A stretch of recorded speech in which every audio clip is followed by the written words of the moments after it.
This guy is sprinting home, trying to escape the rain as fast as possible. But the moment he bursts inside the building, he freezes. Standing right in front of him is a strange girl. She looks off. Not just unusual, but completely out of place. She appeared so suddenly that he actually drops his keys on the floor. For a second, he's caught off guard, but then he quickly pulls himself together and brushes it off. Just another cosplayer, he thinks. So he picks up his keys and starts heading up the stairs like nothing happened. But then the girl suddenly jumps back as far away from him as she can, like she's terrified of him. Despite this, he shakes off his thoughts and continues up the stairs, convinced she's just a dedicated cosplayer.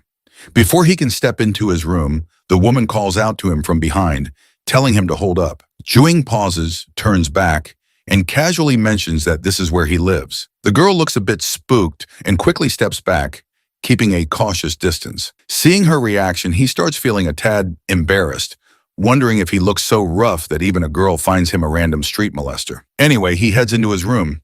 He takes a quick peek outside before closing the door, only to find her still lingering outside. After shutting the door, he takes off his soaked slippers and shirt, and after taking a steamy bath, he grabs a can of cola and also picks up the bag of cat food, calling out to his kitty, Melon. Right on cue, the little furball shows up with a sparkle in her eyes and eagerly digs into her meal. Meanwhile, our hero starts chugging down that refreshing cola as well, relishing that fizzy madness with every gulp. He takes another glance outside and sees that the rain shows no signs of simmering down. After a moment, he decides to check through the peephole in his door, and surprisingly, the girl isn't there anymore. While opening the door cautiously, he wonders if she's left, but as soon as his gate is wide enough, she appears right before his doorsteps. Feeling a bit awkward, he offers her an umbrella or assistance getting home if it's not too far. However, the girl doesn't respond to either option and instead asks where they are. Shuching points out that they're in his neighborhood on Baywong Road. The girl goes silent for a moment, unsure of what to expect. Then she asks who our hero might be. Well, that's another simple question our hero doesn't have a clue how to answer. So with a bit of confusion, he lets her know that he's just some random guy. He then tries to offer her his umbrella, but she just stares at this ordinary umbrella like this is some alien thing. After a moment of silence, she introduces herself as part of the Yan clan and confesses she has no idea how she ended up here.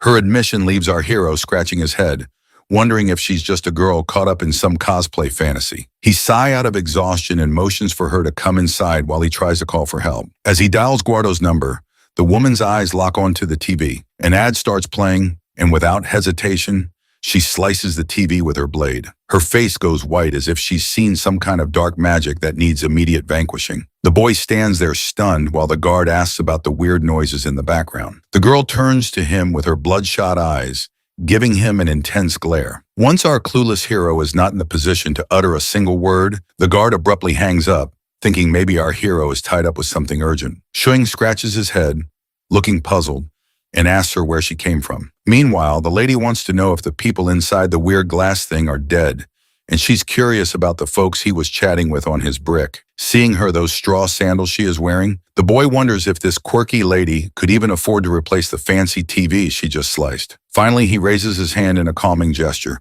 reassuring her that he's a decent guy and suggests she puts her sword down. After she retrieves her sword from the TV, the boy asks her name and where she's from. She promptly replies her name is Zhang Hai, and she's a disciple of the Yang clan.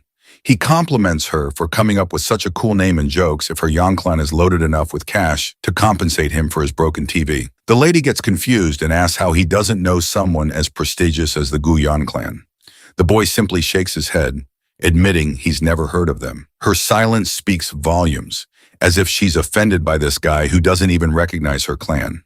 Seeing her tense expression, the boy reassures her again that he means well and gives her the green light to ask any questions she wants. The lady timidly admits she just wants to find her way back to the Yang clan.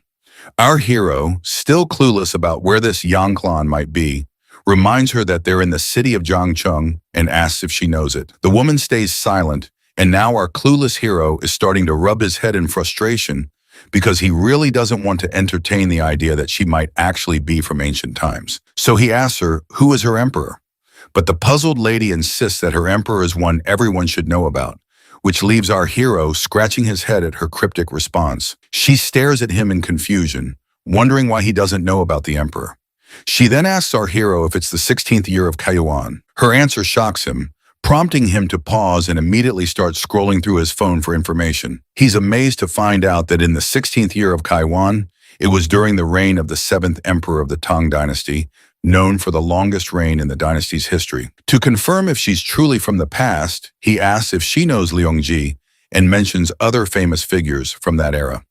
The lady lights up with joy to realize he knows these names and eagerly asks where she can find them. With an anxious smirk, Shuqing jokingly tells her she might find them in a Chinese mobile game. Suddenly, a delivery man calls from the doorstep, and the lady instantly grabs her sword to confront the intruder. The boy rushes over, urging her to calm down because it's just someone delivering food, not a threat. Lady Zhang asks if the man is a servant, but our hero explains, this man is just here with a food delivery. As he accepts the food, the lady watches in confusion and amazement at this whole process of this takeout. The boy then asks if she's hungry and wants to eat something, but the girl nervously declines. Standing by the door, she asks him why everyone she's seen here has short hair, wondering if they're all exiles. Our hero reassures her that's not the case, but then he starts losing his and fears she might have already slaughtered someone when she first arrived here and saw those people. She quickly assures him she was just hiding in the dark. After that reassurance, he gladly proceeds to take a bite of his burger. But then the girl creeps over his face once again,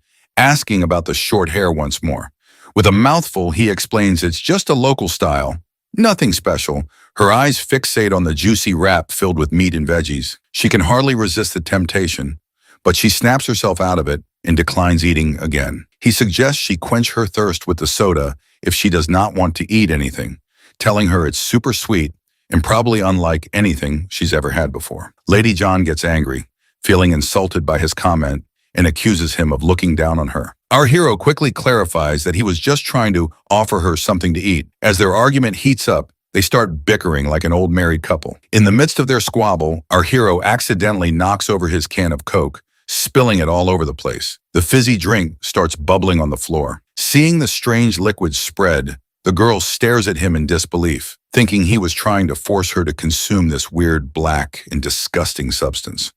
The poor guy sweats nervously, insisting that it's not poisonous and attempting to explain the concept of a carbonated drink. But these modern concepts make no sense to the girl from ancient times. In a fit of rage, she pins our hero down and glares at him with fiery eyes before she can slice his head off. Shortly after, she calms down a bit when he proves the drink isn't poisoned by chugging himself. The girl finally gets it, and our hero tells her to stop drawing her sword every time, mentioning how she freaked out his cat, Melon. He then looks at her and realizes there are only 3 options to get rid of her. Option 1, trick her into going outside and let her freeze or starve, but he knows she'd end up on the news. Option 2, call the cops, but she might go berserk and make a mess for him by killing those officers, and just thinking about it gives him the creeps. The third option is to keep an eye on her. Since she's from ancient times, he might learn some neat stuff from her, but he's also worried she might chop him in half if she keeps brandishing her sword. Instead of regretting it later, he decides to take her in and see how things go. With that settled, he offers her the burger. Although she's clearly tempted by the tantalizing food before her, she stubbornly looks away and asks him what exactly this thing is that he's holding. Deciding to prove it's not poisonous, he takes the first bite and she agrees, eagerly telling him to go ahead. As he eats, the lady watches him closely, and the boy realizes this amount of food might not be enough for her. So he decides to make a rice bowl instead, thinking her ancient stomach might not handle the burger well. It seems he was just making excuses to eat the burger himself. Seeing him finish it off completely annoys the lady to no end. He gestures for her to sit down, but she cautiously checks the seat by pressing her hand against it before sitting down cautiously. Let's face it, she can't trust this strange guy completely, even though he did offer her his umbrella. His room is filled with oddities, and he eats weird stuff too. So she decides to remain vigilant and careful. She asks about this place again, and our hero reminds her it's Yongcheng City. The lady then asks if he knows how she can return home. This time, our hero panics when he sees her reaching for her sword again and insists she puts it down before he answers. Once the sword is out of sight, he somberly reveals to her that she might not be able to return because they are really far from her home. The girl perks up at this and immediately asks how far away they are. Our hero reluctantly tells her it's almost 1,200 years away.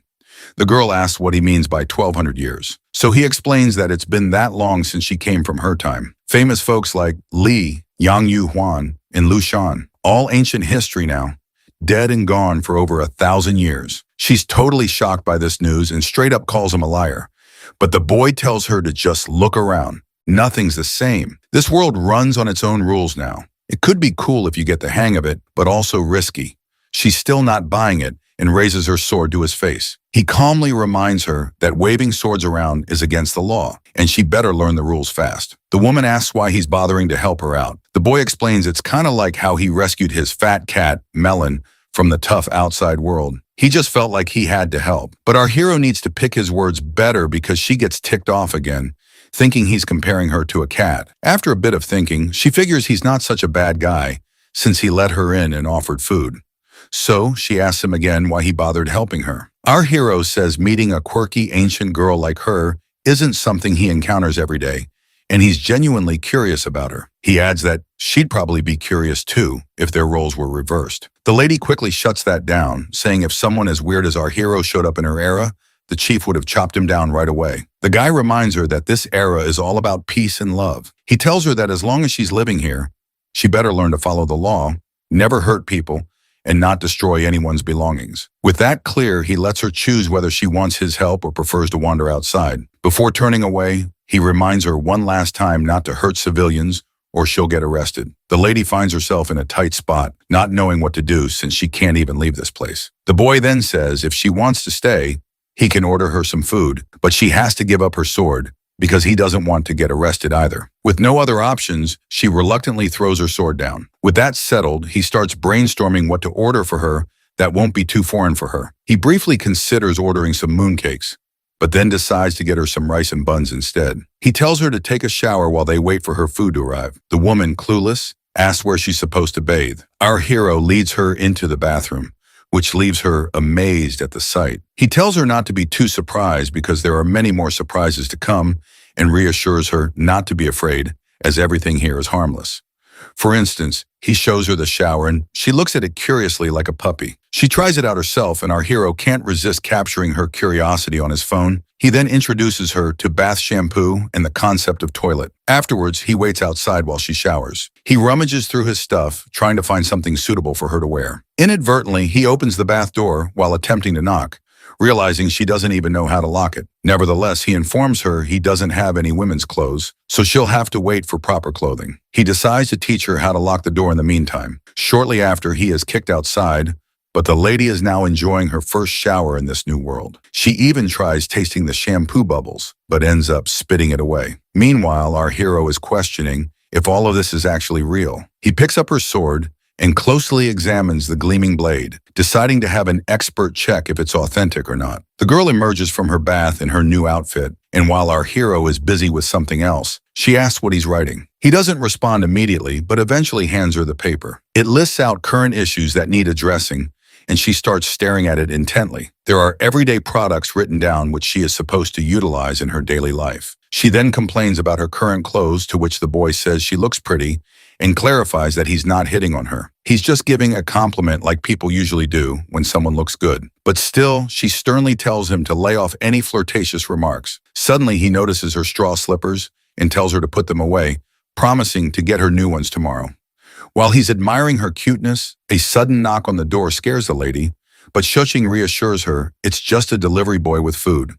Reflecting on it, he can't help but compare her to a wild cat, always attentive and ready to attack. After taking the food out of the plastic bag, he hands it to her. That is when Lady Zhang remembers something her vice captain used to say, that if someone is helping you for free, they must have ulterior motives. Hearing this, Shuching starts crying, but then she smiles and tells him that she believes he's actually a good person. In a few moments, once she finishes her food, Shuching decides to have a chat with the girl. He starts by letting her know that she's not in the primitive era anymore and needs to adjust her beliefs accordingly. He tells her that if she were to rely on her sword for survival and ends up killing him, she wouldn't last more than a week before running out of food. So he advises her to stop playing around with the sword and focus on other things like using the TV for entertainment. He also points out that the smartphone can be quite useful too. Basically, he's trying to reassure her that she's perfectly safe here and no one is going to harm her. Hearing this, the girl nods in acknowledgement, and our hero lets out a sigh of relief. But when it comes to the outside world, things get complicated. He explains that while this is a peaceful world, it could be dangerous for her. Curious, Lady Zhang asks why that is, and our hero explains that she might end up accidentally hurting someone. For instance, if she strolled into a royal castle with her sword drawn, they'd likely throw her in jail. It's the same deal out there in this world as well. Not only that, he also explains the concept of an identity card to her, warning that she needs to watch out for cops who might ask to see it. So the first thing Shuqing wants to do is make her an ID card. Otherwise, she's going to stick out like a sore thumb wherever she goes, because she doesn't belong here. After hearing about the ID card, the lady asks if she's like some kind of refugee here. Shuqing tells her it's actually worse because the consequences are pretty serious if she gets caught. The lady gets freaked out, but Zhu Qing tries to calm her down, promising to help her out because meeting someone from 1200 years ago isn't exactly an everyday thing. Still, the lady remains hesitant, not sure if she can trust him and just wanting to go back home, to which the boy points out that it won't be easy for him to help her in her current situation, and their best shot is for her to cooperate as much as possible. After a while, the lady reluctantly agrees to cooperate and asks what she should do first. Shuqing wastes no time and tells her straight up, first off, never pull out that sword again. As they settle into a moment of quiet, the girl suddenly looks around and asks Shu Qing where his wife is because she wants someone to gossip with. But the poor guy, as much as he hates to admit it, says, I'm actually unmarried. It's quite a surprise for the lady, and a sudden silence fills the room. Shu Qing quickly reassures her that it's normal not to be married at his age and tells her to make herself comfortable in the spare room he has for her. She nods quietly and follows him as he shows her the new room she'll be staying in. Inside the room, there's a lot of stuff, but Shu Qing quickly tidies everything up, making enough space for one person snugly. It's clear the lady isn't exactly thrilled about staying in this place, especially with a weirdo like him. However, Shuqing grabs some spare blankets and neatly arranges them on her new bed, urging her to rest. He understands she must be feeling confused, and he hopes that when they wake up tomorrow, it'll all feel like they were in a dream. He proceeds to leave the room, and before he does, he introduces himself as Shuqing, wishes her good night, and leaves her alone in her room. The lady first places her sword back and then sits on her cozy bed. Once midnight strikes, Shuqing finds himself awake, feeling a bit restless while reflecting on the entire hectic day. First off, he got rejected in job interviews, and when he came back, it started raining. Somehow he managed to reach home and then ended up meeting a girl who draws her sword every time she feels like it. But then he says, scratch this, and goes to sleep because there's a lot of stuff to handle tomorrow. When the next day rolls around, he opens his eyes and picks up his phone to find that it's already 10 o'clock. He jolts awake in his bed, remembering the nut job lady. He immediately starts looking around, and when he sees her sitting there, he finally realizes that he wasn't dreaming after all. He gathers himself and wishes her a good morning, asking why she woke up so early, only for her to remind him it's almost noon. He then asks if she's hungry, to which she responds affirmatively, albeit a little. She, the stars, looking for something in her chest, and hurriedly goes back to her room, returning with 2 silver pieces, telling him he can buy food with them.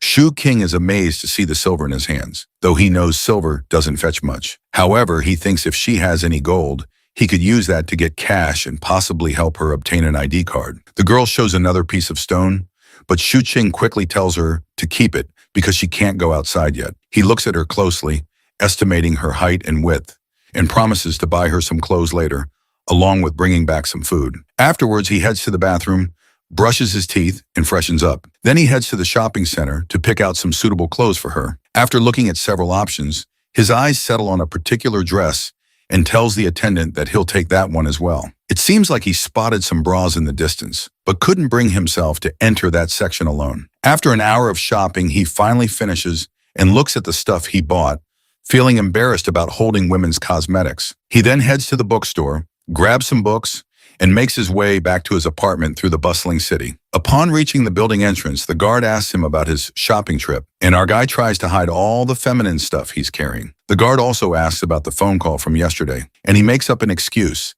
saying he dialed the wrong number accidentally. Before he heads off, the guard warns him to be cautious due to recent thefts in the area. He nods and assures the guard he'll remember. Once he's back in his apartment, he finds the lady standing there with her sword almost drawn, ready to chop off any intruders. The boy assures her she's safe and hands over the food box, mentioning he's also brought some essentials. Suddenly, something clicks in his mind. He looks at her with curiosity, and she asks what's on his mind. He awkwardly wonders aloud if she should be thanking him and seeing him as some kind of young hero or a decent guy or something like that. The lady, not quite getting where he's coming from, thanks him anyway. It seems like it might take a while for her to figure out what this weirdo is always thinking. They dig into the food and the lady devour her meal like a wild animal, which surprises our hero given the elegant image he had of women from her era. Nonetheless, he's pleased to see her enjoying herself. After they finish eating, he lays out the clothes he bought, showing her the new dresses and shoes. He keeps digging around for more stuff, and meanwhile, the girl spots the bra he got for her. The guy freaks out like his soul might jump out of his virgin body and quickly tells her to keep that thing down and promises to send her a video on how to use the bra to cover up her headlights. Feeling embarrassed, he dumps all the stuff he bought and tells her to figure it out herself. Seems like he's picked up quite a few interesting items, though. Along with that, he's brought some books to help her understand this world and its culture better. He's even planning to teach her how to use a computer so she can learn on her own. Seeing her looking tired and restless, he suggests she get plenty of sleep before they can figure out their next move.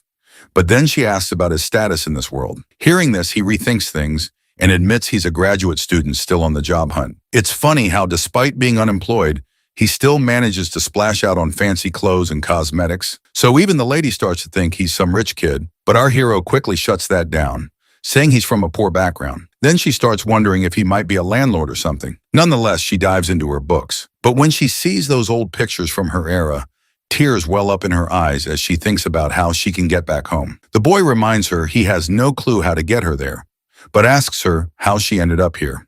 The lady reveals she was chasing a small thief in heavy rain, got lost in the middle of the forest, and wandered around until she spotted these tall houses. Seems like this guy is clueless about how to get her home, but he cleverly changes the subject, telling her she's got to survive in this world before going back. Then, without skipping a beat, he asks about her military ranking and martial arts skills. You see, the reason this guy was asking in the first place was because he was interested in her martial arts skills to begin with, and the lady gives him an exact answer he likes, saying her Yan clan is considered the most powerful clan around. Excitedly, he asks how high she can jump without getting hurt. The lady confidently steps forward, pointing to the 4th floor of the building, saying she can jump from there without a scratch. This revelation leaves the guy's eyes practically popping out of their sockets.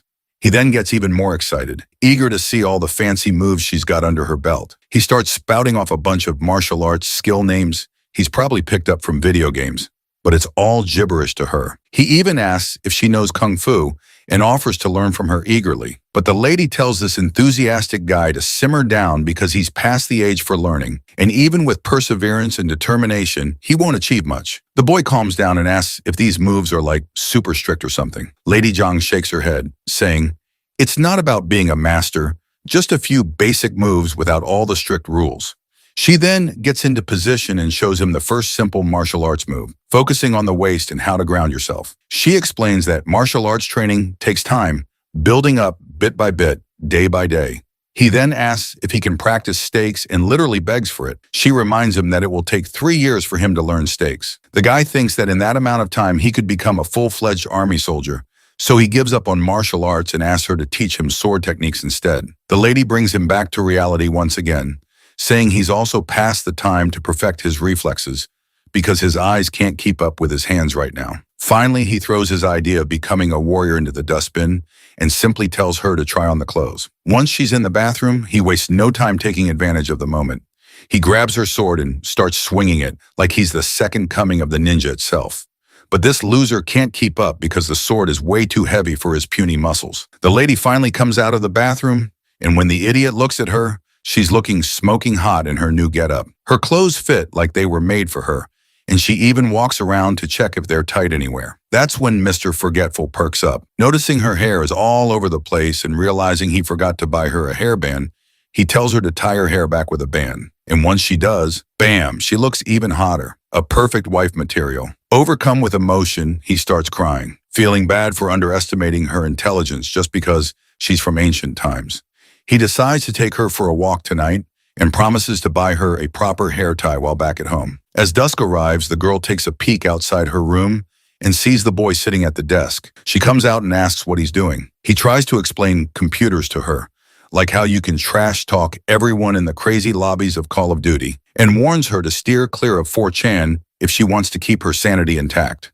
The boy then asks if she's having fun reading books. She admits that most things are flying right over her head, but she's slowly learning. The dude tells her to take it easy, reassuring her there's no rush, and reminds her she's already brave and smart. He jokes that if he were in her shoes, he'd probably be a lost cause. Lady Zhang looks at our hero warmly, cheeks turning tomato red.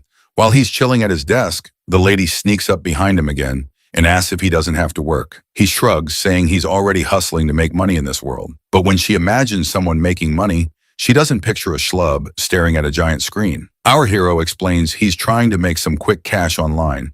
Since she wouldn't get all the tech stuff, he suggests she start with the basics. His mind is struck with a bright idea as to how to make her familiar with some basic stuff. He asks her how strong her chief's martial arts skills are, and she replies, pretty darn strong. So the dude plays a video on his computer and asks if these guys on screen are powerful enough. The lady's eyes light up as she watches the intense fight scenes on his screen. He looks at her with the same enthusiasm and asks for her thoughts.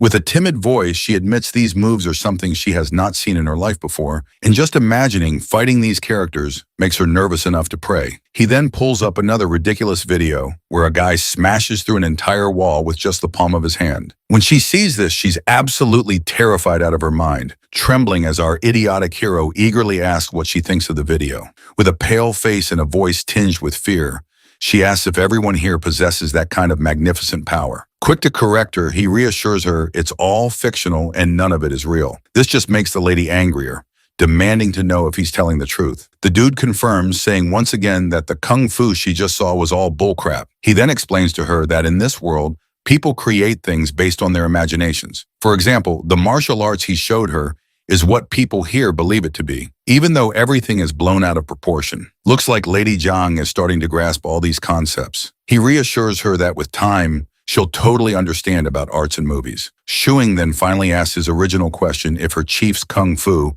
is better than what she has seen so far.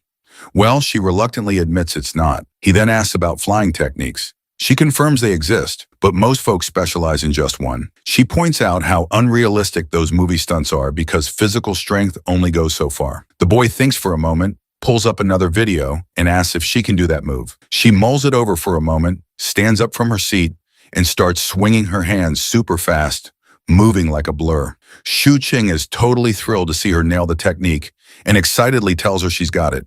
She tells him to hit her up anytime he wants to learn it, promising to teach him.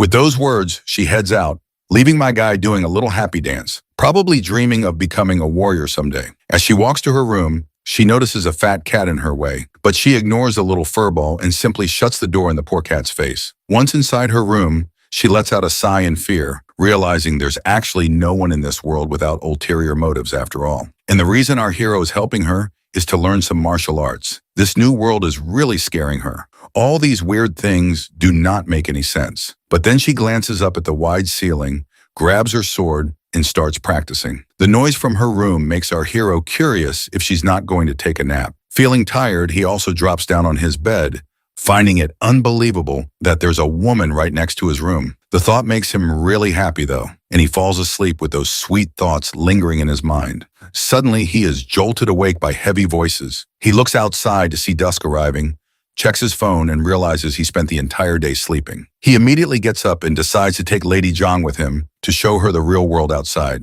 As she puts on her shoes, he advises her on the dos and don'ts in public areas, insisting she not do anything without his permission. After laying out all the rules, he asks if she understands everything, to which she meekly replies, yes. He also doesn't forget to take a photo of her before they head out. However, in the photo, her pretty face looks more like a molester who is looking forward to grabbing some peachy ass in the streets. The boy asks her to give him a smile, but her forced grin is even worse than her usual expression, and he nearly faints seeing it. He abandons the picture idea and decides they should just get going.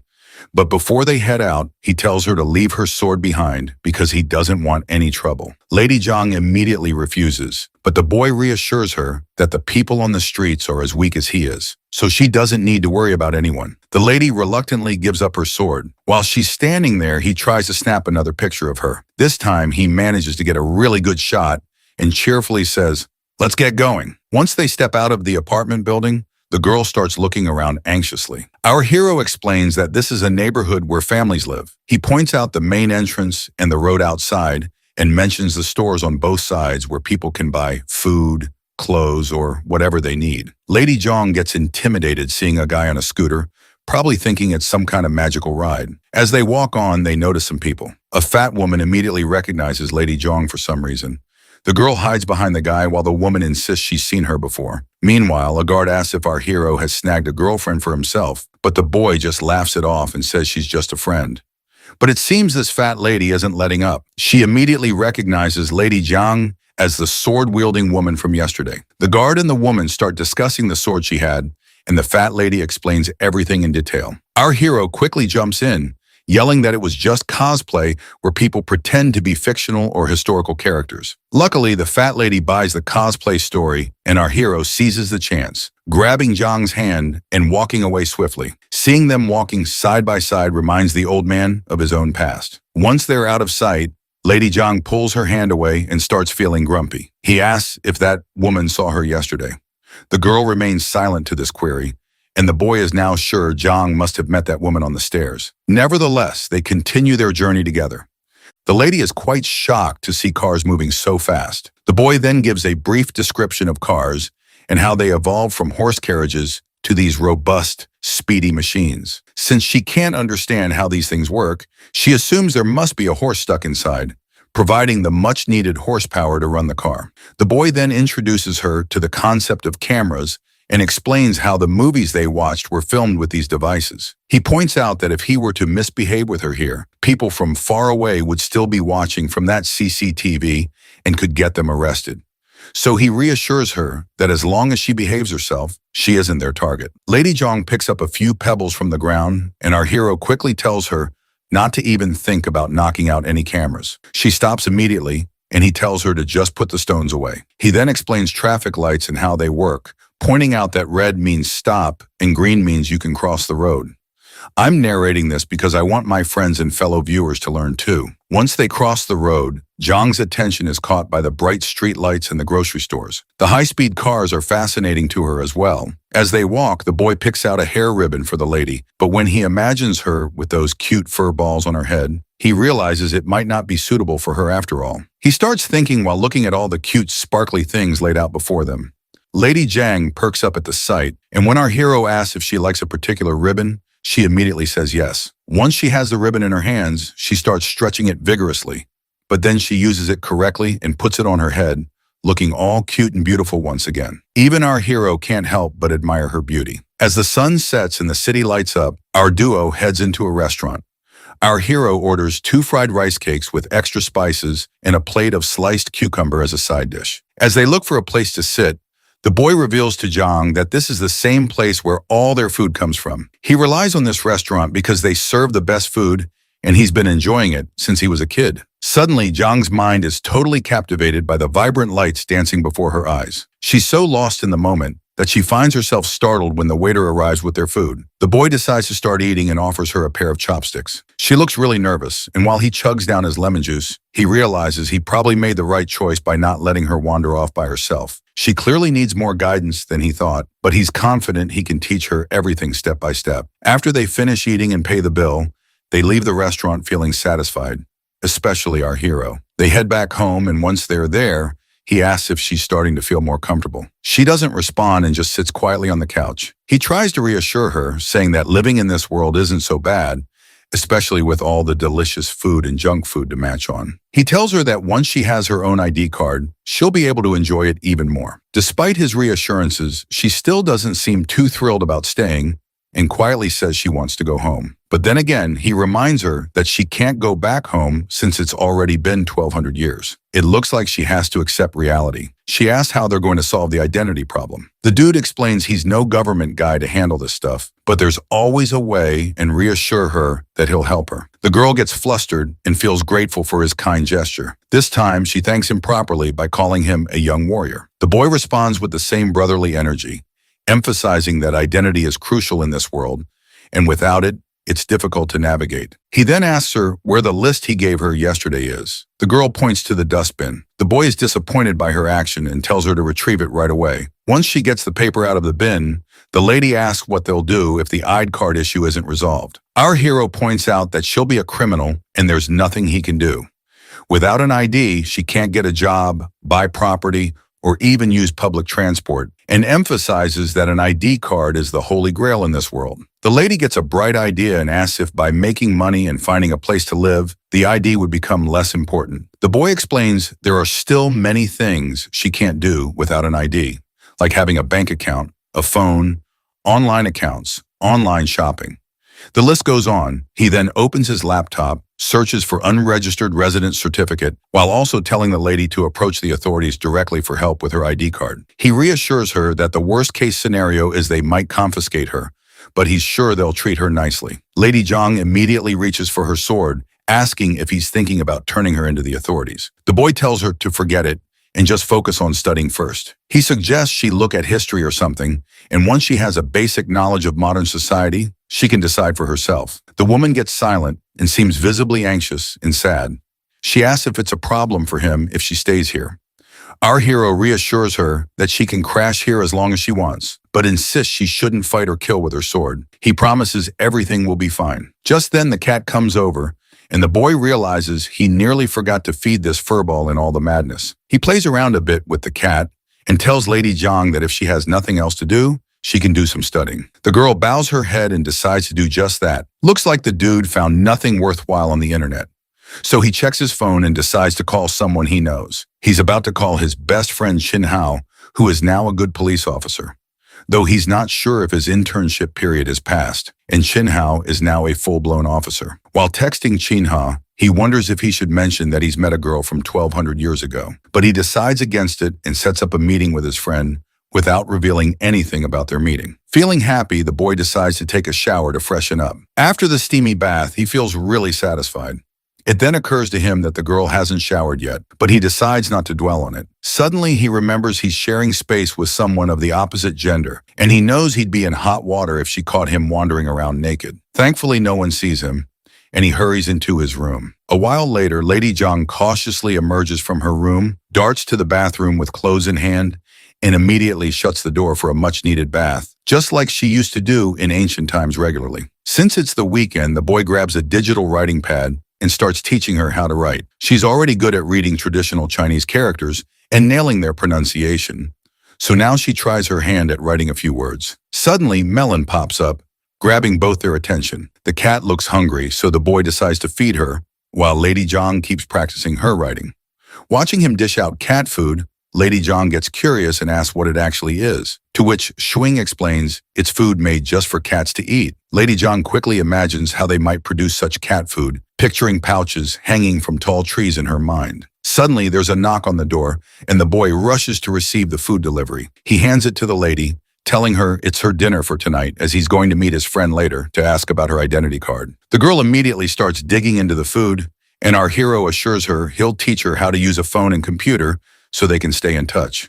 While she eats, Little Melon chimes in, asking for some food, but the dude scoops up his cat and reminds her to stick to her own cat food. Curious, the lady meekly asks if she can't give this cat some of her food, to which the boy nods and explains that this kind of food isn't healthy for cats. The lady is shocked to hear this, and her mind stops for a moment. If this food isn't healthy for an animal, how can it be good for humans? She even starts feeling like her burger doesn't smell good anymore. Shortly after, he shows Lady Zhang how to use Discord to message him on his phone, making it clear that it will not be him hiding inside the computer, but rather it will be the transmission waves who will carry his voice to her. Leaving his dormitory, he scratches his head, wondering if this is all okay. Eventually, he reaches his destination after a bus ride. Stepping off, he looks around and spots his friends sitting in the distance, waving at him. When they finally meet face to face, they exchange greetings. Officer Chin then pours a cold beer for our hero, mentioning it's the first time he's serving him a cup of beer. They both sit down, and our hero asks his friend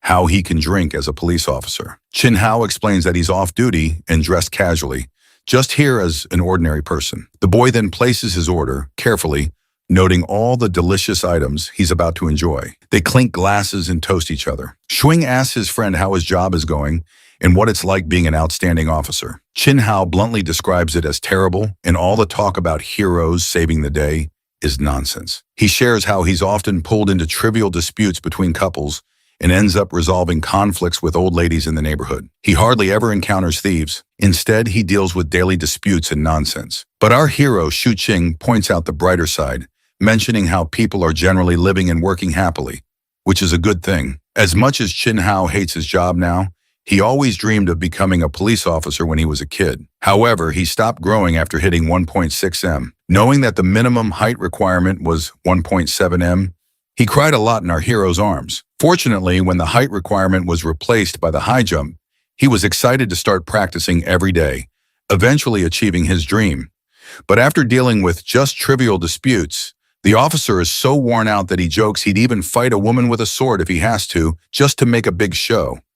Our hero immediately tells him not to joke about such things. Suddenly, the boy changes the subject and casually asks about what happens if a homeless person who has lost their memory wants to get an ID card and work without any proof of citizenship, to which the officer bluntly states that getting an ID card isn't easy, and someone fitting that description is likely a shady person. With the energy of an officer, he asks our hero for the person's name and address he is speaking about. The boy tries to spin a tale about how his mother's brother had a son whose friend is in a similar situation. The officer cuts him off, telling him to stop the nonsense and reminding him that without proof of identity, like a blood test or something similar, they can't get an ID card. The boy presses further, asking if the person he encountered was unidentified and strange, like a homeless guy. The officer points out that if their behavior is suspicious, they must be investigated.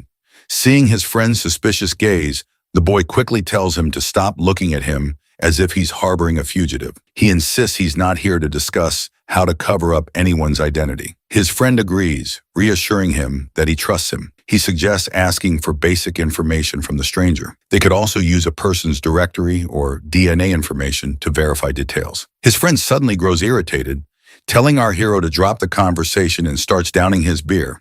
The boy jokes that he only came here because he needed something to talk about, otherwise they would not have met. Then he playfully tells his friend to forget everything and jokingly extends his hands, telling him to handcuff himself because he wants to experience what it's like to be interrogated and cuffed. After their banter, our hero brings up the ID card subject again, but the officer's answer remains the same. He gives an example that if it were so easy to get a new ID, criminals would be stabbing people daily and running off with new identities to start fresh. They continue their back and forth, and after drinking a lot of beer, the officer finds himself knocked out cold. Our hero tries to wake him up, reminding him of his duty to resolve disputes between old ladies. But the officer just wants more beer. So our hero tells the waiter not to bring any more. The boy pays the bill while his friend still wants more booze. Our hero then learns there's a 50% discount if you spend 100 yen. So he decides to get a lot of fish for Lady Zhang.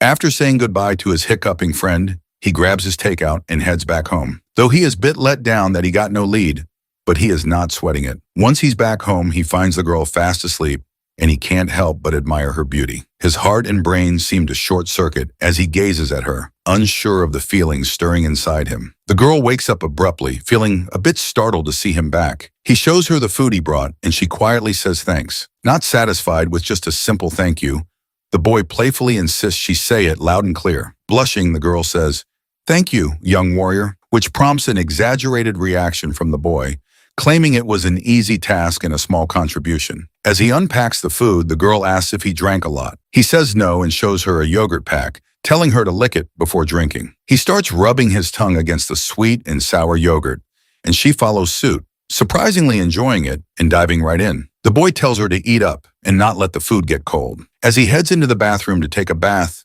he can't help but smile, feeling the warmth of coming back home and seeing someone waiting for him. After his bath, when he's back outside, the girl immediately notices him.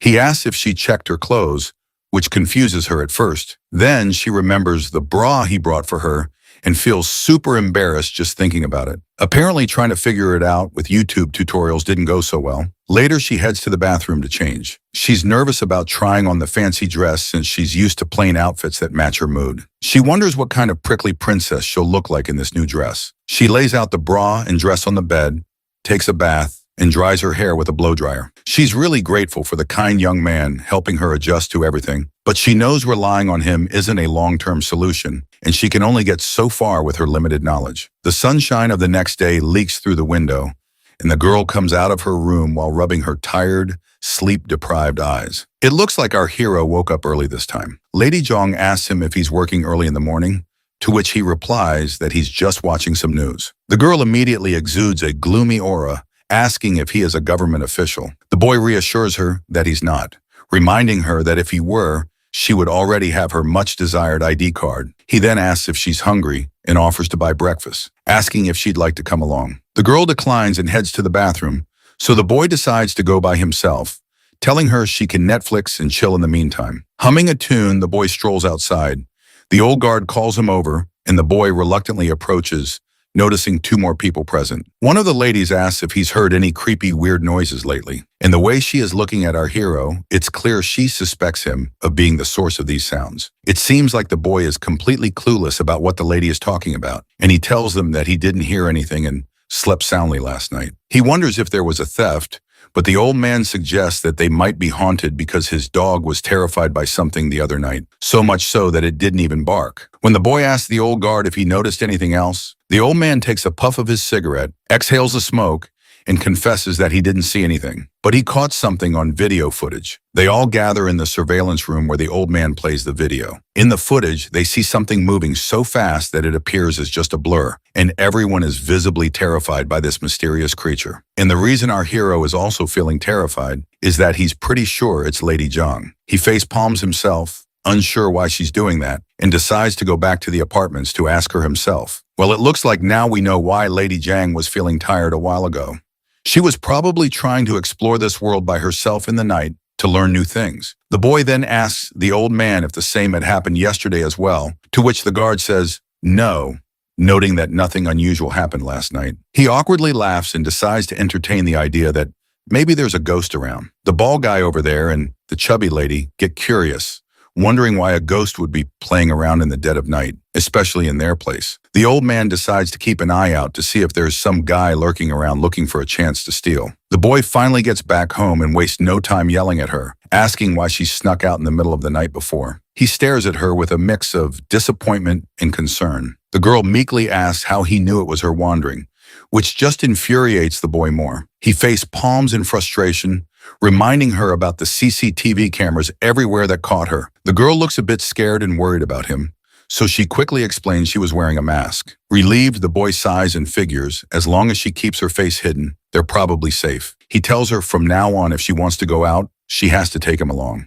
No solo trips allowed while she's staying here. He stresses how dangerous her situation is, so she can't just wander around freely. The lady timidly asks if she caused trouble for him, and he reassures her that luckily no one recognized her because everyone thought there was just a ghost haunting the place. Looks like the lady had no clue what haunting meant. Seeing her clueless face, my guy gets agitated once again and quickly tries to Google a movie about someone from ancient times who ends up in the future and gets into trouble because of their wild behavior. He wants to emphasize how dangerous her actions could be if she's not careful, and he is pretty sure what he just imagined perfectly fit the description of her character.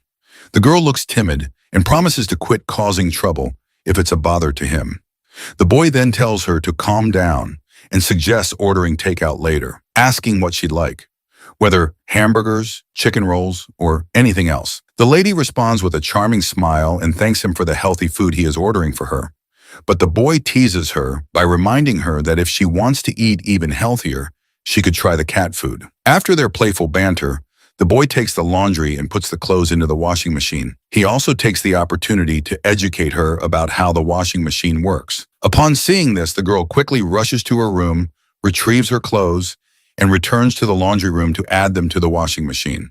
While Shu-Ching is looking at the laundry, he notices something tucked inside her clothes. Curious, he pulls out the item and holds it up in the air, leaving the girl completely embarrassed. She hurriedly snatches the item back from his hand and rushes back to her room. Ju-Ching is surprised to realize that it's a foot binding, which does not make sense as how she was moving around the neighborhood with her injured feet tied up with the binding. He glances at her, recalling how her feet seemed perfectly fine when he last saw her in those shoes, so it does not make any sense for her to tie her feet with clothes. He then decides to search online to see if martial arts enthusiasts have any interest in some sort of foot binding practices. But by the looks on his face, the search results don't align with his expectations. Turning to her, he casually asks if he can take a look at her feet. She stubbornly pouts and shakes her head, clearly uncomfortable with the request. The boy asks, "Why is that?" To which the girl just gives him a silent treatment. Well, it looks like this clueless guy has finally caught on that those bindings weren't for her feet, but for her chest. It's no wonder why she didn't bother with the undergarments he brought earlier,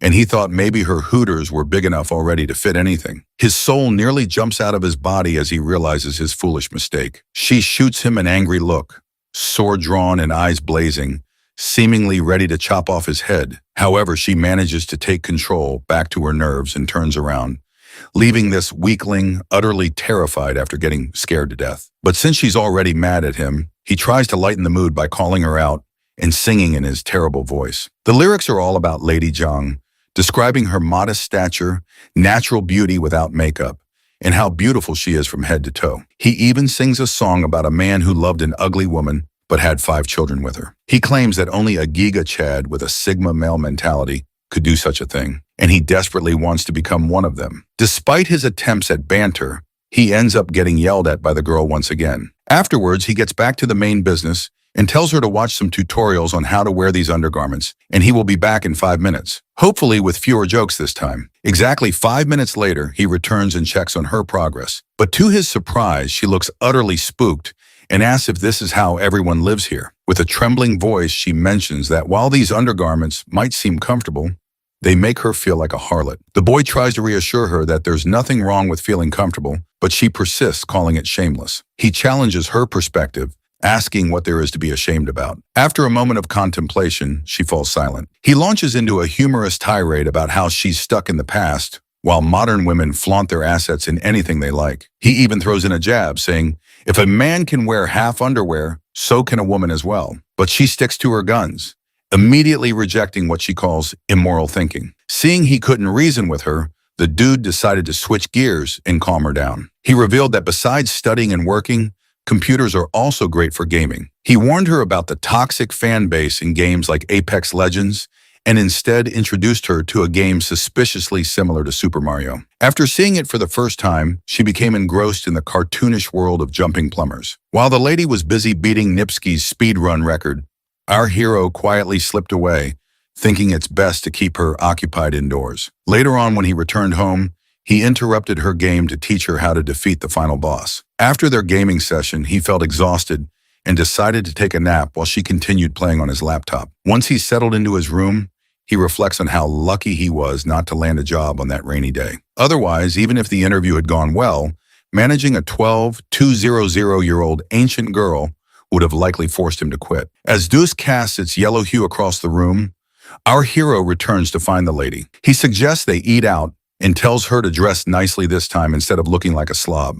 He even advises her to try a different hairstyle. She looks at her options and emerges in a new dress, blushing as she adjusts to the modern style, albeit a bit too modern for her standards. The boy blushes too, struck by her beauty, but quickly urges her to change back to her original dress to avoid drawing attention in public. This sends the girl into a fit of agitation and frustration beyond measure. As they wander outside, the old security guard jokingly asks if he's taking his girlfriend shopping again. Our hero clarifies that they're just friends, not dating. The old man then reveals he's holding on to a talisman to ward off ghosts temporarily until his mahogany arrives. When asked if he resembles the god from the New Year's festivities, Shuing gives a thumbs up and hurries along, noting it's getting late. Meanwhile, Lady Yang is already occupied with her own thoughts about something. Once they're alone, she can't contain her curiosity any longer and asks Shu-Ching what girlfriend means. He explains it's just a female friend. Perplexed, she wonders why he denied she was his girlfriend earlier. He tells her to be patient and promises he'll explain later. Shuing is pretty sure that if Lady Yang figures out the true meaning of girlfriend,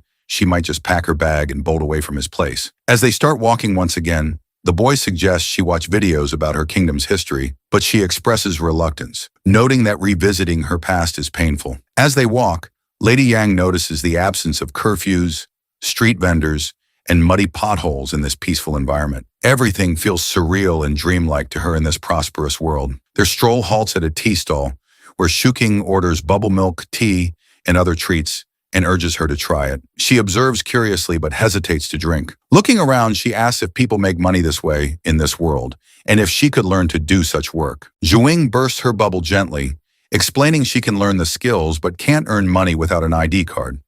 While she sips on her tea somberly, the boy reassures her that the identity card issue will eventually be resolved, so she shouldn't lose hope. He encourages her to enjoy the tea at the moment. As she drinks, he asks if she finds it tasty, but it turns out she doesn't really like it. She mentions the taste isn't quite to her liking, and the pearls are difficult to chew.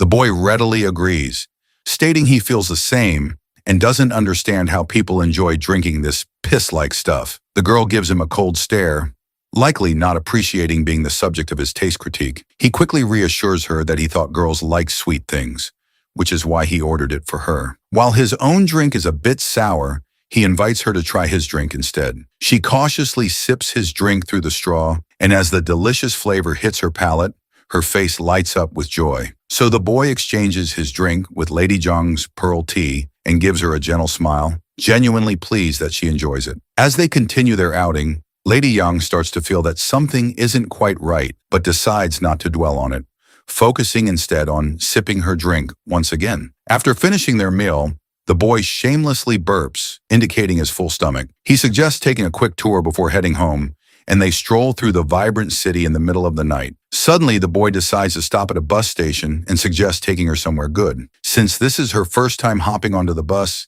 he tells her not to panic and just follow him. The boy proceeds to put a coin in and enters the bus, guiding her to a window seat so she can enjoy the ride to the fullest. As the bus starts moving through the busy streets, the girl is amazed by everything she sees outside. The boy is a bit surprised that she isn't overreacting, considering it's her first bus ride. She reveals that she has ridden horse-drawn carriages many times before. Once they reach the Liang Bridge station, they exit the bus and he introduces her to this new place called Lanjiang.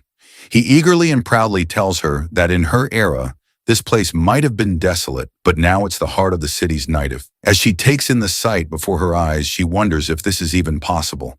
The boy encourages her to find her own answers by studying history if she finds it hard to believe. While they stand by the river, the boy takes out his phone and doesn't waste a moment before capturing a memento. The girl happens to be looking in his direction, creating a perfect pose for a picture, and our hero captures that moment with a single click. At that moment, he also promises her a trip on a plane once her identity card issue is sorted out. The idea of soaring into the sky is completely new to her, so he reassures her once more and says that for now she can stay in his cramped little room and learn about the world. Curious as a child, she asks, "What comes after understanding the world?" The boy pauses, thinking for a moment, and explains that she'll achieve true freedom, gaining a clear sense of what's right and wrong for her, and she can fully enjoy this future world. Checking his phone, he announces that the time has come. Right on cue, fireworks burst into the sky, painting it with vibrant colors and light. She can't help but wonder if her family would be amazed by such a magnificent sight. He smiles at her and encourages her to enjoy this time here on behalf of her relatives as well. The next day arrives, and the news our hero sees is rather unpleasant to say the least because Lady Yang can be seen doing her ninja moves outside by the lightning poles. Of course, the dude's face sour at the sight, but it's also kind of reassuring. Since she played ninja at midnight, the guards have been on patrol more frequently, so there wouldn't be any real thieves around for a moment. Suddenly, Lady Yang notices people gathered outside and curiously points her finger towards them, asking what's going on. Shuqing gets creeped out as he realizes they've started to perform rituals to ward off the ghosts in the area. Shortly after, they dig back into their meals and the lady points out that Shuing's lifestyle feels like being in a prison. He chuckles and reminds her how they went shopping earlier, watched documentaries, had lunch, shed a few tears over some anime, and then had dinner. He tells her that it's called having a home and an otaku's lifestyle, but the girl does not seem to understand anything.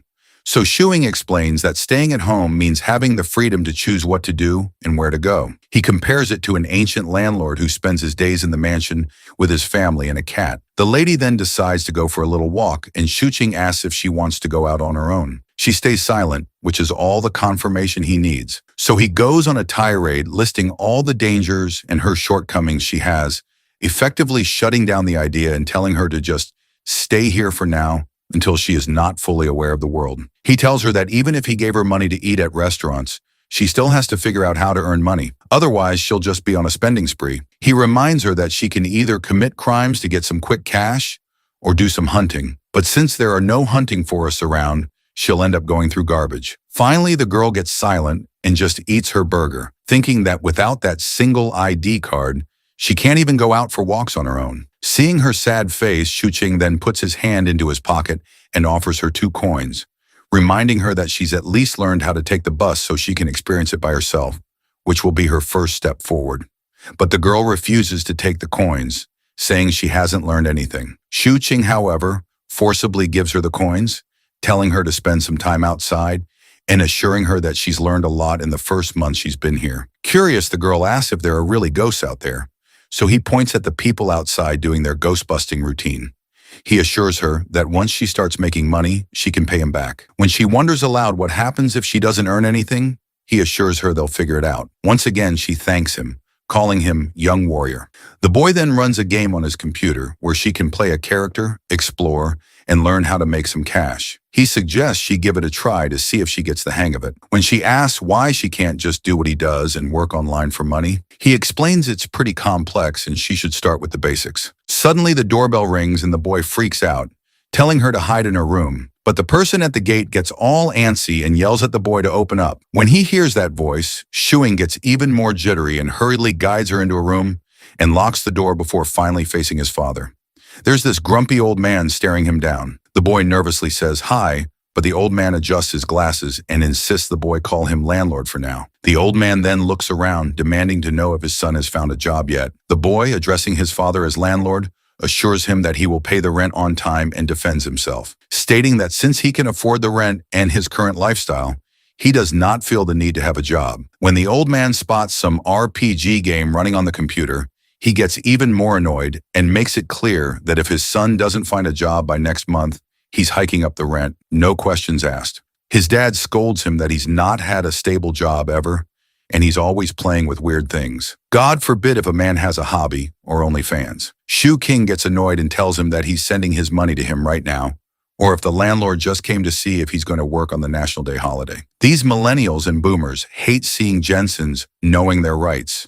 So his dad gets mad at him and threatens him to find a job, or he will increase his rent. But of course, he's a man with brains. He tells him to lower the rent since the place is haunted and has a terrible environment. Annoyed, his dad begins to leave when out, all of a sudden, the OnlyFans allegations are proving themselves to be true. His dad sees women's gowns hung in the bathroom. And before he could explain, Shuqing's dad is very sure his son is soon about to become his daughter, getting back shots by some closeted Black American. As his dad waits for an explanation, Shuing knows that he'd better tell him the truth rather than being known as the gay disappointment who bends over and dresses up as a woman. Other than that, the neighbors would end up telling his dad that there's a girl living with him anyways. So he makes up a story that it's his friend's sister who has come to stay with him for a couple of days. He knocks on the door and urges Yang to step outside. She does so and he introduces her to his dad, hoping she doesn't do anything weird. Jong wonders what to call him, almost calling him dad, and the dad notices that, but she calls him uncle and bows down in respect. Shuing's dad grabs his hand and takes him outside to have the talk, though the dad assures Yang that they'll be back. Outside, the dad asks for an explanation, to which Shuing says that it's just a friend's sister who is there to spend a few days at his place. He further asks his dad to not come over and hand over the spare key so he can give it to her, although he just wanted the spare key because he doesn't want his mom or dad to find her alone. That would be way more unexpected and complicated, but his dad wonders if that's his girlfriend, and he denies straight away. But his dad ain't that dumb. After all, he was 17 once too. That's how he got Shuqing's mom to spread legs for him. The dad asks how old the girl is, and Shuqing admits she's 18. That's what 14-year-olds these days lie about too, so they can end up being baby mamas to men who don't even want them. The dad sounds unconvinced, but that annoys Shu Qing, to which he says that even if they are in love, what's there to be surprised about? Well, probably he's unable to believe that someone could love his dusty son too. Well, the dad came down to check if he can pay rent and have a job, only to find a chick in his apartment. His dad once again points out he doesn't have a job, to which he bursts that being a content creator pays off well too. Well, his dad ain't even wrong. It's high time he finds a real job being a McDonald's cashier. Being annoyed, he asks his dad what the rent and utility bill is, and then transfers it to his dad right away. He urges his dad to give the spare key because now he's properly renting out the apartment. Xing's dad tells him to pay on time every month or else he will have to pay more than others. And if he has a problem with it, he can find some other apartment. But the boy's smart. He knows whatever his dad owns will be his someday. So he continues to stay here. The economy got him excited about his dad's demise.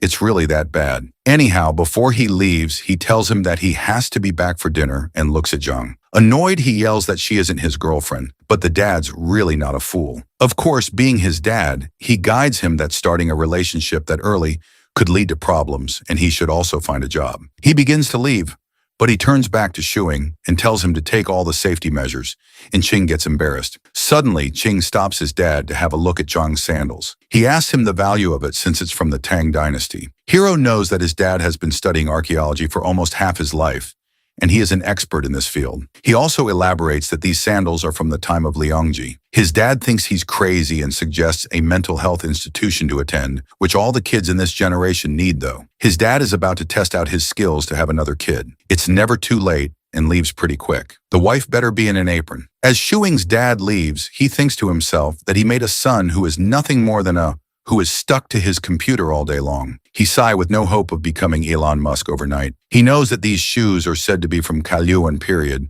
while also being from a week ago. Both statements are correct since there's a thin line between the past and present. Once it's punctured, anyone could fall through it. Anyways, the boy urges his dad to take a closer look and doesn't let him leave. His dad gets angry at the disappointment he created named Shuing and yells at him to get realistic with his life. He compares his son with his cousin who became a police officer. How? Shuing tells him that he's a freelancer while he hides Yang's shoes behind him before she thinks he's a creep. His dad doesn't get what a freelancer is, so he scolds him again, giving him daddy issues. Seems like he's about to give him a premium package of daddy issues as he takes Yang's sword to hit him. The sword hitting the hero doesn't scare him much, but knowing Yang would go crazy is what concerns him more. He begins to take it away from his dad, but Gramps definitely got a good grip. But our boy, being clever, tells him that this is definitely not an antique, but a toy, and his dad falls for it and gives him back the sword. He begins to leave while again telling him to get a job or take a civil service exam. As his dad finally leaves, Shuing looks at the sword and sees not a single mark of oxidation, which makes it look pretty recent. He notices Zhang peeking at the sword and he tells her to take it away and not take it out often. Then he wonders why she wants to call his dad. He clarifies that if she ends up seeing his mom, she's supposed to call her auntie and she listens. Then Qing asks Zhang if she wants to keep martial arts in practice. So badly, he wants to become a master in a quicker way. Someone whose stamina is so low that they bust just seeing a woman, having no way to become a master overnight. But he does know that it's useless in this era. So he brushes off the thought and takes Zhang to play the game with him. Qing thinks that he has to treat her like a child and teach her everything step by step. Kids mostly learn through toys and games, and online games are considered games too, having the same nature. Then he guides Yang how to play the game. She wonders how they make money off it, and he explains that once she learns how to play it, she can play it for others and they'll pay her. Qing explains to her in detail so she might not think that he's deceiving her. So he explains to her that this is sort of an entertainment for jobless people who have nothing else to do like a hobby, but there are still many people who don't have the time to play since not everyone has as much free time as he does, so that people like him who have more free time can play for them. Zhang still doesn't get it, asking if they don't have enough time to play, so would they hire others? That sounds absurd to her. But he elaborates that they already spent money to purchase the game, so they won't spend their time playing with an example. He knows that she's safer being an internet addict rather than coke addict. I mean, running out of the house. Shuqing doesn't want to think about the future right now, just the present for her survival. Suddenly, his fat-ass American-coated cat begins to rub itself on his feet, and he tells it to shoo off.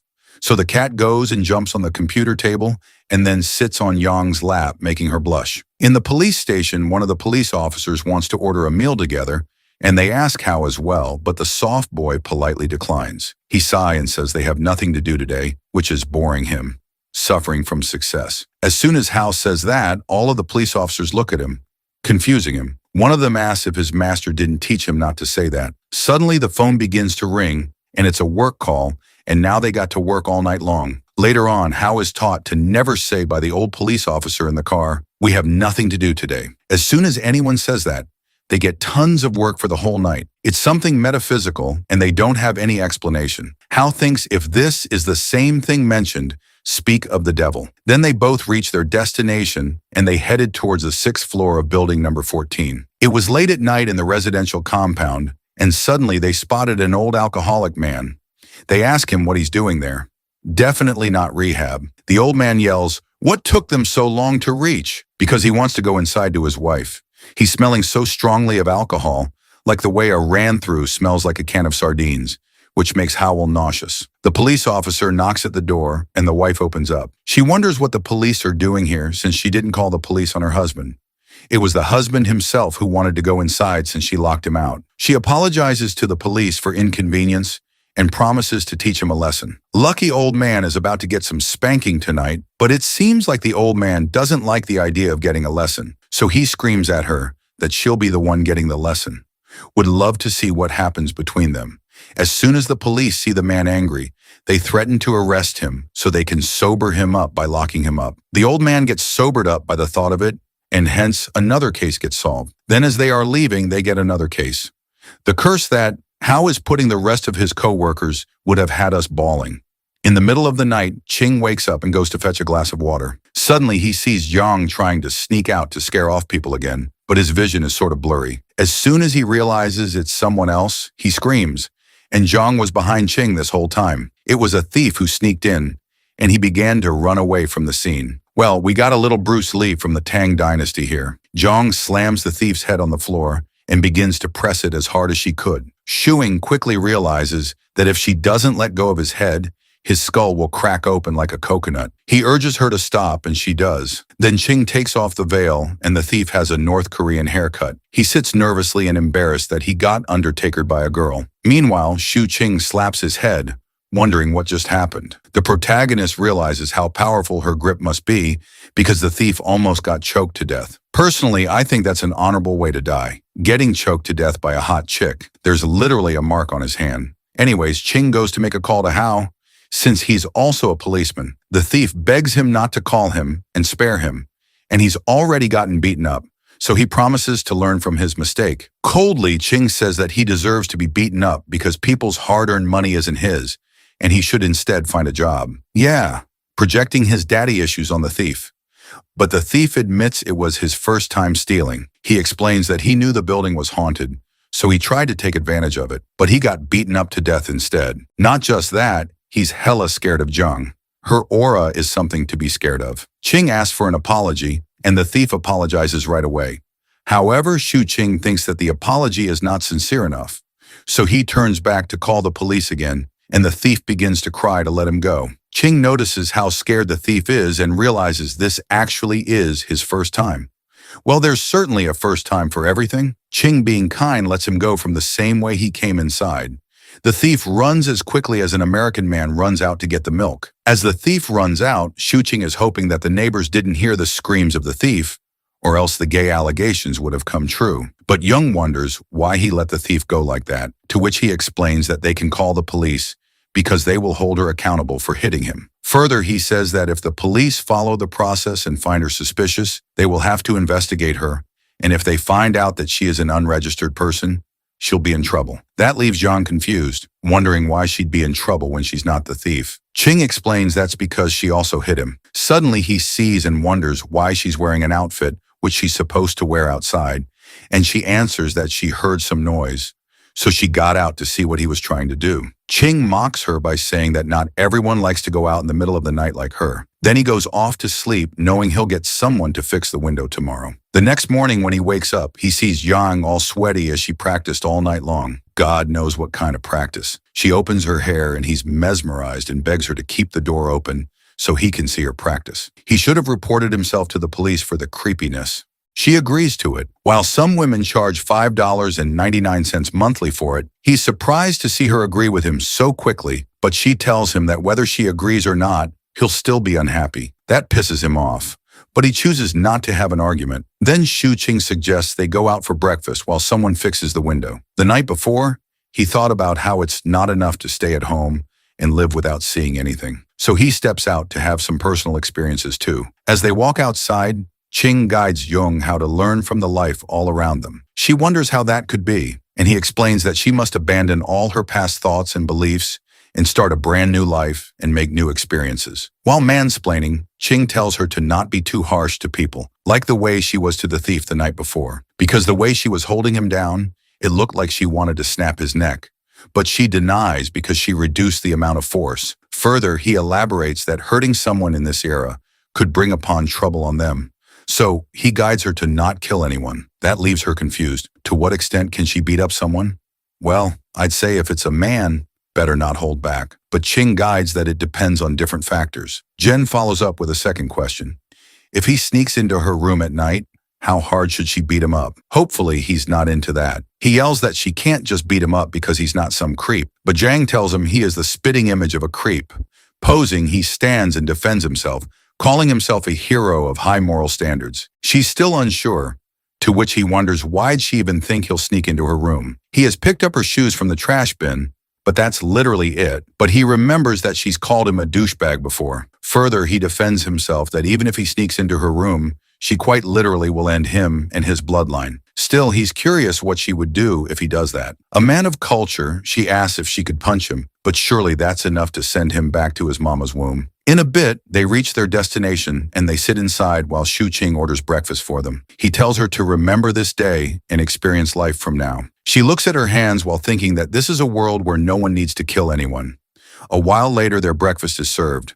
Yang likes the food while Shuing smiles as he looks at her that no one here knows that she's an ancient girl, which makes him think if all ancient people eat like there's no tomorrow. So, he assures her that she could definitely have some more food if she doesn't find it enough, but she wonders if it's expensive. But he explains that breakfast is the cheapest, and she doesn't need to worry about food in this world because food is cheap here. As he chomps down on food, he thinks about how it feels like he's raising a baby. Then John gets up to order 15 more buns, almost making Shu Qing spit out his food. Seeing that, he tells the waiter that the order is to go. He asks her if she can even eat that many, and she wonders if she ordered too many, but he just guides her to not eat that much in public and tells her to pack it up and eat the rest at home to save themselves from suspicions. While Yang eats, she assures him that she'll pay him back when she earns, though she could definitely use another way to pay him back. Then he gets the check and they leave. They pass by a hot pot buffet, and the lover boy promises her to bring her to eat some buffet next time. Jen wonders what that is, and he elaborates that in buffet they can pay a little money and eat whatever they want until they are full and there are plenty of other dishes. That makes Zhang think that it's like charity, but Shuing clarifies that it's nothing more than a marketing tactic. Then he says to her that mostly people in this era work through the brain, and since they don't do anything physically much, they don't feel hungry either. So her eating like an American fatty would get eyes on her, and everyone would end up knowing who she is. Basically, the buffet thing makes the owners profit more, because people don't eat much anyways. He highlights that girls and children are prime victims of this marketing tactic, as they would pay 100 yen and only eat food worth 30 yen. In other ways, people with bigger appetites can eat more because restaurants can earn it back from people with smaller appetites, as explained by Yang. Hearing her grasp the concept, Shuing shares a story where he thought as a kid that the buffet owner was very generous to let anyone eat how much they wanted. Jen wonders why do people with smaller appetites even bother going. He answers that it's more convenient and affordable for people. Later, he thinks about how she's been learning about the world bit by bit and how she could connect all the dots and one day suddenly learn about everything. It seems like Yong no longer feels like an outcast in this era. A few days later, the lover boy gives his lover girl a phone, and she wonders if Shuing is her sugar daddy now, considering how expensive a phone could be. But anyways, gamer guys are usually broke, and he got it from a giveaway too. Well, he went to get a sub card and top up, and they gave him an Android phone, which is worth over 1,000 yen, and he decided to get it for his heroine. She's so happy and thanks the hero. Then he urges her to follow the instructions and give him a call. He feels at ease that she is a smart girl and she could learn it really soon. A realization hits him that he feels like an NPC, but it's more convenient for him that she learns quicker. Then he gets up and tells her to have dinner by herself since he won't be home. And if she feels bored, she could learn how to use the phone or watch other videos. Shu Qing thinks that, since she has learned that she can earn money through playing games, she has turned into a game addict. And it is worrying at this point. Before he leaves, Yang asks if it is really a job to manipulate the characters running around, and he replies that if she continues to play afterwards, she is working overtime. But since she is already in an internship, there won't be extra pay for overtime. Then he reminds her that she should eat, and if she needs anything, she needs to call him. He leaves to go see his parents. He hasn't visited them since Zhang came. King steps inside and sees his dad. His dad tells him his mom is out playing mahjong. Then he asks where his girlfriend is talking about Yang. Shuing gets annoyed and explains that she's just a friend who will stay with him for a while. The dad utters that he wouldn't let a man stay, but Qing defends himself that Hao has lived with him, but he's considered an exception by his dad. As the dad thinks that Howell could really be his girlfriend if he wasn't a man, Qing knows there's no winning from his dad and calls his mom instead, who is a Mei Jiang addict. They wait for her to come back home, and Shuing informs his dad that his apartment was broken into by a thief, though he fixed the window. But can he reimburse him for the cost? His dad mocks him that there isn't anything worth stealing at his place, and the only thing that is worth stealing is the computer which he sleeps with. So nobody can really steal it from him. He's committed to his computer. Can't really judge the gender of the computer. Will end up getting me canceled. His dad asks if he was hurt, but Shuing explains that the thief was beaten up and chased away. Of course, not by this weeb. Then his mother returns from mahjong and begins to cook right away. She seems happy, which makes them think that she probably won more than usual today. As she cooks, she wonders where her son's girlfriend is. And again, he protests that he doesn't have a girlfriend, and his dad is blabbering false news. His father wonders that they live and eat together. That sounds pretty much like a relationship. His mom didn't know that, and she is surprised at that news, and she urges to show her the picture of Yang, though she was trying to go and look at her by herself. But her husband stopped her because it's not considered respectable to go without telling these days. He doesn't show her picture and says that she is just his friend and nothing special, while he thinks that his mom has always been persistent. So she won't let them go until she sees it. So he ends up showing a picture of her, and she thinks how pretty Yang is. Of course, being a boomer, she starts swiping through the album and wonders why he has so many pictures of his just friend. He snatches back his phone while thinking that this is his record of observing antiques and wonders why has his mother started discussing her so much as if she is her daughter-in-law. The thing about Shuing is no matter what Jiang is doing, he always quickly takes random pictures of her. Even though they aren't officially dating yet, he definitely feels something for her, and she quite literally stays with him. Anyway, back at dinner, his mom asked him which school she goes to, but he replies that she doesn't attend school. His mom wonders why a pretty girl like Yang wouldn't go to school. He doesn't understand what being pretty has to do with going to school, because to him it's normal for someone from a poor family not to attend. His father mocks him, questioning why a girl who's good at her studies would even consider dating a loser like him, because all he does is sit at his computer all day. The only difference between him and a Discord mod would be the weight. Both parents feel bad for Yang, and their son insists that he's stable and not a freeloader.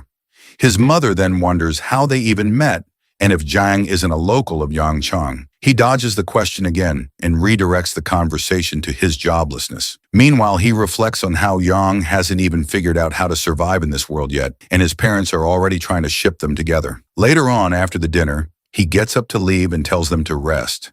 He also points out to his mom that she shouldn't play mahjong every day because his dad is practically starving like the African kids. His dad gets slightly annoyed at his mom, saying she's even more stubborn than his son's joblessness. Suddenly, she remembers something. She hears that Shuing's neighborhood is haunted and recalls the sound of a woman's cry in the middle of the night. She wonders if everything is okay. Shuing demands that his dad cut the rent in half or he'll stop renting the apartment because it's haunted.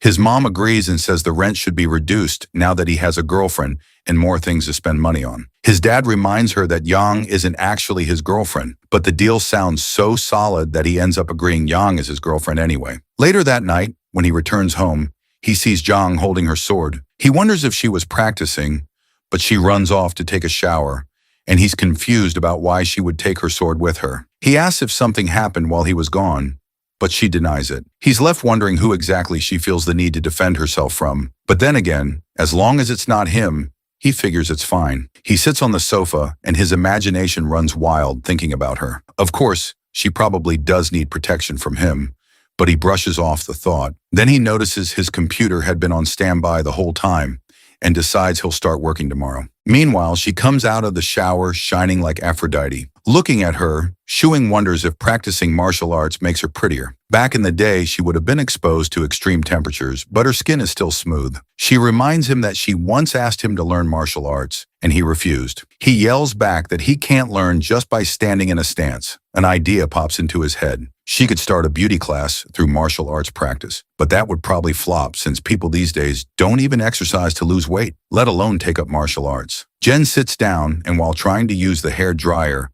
asks if the Taoist caught the ghost. In truth, there never was a ghost. It was just her sneaking out by mistake, and people assumed it was supernatural. She gets mad because she's a human, not a ghost. The lover boy realizes she isn't used to using a hair dryer, so he takes it from her and helps dry her hair. She hands it over and he continues the conversation, affirming that yes, she is human. But the problem is that no one in this era has ever seen a real martial artist. Someone flying across rooftops at night would easily be mistaken for a ghost. She wonders aloud why people don't practice martial arts anymore. He explains that living conditions have improved. People no longer worry about food or clothing and want to live more comfortably. Martial arts just aren't necessary anymore. People today have better options for enjoyment. He starts telling her a historical story, but she interrupts saying she doesn't know those people. He explains the story was written by Mr. Jinny Young. He concludes that martial arts is basically dead now, and people can only rely on technology to live comfortably. He tells her to put her sword down.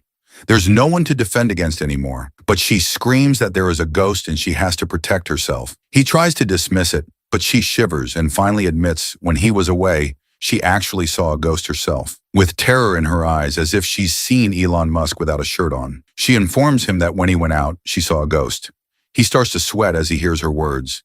He thinks to himself that she probably just saw an old lady taking out the trash while wearing a mask. But then she begins to describe what the ghost looks like. She says its hair is longer than hers, and she elaborates on how it looked at her. It is pale white and wears an odd blue robe with long sleeves, which unnerves him. He begins to wonder what kind of thing she actually saw. He can't help but consider if there really is a ghost, but he brushes off the thoughts by telling himself that ghosts don't exist. Science can't prove their existence. According to him, she might be having hallucinations due to stress. Janong frowns and says that in her era, ghosts are something to be feared, but the hero assures her that they don't exist, all while blow-drying her hair. She emphasizes that she saw it and admits that she's scared, that even her sword can't protect her. Though he starts to wonder if time travel is possible, then the probability of spirits existing might be real too. He tells her that he'll borrow Mr. Xiao's mahogany sword tomorrow. She thanks him and he tells her to go to bed while he wraps up the hair dryer. He decides to take a shower as well, but his shower time is shorter than usual, which makes him realize there's a big difference between living alone and living with another person. He can't help but feel creeped out too, and he can't fall asleep with that feeling lingering, so he sits down to work. Suddenly, he looks at his laptop and is shocked. On the other hand, Yang looks at the clothes the young hero bought for her. She compares them to the clothes worn by other people and finds the ones he got her to be more acceptable, which makes her feel warm. Then she takes out the clothes she was wearing when she came to this era. They have narrow shoulders, short sleeves, and rougher fabric. If she were back in her old world, Yang would probably make some changes to them.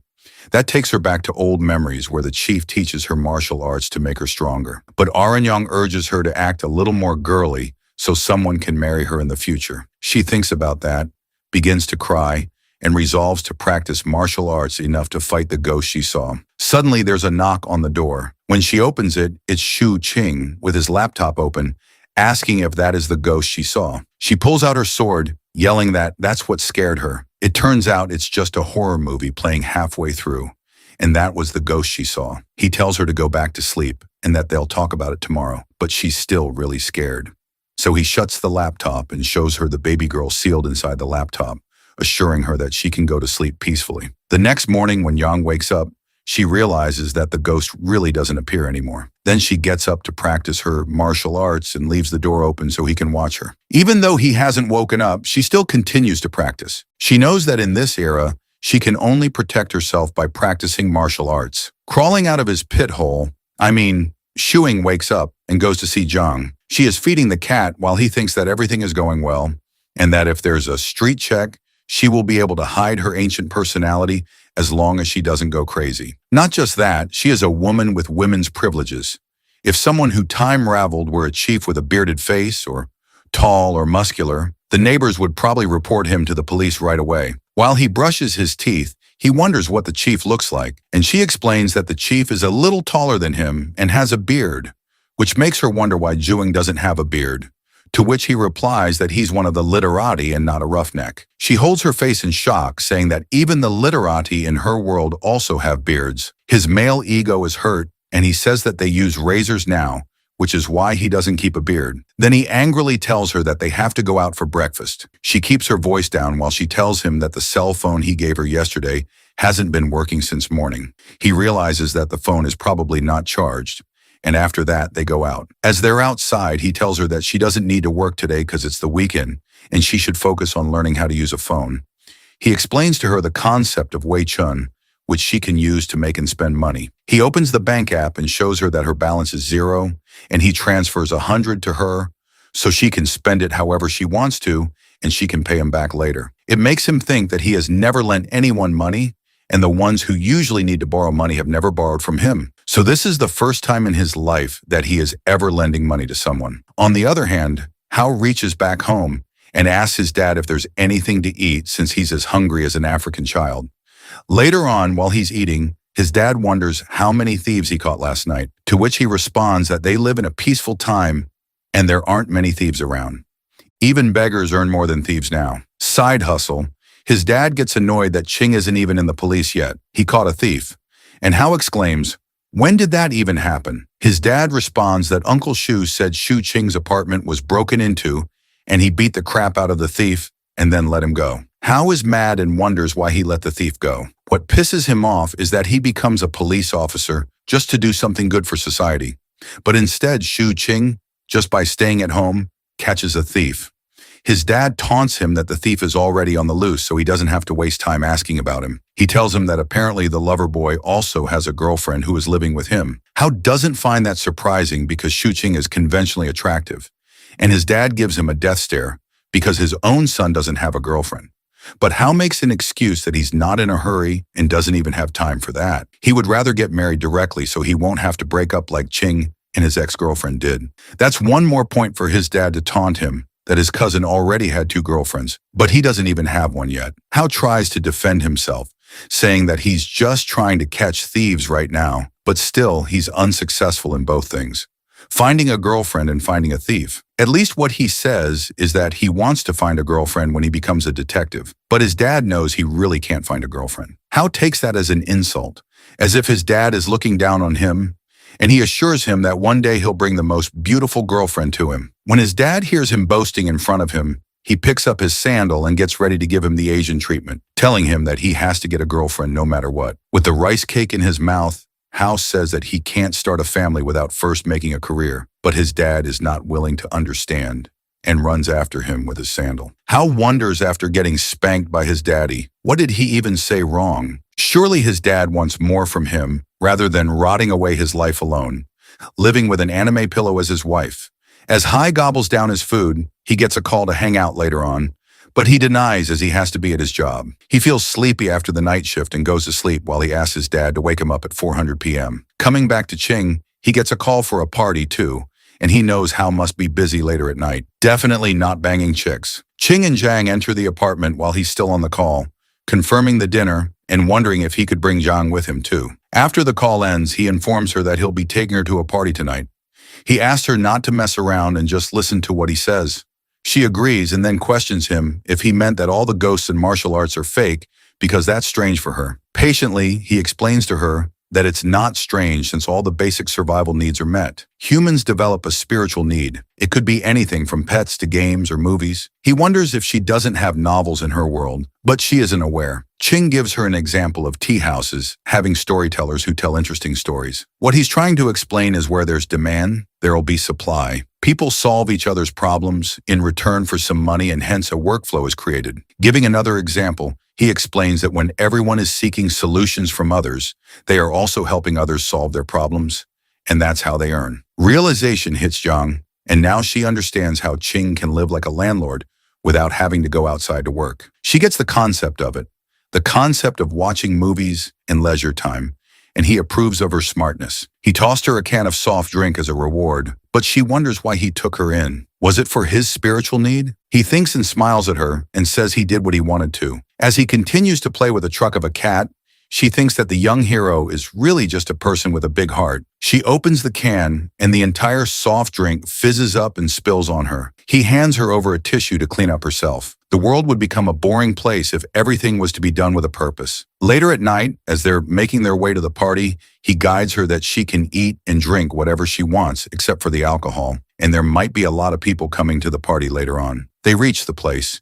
He tells her that it's a place for her to experience newer things. As they step inside, he makes sure to let her know she can stuff her mouth with as much food as she wants. Zhang finds the music too loud, and by her looks, she looks uncomfortable, as if her uncle touched her. As Ching enters, they all seem happy for Ching to join. His friend informs that they all were waiting for him to arrive, and he should start singing now too. But Ching takes Zhang and decides to sit for a while. Zhang observes the place with uneasiness apparent on her face. Zhang is visibly uncomfortable. Her body language is awkward. Ching urges her to have some snacks before everyone arrives and they can eat properly. Handing her over some hazelnuts, he guides her how to crush them, but she can barely hear him because of the music. He realizes he has to speak louder, so he gets nearer and teaches her how to crack open a hazelnut. Then he wonders if she has had these before, but she hasn't. When she eats it, she finds them incredibly delicious, to which he apprises her to eat more. He isn't worried about how she cracks up the shell, because in a place crowded like that, no one would probably notice. And even if they do, they would probably only think how strong she is. Then he laughs and cheers while passing on a drink to his friend Zijun. He begins to party with them and drinks beer. Seeing him drink beer, Zhang wants to try it too, and he denies that a girl should know how to protect herself, and she's out. But she urges that she has had alcohol before, and she won't get drunk. He definitely has double standards because she just wants to have a taste, but he's not letting her. So after she insists a lot, he lets her have one of which brightens up her face. As she drinks it, he wonders if she likes the taste of it, and she ends up disapproving of the taste. On the other hand, his friend Zijun thinks that they are doing something fishy and stops them, but Ching tells him to mind his own business. Jun hops over to him and questions whether Zhang is his girlfriend, to which he denies that they're just friends. Ching turns to Zhang and introduces his friend to her as a real nouveau riche. However, this friend of the young hero doesn't have good intentions with her, but Ching stops him. Zijun wonders if he's not good enough, to which Ching doesn't even deny that, but what Jun brings to the table is his money. Anyhow, he walks away while Ching wonders when they're going to eat because he's really hungry. Zijun tells him to hold his horses because some people have yet to arrive. As he goes over to party again, he talks about how being on duty and how it's so life-sucking. Ching gets angry knowing that Hao is doing a great job. On the other hand, the party's going on, which is making Yang uncomfortable, and she wonders why are there so many people around here. He knows that there is a need to help her integrate into modern society, and this is a way for her to experience new things. Ching urges her to take this as a form of celebration because it's his friend's girlfriend's birthday. After that, he asks her to break some hazelnuts for him, and she does so, and he thanks the heroine. He wonders if she can sing, but she has never tried singing before, though he's a little controlling and says he wouldn't even let her sing, and he'll show his singing skills sometime later. Suddenly, he sees a guy with a white outfit come too, and he catches his attention, leaving him wondering what he's doing here. The guy and Ching look at each other, and the guy coldly passes by him. King gets busy on his phone again when suddenly he hears the constant sound of nuts cracking, only to find out that Zhang has eaten all the nuts out of hunger. He wonders if she's hungry, and she admits to it. So he assures her that in a little while there will be a super-sized cake. Her mouth waters, just thinking about it. She comes to think of it, she hasn't had any bad experiences with food over here. The worst food she had was the half-eaten bun and the hamburger when she first arrived. They were a little hard and tasteless, but even those were better than the pancakes in the Guarel. Zijun gets Ching's attention and urges him to sing since Hao isn't here, and he agrees to sing just one song. He takes the mic from Zijun, and Zhang, out of curiosity, leans over to see what that is. Suddenly, hearing her own voice being extremely loud, she gets scared. Ching tells her to relax and explains that it's a microphone. Well, now at least she'll be prepared for the speakers she'll be hearing the broadcast from. He looks over at her face. She looks extremely adorable, and he wants to pinch her cheek, but brushes off the thought, knowing that someday he will try it. Then he begins to sing with his friend. Zigjun looks around and sees that everyone is here, so they're about to get things started. And then the cake arrives. He holds the microphone and says that it's his girlfriend's birthday, only to suddenly realize that his girlfriend is missing. Someone informs him that she went out earlier. Ching smirks, joking that his girlfriend isn't even around, and he was about to cut the cake because he thought the girlfriend was the girl who was singing with him earlier. Jun looks around and finds her nowhere, so they just decide to keep on partying. Ching wonders if that's his new girlfriend, but Jun says they've been together for over a month and she is his true love. Zhang listens to them and questions the hero, asking if girlfriend means wife. He explains that girlfriend is just a term of endearment. While Jun looks at her, wondering how she doesn't know what a girlfriend is, Ching mocks Jun, giving an example that his girlfriend would one day be someone else's future wife, and to some extent, his friend agrees.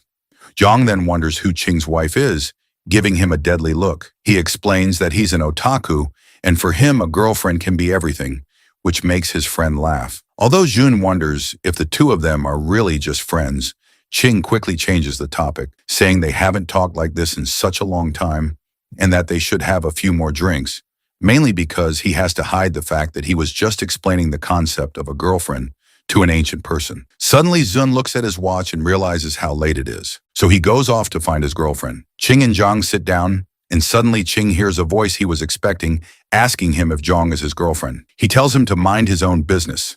It's the same guy who's curious to know how Ching finds so many beautiful girlfriends all the time, hoping to learn something from him, but Ching shuts him down, saying he's too ugly for that. It seems like Ching and his rival are standing face to face while he actively harasses him to have a drink with him. Ching stops Lang from being weird because he doesn't want to talk to him. Suddenly, Jun enters the room again and is scared to see that the two of them are standing face to face. He begins to panic because they had been roommates for a few years and now they are enemies. This is the reason why Jun called Liang over, but it seems like the situation is completely messed up. So Zun stands between them and tells them to talk nicely and not to fight. Turning to Ling, Zun wonders why he had to provoke Ching, to which he says that he was just trying to have a drink because it's been a long time and they haven't caught up at all. Ching looks at Jun and questions if he invited him over, to which Zun panics and says he thought they could talk about it. Smirking, Ching says that he never considered this to be that big of a deal, to which Ling agrees, adding that he never thought of it as a big deal because the past is the past. Ling admits that he was just asking for advice and trying to have a toast with him, to which Ching says that he just despises him for his weird tone. Ling had been waiting for the right moment and then gets reminded that he wasn't beaten up hard enough the last time, and everyone starts to gossip that they are about to fight. Zijun has no idea that it even happened and wonders why they both have to act like children. So he tries to make Ling calm down so they can celebrate his girlfriend's birthday. But it seems like Ling really wants to have a toast with Ching, yet he denies him again. Ling now wants to have a toast with his girlfriend, talking about Zhang. Angry, Ching says she doesn't drink and advises Zhang not to talk to Liang since he's a bad guy. Finally, Jun takes Liang away to put an end to the fight. He returns and sits with Ching, questioning when they even fought. Ching admits that if he had known Lang would be here today, he would not have come. Xian clarifies that if he had known these two were on bad terms, he wouldn't have invited him over in the first place. Zhang wonders why Liang called her Ching's girlfriend, to which he explains that Liang is ugly, and that's why he thinks they are dating. Both of them, Zhang and Q and Ching, are pretty, so brainless people automatically assume they're dating. Hearing the term brainless, Zun yells because at first they also thought Zhang and Ching were dating. She wonders why anyone would think a handsome guy and a pretty girl are dating. She isn't even wrong. These baddies end up with guys who look like only their mothers would find them attractive. Then Ching advises her not to talk to anyone, including Jun, to which Jun screams that he already has a girlfriend. Finally, Jun's girlfriend returns, and he happily goes to the waiter because it's time to cut the cake. As the cake is revealed, Zhang is mesmerized by the size of it and wonders if it is all edible. Ching admits that it is edible, yet he finds the situation a bit weird and off. Ching takes Zhang and hides her under the table beside the sofa, guiding her to keep hiding until he gets back. promising her a huge slice of cake. She waits for him as he leaves and wonders what the cake will taste like. She's curious whether eating cake while hiding is some sort of rule. She waits excitedly. Meanwhile, at the party, everyone is smashing cake on each other and enjoying it, and she feels a little terrified. Surely I'd be terrified too. It looks like a Diddy party. Suddenly he returns with the cake. He sits down beside her and tells her he knew June only got that humongous cake for smashing. So he took a slice before they started, just for her to try. A man giving princess treatment in this era was rather unexpected. Still, her eyes look really sad. She takes a bite of the cake, and when he asks if she likes it, all she can think about is how much Yang would love the taste, but she could barely eat something sweet for long. Feeling sad, she wonders why they have to toss around something so delicious. Ching hears her and promises he will get her a better cake, and they'll eat it together without wasting any. She thinks about it deeply. Is this the era people dream of, where they get their clothes dirty and waste food and be happy about it? When everyone is done playing, Ching gets up and assures her that no one will be playing anymore, so she can come out now. He goes to the bathroom, and afterward he tells her they'll be leaving soon. She stays there waiting for her hero to come back when Liang approaches her, covered in cake, asking her to be friends with a nasty look on his face. She angrily replies that she doesn't want to engage in any conversation with him, but he's stubborn. Seeing her clean clothes, he realizes she didn't participate in the fun. So he tries to smear cream on her from the cake, and she exclaims, backing away. As she defends herself, about to knock him out, Ching returns and punches Liang in the gut for even daring to get close to Zhang. That makes Liang furious, and he punches Ching, who falls onto the table. Hearing the commotion, Zun enters the room, panicking as he sees Ching and Liang fighting. Ching and Liang are beating each other up as if they'd get a reward for it. The crowd begins to pull them apart, but they are unsuccessful. Suddenly, a hand grabs Ching out of the feud with Hercules kind of power. It was no one other than Zhang. Everyone who witnessed that just thinks how incredibly strong she is. On the other hand, Jun regrets putting them together, and Ching laughs that Lang ruined a good party and he should beat him up a little as well. Jun yells that he'd rather punch him. Then Jun calls off the party and begins sending everyone back home. After everyone is gone, Ching once again begins to trigger Liang to fight him, though Jun seems concerned for Ching as his face is totally swollen. He brushes it off, saying that he's okay, and turns back to his rival to fight him again. He talks about having the guts to touch his girlfriend's face, so now they can solve it if he has any other issue, hinting that he is going to beat Liang up. Suddenly, there is a knock at the door, and Zun tries to send them away by saying that they're busy, but it turns out it was the police who got the report of a fight happening here, along with another officer.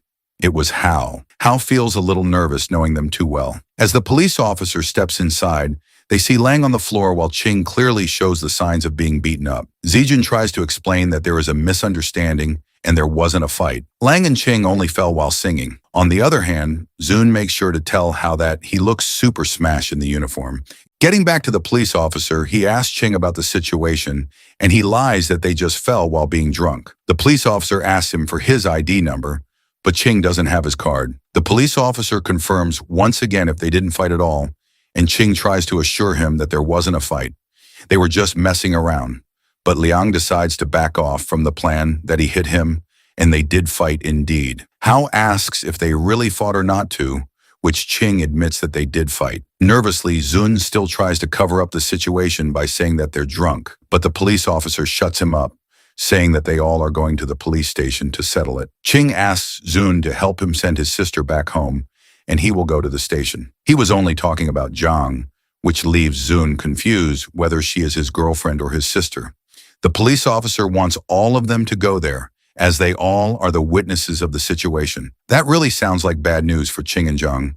Ching urges that it's not necessary to take her because she has to complete her schoolwork, but the police officer shuts him up, asking why a high school student would even come to a place like that. Jun thinks that Ching is usually smart, but suddenly he sounds like he's spitting nonsense. When he volunteers himself to go instead of her, the police officer angrily says that all of them will be going.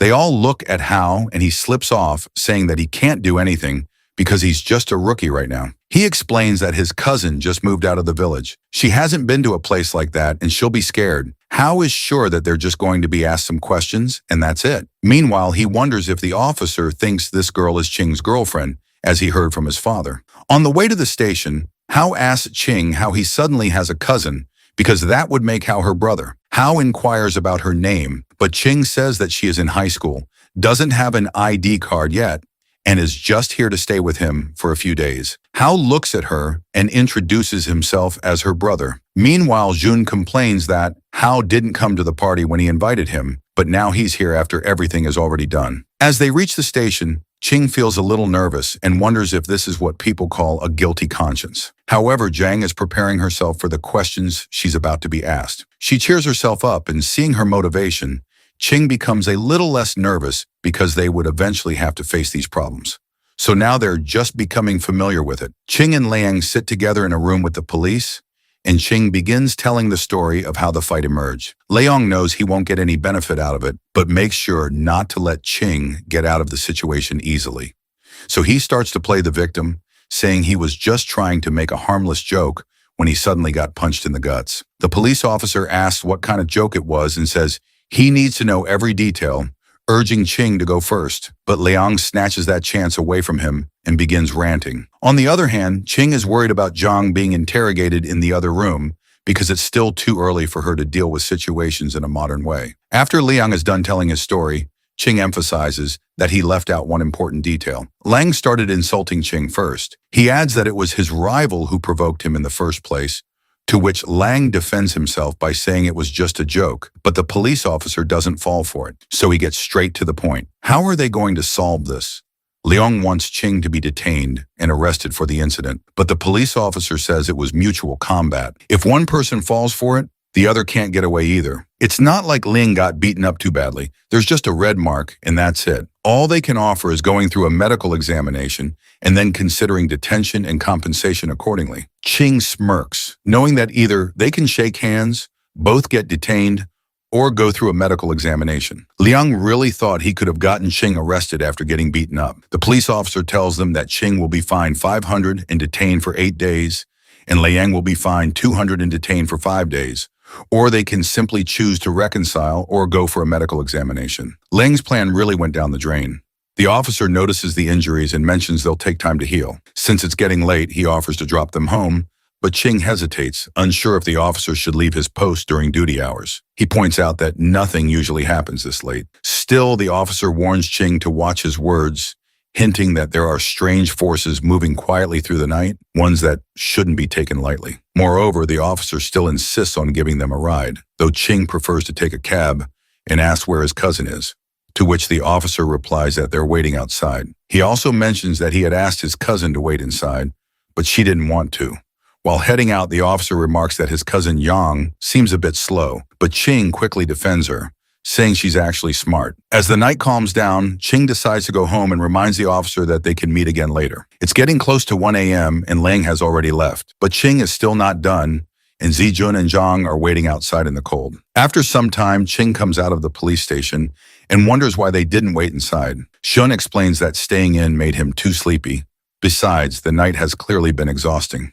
Jun sigh, calling the whole day a mess. Despite the trouble, Ching jokes that if he gets another chance, he'd give Liang another beating. Suddenly, Ching remembers and asks about Jun's girlfriend, the one he's been dating for a month, to which Jun explains that she couldn't stay awake and went back to the car to sleep. Zijun offers them a ride home, but Ching declines, saying they'll just take a cab since it's already so late. As they get ready to part ways, Ching quietly reflects that with others always around, it's hard to talk to Zhang about the things that really matter. The night grows colder. Jun comments on how chilly it gets this time of year, and jokes that in a moment like this, Ching should be offering his jacket to Zhang. But Ching doesn't react, and Zhang, standing calmly, mentions that she isn't cold at all. Her response carries the weight of someone used to much worse.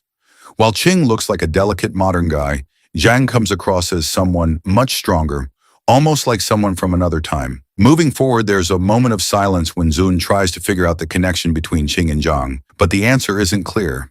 It leaves more questions than it solves because she doesn't quite seem like a cousin or a girlfriend, and the lack of clarity makes their relationship even harder to place. Eventually, they reach home, and the tiredness from the night begins to settle in. King watches as Zhang walks ahead with quiet steps. So light it's hard to hear her at all. Despite the long, messy evening, Ching starts to realize he might have been the only one who actually enjoyed the chaos. Now walking home slightly drunk and in the dark, the feeling of excitement begins to fade into a strange kind of loneliness. As they walk, Ching asks Zhang to walk beside him instead of behind, joking that it feels like a sidekick is following him, to which Zhang agrees, reminding him that she never saw herself that way. Once they reach home, Ching collapses on the sofa, feeling drained after the long day. But he's curious about her police questioning. He thinks back and learns that Yang only gave simple answers, mentioning a cousin and a birthday, and stayed silent on the rest. After hearing all of this, Ching admires how well Zhang handled it, realizing her clueless act was just smart thinking. In the end, Zhang feels that the police aren't as scary as they seem. After that, Ching reflects on how the day turned out and feels that despite everything, they handled the situation well. Also, Ching didn't lose anything from the fight and even managed to bring Zhang out for a bit of fun. Indeed, Zhang also got a first-hand look at a police station. Other than getting home late, Ching considers it a good day, especially since Zhang reacted well under pressure. Later, Ching teases Zhang a bit about being too obedient, but she calmly reminds Ching that she only follows him because she believes he's a good person.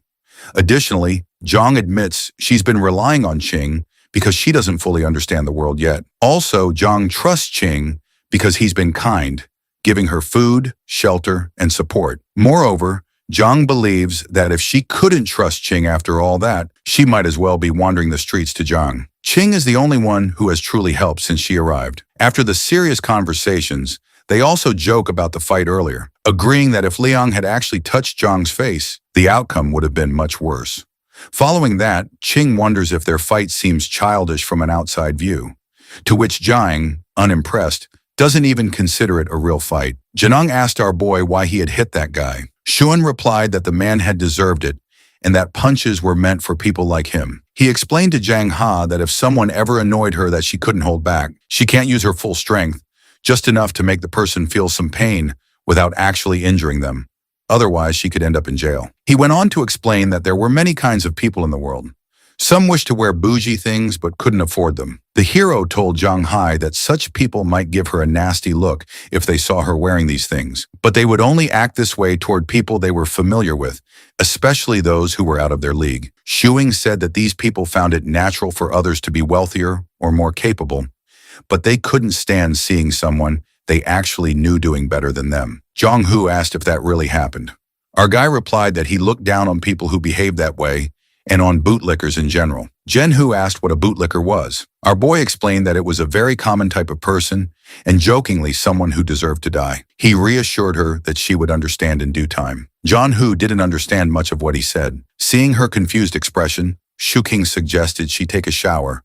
Noting that it was late, Zhanga agreed and left. Our hero sighed, leaning against the sofa. Realizing that having someone to chat with at home felt surprisingly good, he wondered briefly and awkwardly if they could cuddle to sleep once she was done, but immediately realized how weird the thought was. When Yang Hu returned from the shower holding a blow dryer, Shuing stood and told her she could dry her hair herself today as he was going to shower. As he entered the washroom, he sighed, realizing he had been standing a little too close to her earlier. After a shower, Shu Qing returned to see Zhang Hu holding the blow dryer. She mentioned that many girls had short hair and asked if it was normal for people to cut their hair here. Our hero explained that hairstyle was a personal choice. Even going bald was fine if she wanted.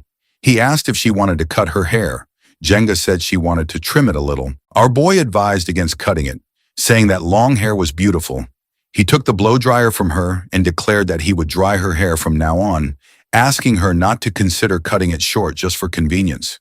Zhanga nodded, then asked if it was normal for guys to help girls blow dry their hair. Shuing smirked and reassured her that it was very normal. After some time, the hero placed the blow dryer on the table and said they were done. He began leaving, reminding Zhang Hu to go to bed early. He turned off the light and wished her good night. Zhang replied and typed good night into her phone, playing a song and following along with the lyrics. The next morning, Shu Qing walked over to Zhang Ho and greeted her with a cheerful good morning. She replied in kind. Our boy admitted he had woken up a little late and asked if she wanted to go out for breakfast. She declined, saying she was at work. Our guy smiled and said he would buy breakfast for them both. As he prepared to leave, tying his shoelaces, Shuing realized that living with Young Hu for so long had subtly influenced his life, giving it more routine. Meanwhile, Yang Ha searched online about girlfriends and began reading the Wikipedia page on the topic. Yang Hu continued reading the Wikipedia page on girlfriend. Afterwards, her curiosity led her to search whether ghosts existed in this world. Shu Hing returned home and urged Yang Hu to take her breakfast. She replied that she was busy working. Shu Hing insisted, telling her that she could take short breaks even while working. Janga said she would eat later, but our boy showed her the food he had brought, light, easy-to-digest buns and soybean milk. Janga picked up a bun and mentioned that she had been playing the game for a while. She asked if she could help other players level up. According to our boy, a mining expedition earned her 18 yuan, enough for 6 buns. Zheng Ho realized that a day of mining expeditions would provide enough for 3 days' worth of food. Our boy checked his phone and promised to find a request for her later, reassuring her that she could try it if she was able. He knew gaming was primarily meant to keep Zhang Ha occupied, preventing her from wandering outside late at night and startling people. Zhang Hu exclaimed in excitement that she really wanted to help others level. Shuing smiled, thinking that once she was more familiar with the modern world, he could give her something more practical to do. Zhang Ho remarked that the food was really tasty. Shu Hing reminded her that it wasn't her first time eating it, but Zhang He insisted it was delicious, adding that the cake from yesterday had been amazing as well. The hero chuckled and asked when her birthday was, offering to get her a huge cake to enjoy by herself. Zhang admitted she didn't know. Our hero smiled and suggested that they could celebrate the day she came to live with him as her birthday. Yuhu, excited, asked if she could eat cake on that day next year. Shu Qing, looking at her happy face, said she could even eat some cake today as a belated celebration and promised to buy one for her later. Zhang thanked him joyfully but then hesitated, worried that cake might be expensive. Shu King chuckled, assuring her it wasn't, and told her to relax and wait to enjoy it. Later, our boy asked if Zhangyi had brought any copper coins from her time since her era primarily used copper over silver. He explained that if she had some, they could potentially sell them for money. Youngha said she didn't have any copper coins. They were usually managed by the second miss. She did, however, have some broken silver pieces sewn into her shirt hems for emergencies. Youngha realized there was no one now to discreetly place money into her clothes. Our boy sighed, thinking that hiding a few copper coins wouldn't be of much use, and if there were too many, she would have used a proper money bag. Looking out the window, he reflected that no one would have guessed that a simple trip outside could lead them here. Meanwhile, Hyozi was riding his motorbike and greeted an elderly lady along the way. He reached home and parked outside, feeling a strong sense of fulfillment from protecting ordinary citizens. Inside, he noticed a puppy and asked his father whose dog it was. Chin replied that it was Wang's dog's son and instructed Hyozi to train it as a police dog. Hyozi groaned, protesting that he didn't even know how to train dogs. The two argued for some time. Eventually, Howie asked for the dog's name. Chin hadn't decided yet, but wanted a name that exuded strength and power. Hyozi sighed in annoyance and then asked if Shuing had a female cousin. Haz's father doubts that he might be interested in the female cousin of Shu King. Hyozi's mind drifts to how close his and Qing family is. Even when they were born, their marriage was fixed. But when it turned out they both were males, the marriage was called off. He explains to his dad that the girl Qing's cousin he met yesterday was pretty but kind of odd. Hearing him call a girl pretty, Hyozi's father assures him to talk to Qing's father about the girl and his son. Though Hai isn't interested in her yet, he found something suspicious about her. It seemed to him that she wasn't able to understand anything.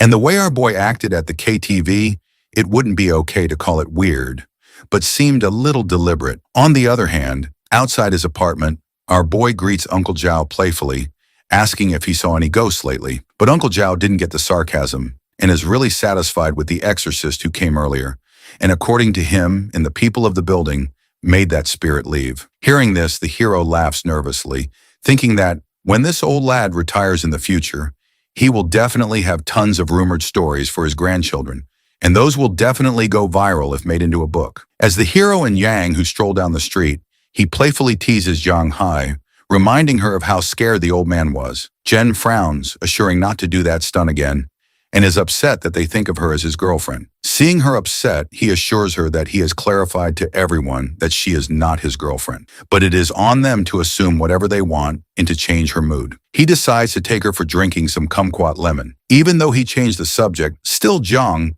his mind races with thoughts. She doesn't understand why people assume they are in a relationship. They slept in different rooms, never crossing any boundaries.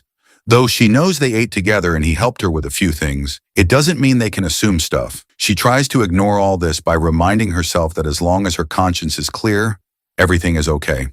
While Ching buys them milkshakes out of curiosity, Young-hoo questions our boy about what girlfriends do so that she will avoid them. Taking a long pause, our boy explains to her all the signs of what girlfriends do, and it is similar to what they do all the time.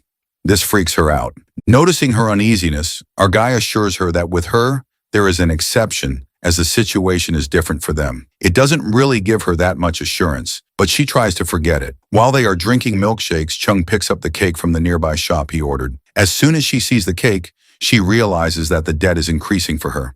So, she offers to let her help him in whatever way he wants. This makes the hero grin, and he decides to tease her, claiming that the problem he is facing is a lack of a girlfriend. So if she helps him with that, it would be great. Hearing this, Jong-hoo starts to think about it, which makes Ching smile. He wonders if she will agree to be his girlfriend, but he knows one thing: he will never make a move on her. Instantly, Jong-ho freaks out, declaring that she will never help him to kidnap a lady. At that moment, he's stunned by the realization of just how naive she is and how far beyond her his thoughts are drifting. Shuing admires Jong for her willingness and open-mindedness to listen to everything he has to say. However, when they witness a couple kissing in public, Yang questions whether it is even appropriate to do such a thing so openly. Our boy's a lonely buddy, hence he finds it indecent as well, but then references Lee Shaman asking, weren't the people in her era open-minded? To this, Jang replies that she had heard a little about him.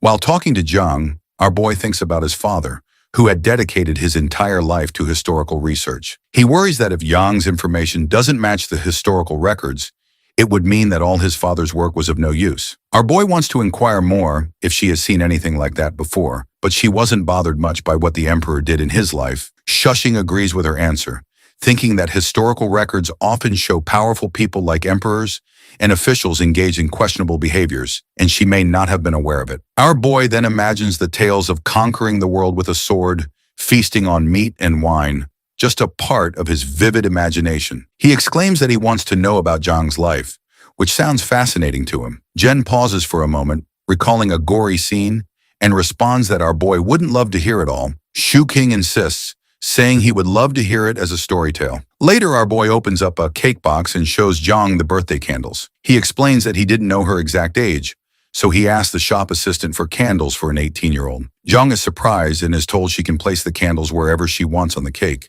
Shuing also tells her that he's going to turn off the lights, which Zhang questions.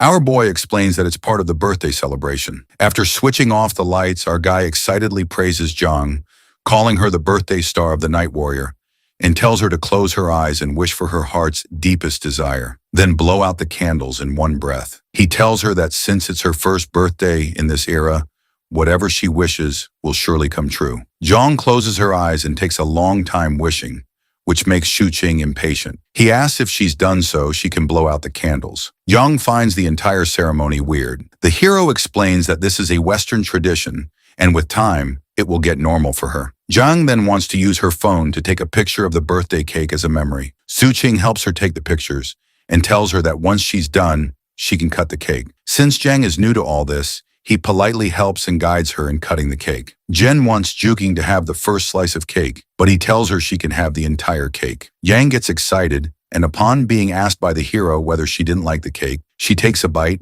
and happily tells him that it's delicious. Our boy shares that he had the same reaction when he first tasted cream as a child, but he's not fond of it anymore. Perhaps because he's had tastier food since then. Later, Shu Qing proposes a toast with Zhang using cola, thinking to himself that while it might be just another day for him, she is lucky to be here. He wants to commemorate their meeting, acknowledging that life is short and moments like these matter. Yong-hoo and Shuing sat in the living room as Yong started sharing her past. She remembered that in the 4th year of Caillou, a swarm of locusts had devastated the region, but Lord Tao succeeded in wiping them out and prevented a greater calamity. After the disaster passed, the second miss fled into the wild and later arrived in Gu. The second miss believed she was living in a golden age and regarded Lord Tao as a saintly figure. She even set up an altar at home where she prayed for his long life. She also formed the habit of eating only half as much as others, no matter if the city was thriving or struggling. Although the city's leader considered her foolish, she would simply laugh and say the remaining half of her meal was offered for her savior's long life in this golden era. Shuing felt confused and asked how her family, who practiced martial arts, could keep an altar wishing for the longevity of a government official. Since stories often portrayed martial artists and officials as enemies, Zhang explained that without Lord Tao, the second miss would never have escaped Lu safely, and many more lives might have been lost. In the second M's eyes, every additional day she lived was a gift granted because of Lord Tao. Shu Qing then wondered whether Zhang truly came from the Caillou era and questioned what she would call the Dark Ages if her time was considered a golden one. Zhang explained that her era had suffered through droughts, floods, wars, and numerous other disasters. If there were no human-caused calamities, people would already regard it as a golden age. So the second miss believed their time was especially remarkable. Curious, Shuing searched for Caillou online and concluded that the era could be viewed as both prosperous and troubled. He felt fortunate to have been born in a time of plenty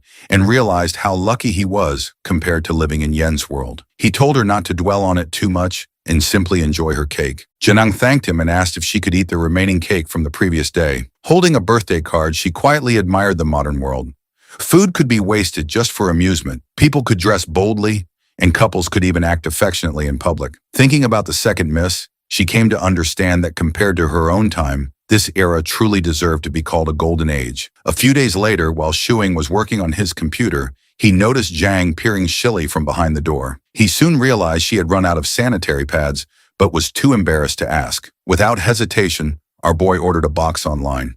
He told her he would transfer money to her later and would also teach her how to order whatever she needed in the future so she wouldn't feel awkward about it. Janang blushed when Shuing spoke so openly about the matter and asked whether it was normal in this era to discuss such private topics. Our boy assured her that nowadays people could talk about these things openly since there was nothing to hide. Zhang Ha handed Shu Qing 100 yuan, but he noticed the reluctant sadness on her face as she parted with the money. Realizing she needed something to occupy her time, our boy asked if she knew how to cook. Zhang admitted that she could only prepare porridge and reheat leftovers. Our boy said he would teach her, believing that a practical skill like cooking would benefit her for the rest of her life. In his mind, learning something useful mattered far more than her martial arts skills, which had little value in modern society. Smiling to himself, the hero reassured his conscience that he wasn't exploiting her. He was simply helping Yang discover abilities that could truly help her. Compared to earning money from video games at home, cooking was a real practical skill that held value in any era. Yang's eyes sparkled with excitement when she asked if she could really learn. Our boy agreed and brought her into the kitchen to show her how to make stir-fried potatoes. Since he rarely used the kitchen himself, the first step was cleaning it up. Our boy then left to buy ingredients while Zhang stayed behind to tidy everything. She cleaned thoroughly, feeling excited about the chance to learn how to cook tasty meals. When Shuing returned from shopping, tired from carrying the groceries, Zhang pointed at the round ingredients and asked what they were. Our guy explained that they were potatoes, a crop known for its high yield. He said potatoes could be eaten as a vegetable or as a main source of carbohydrates, and they were extremely inexpensive. Laughing, he joked that if the Tang dynasty had potatoes, famines might have been avoided and life would have been much easier. They carried the groceries into the kitchen together. Shuing told Zhang to wash the dirt off the potatoes and then peel them with a potato peeler. He added that once she learned to cook, she could also handle the dishes, and he would even pay her 5 yen for each meal she prepared. Zhang quickly declined, saying it didn't feel right to receive money when she was already staying with our boy and would be eating the food herself. Shu Qing insisted she treat it like a small tip and reminded her that homemade meals were healthier than takeout. He was confident that with her discipline as a warrior, Zhang would quickly learn how to cook well. Still adapting to modern life, Zhang found the idea of regularly eating meals at home somewhat unusual. Shu Qing then showed her a photo demonstrating how to slice the peeled potatoes into thin strips. At that moment, our hero received a call from his friend Hyozi. Before answering, he told Zhang to finish cutting the potatoes and soak them in a bowl of water until he came back. When he picked up the phone, Hyozi said he was finally free and wanted to go out for skewers to celebrate. Shuing declined politely, explaining that he already had food prepared at home and suggesting they meet another time. Ha was surprised to hear that Shu Qing had actually cooked. Confused by the reaction, our boy asked why it was so shocking and added that he didn't have enough ingredients to share even if Hyozi came over. After ending the call, he made sure his friend wouldn't drop by since he preferred that Hui and Zhang didn't meet unless it was absolutely necessary. Meanwhile, Zhang sat with her phone searching online to find out whether it was normal for a man and woman living together as roommates to cook meals together at home. Shuing was showing Yang Ho the different seasonings in the kitchen. He told her to carefully observe the amount he used and memorize it well. Yang, however, wasn't fully paying attention. Instead, she kept looking at our boy while thinking about something she had read online earlier, that cooking together can bring two people closer and may even lead to starting a family. Seeing that she seemed distracted, our hero asked if she had remembered the measurements, warning her not to add too much, joking that too much MSG might turn her into a fool. Slightly irritated, Jung said she remembered everything. The hero asked why she was behaving oddly. Zhang first said her conscience was clear, then quickly changed her answer and simply commented that the food smelled wonderful. Once the dish was finished, Zhang was amazed by the rich aroma. Our boy handed her a bowl of rice. During the 2 months they had lived together, this was the first time they had actually cooked a meal side by side. When Yang tasted the stir-fried potatoes, she was captivated by the flavor. Curious, she asked whether potatoes were grown in the soil. Our hero jokingly answered that, of course they came from the ground and didn't appear out of nowhere. He then showed her a steamed potato and said it was one of his favorites. In his enthusiasm, he accidentally grabbed a hot one before realizing it, then passed another to Zhang. He explained that it was understandable she had never seen potatoes before since they originally came from the West. Teasing her, he said that if she ever returned to her own era, sailed southeast and claimed some land, she could become famous enough to be recorded in history books. Janang, however, spoke more seriously. She said she was thinking about finding land in this era, settling down, planting vegetables, and cooking her own meals. Shuing thought that was unrealistic, explaining that farming alone wasn't a dependable way to survive in modern society. To him, people from her time seemed overly attached to land as a means of stability, but times had changed. Still determined, Jung said she could work hard, save money, and eventually start her own farm. She planned to cultivate crops, wait 3 or 4 years for harvests, and repay our guy for everything he had done for her. Shu Qing cut her off, saying that what she needed first was to learn how to live in the modern world, and he told her not to focus on farming for now. Jen's expression immediately dimmed, so our boy quickly reassured her, saying she could treat his home like her own, and that he would look after her. Hearing that made Yang blush. The hero quickly clarified that he only meant he would take care of her openly, just like he did with the cat, and that anything else was a matter for the future. Janang firmly replied that he didn't need to joke about such things. She felt grateful to him for letting her stay there, and said she would find another way to repay him, but certainly not by offering herself. Our boy was stunned, wondering how such outrageous thoughts had entered her mind. Jen added that she couldn't truly regard Shuing's home as her permanent residence and would only remain there temporarily. Since neither of them had anything to hide, Shuing agreed, feeling that the matter cleared their consciences. He reminded her that he had never made any personal promises and asked whether she thought he was a bad person. Jen answered that he was a good man. Smiling, our hero told her to call him Young Master, joking that he wasn't actually such a good person. Later that night, Zhang browsed through Shu Qing's social media using his account and stumbled upon some old photos of him. She asked if the person in the pictures was really Shu Qing. He initially denied it, but Zhang kept pressing until he finally admitted the photos were from his flashy younger days. Our boy flushed with embarrassment.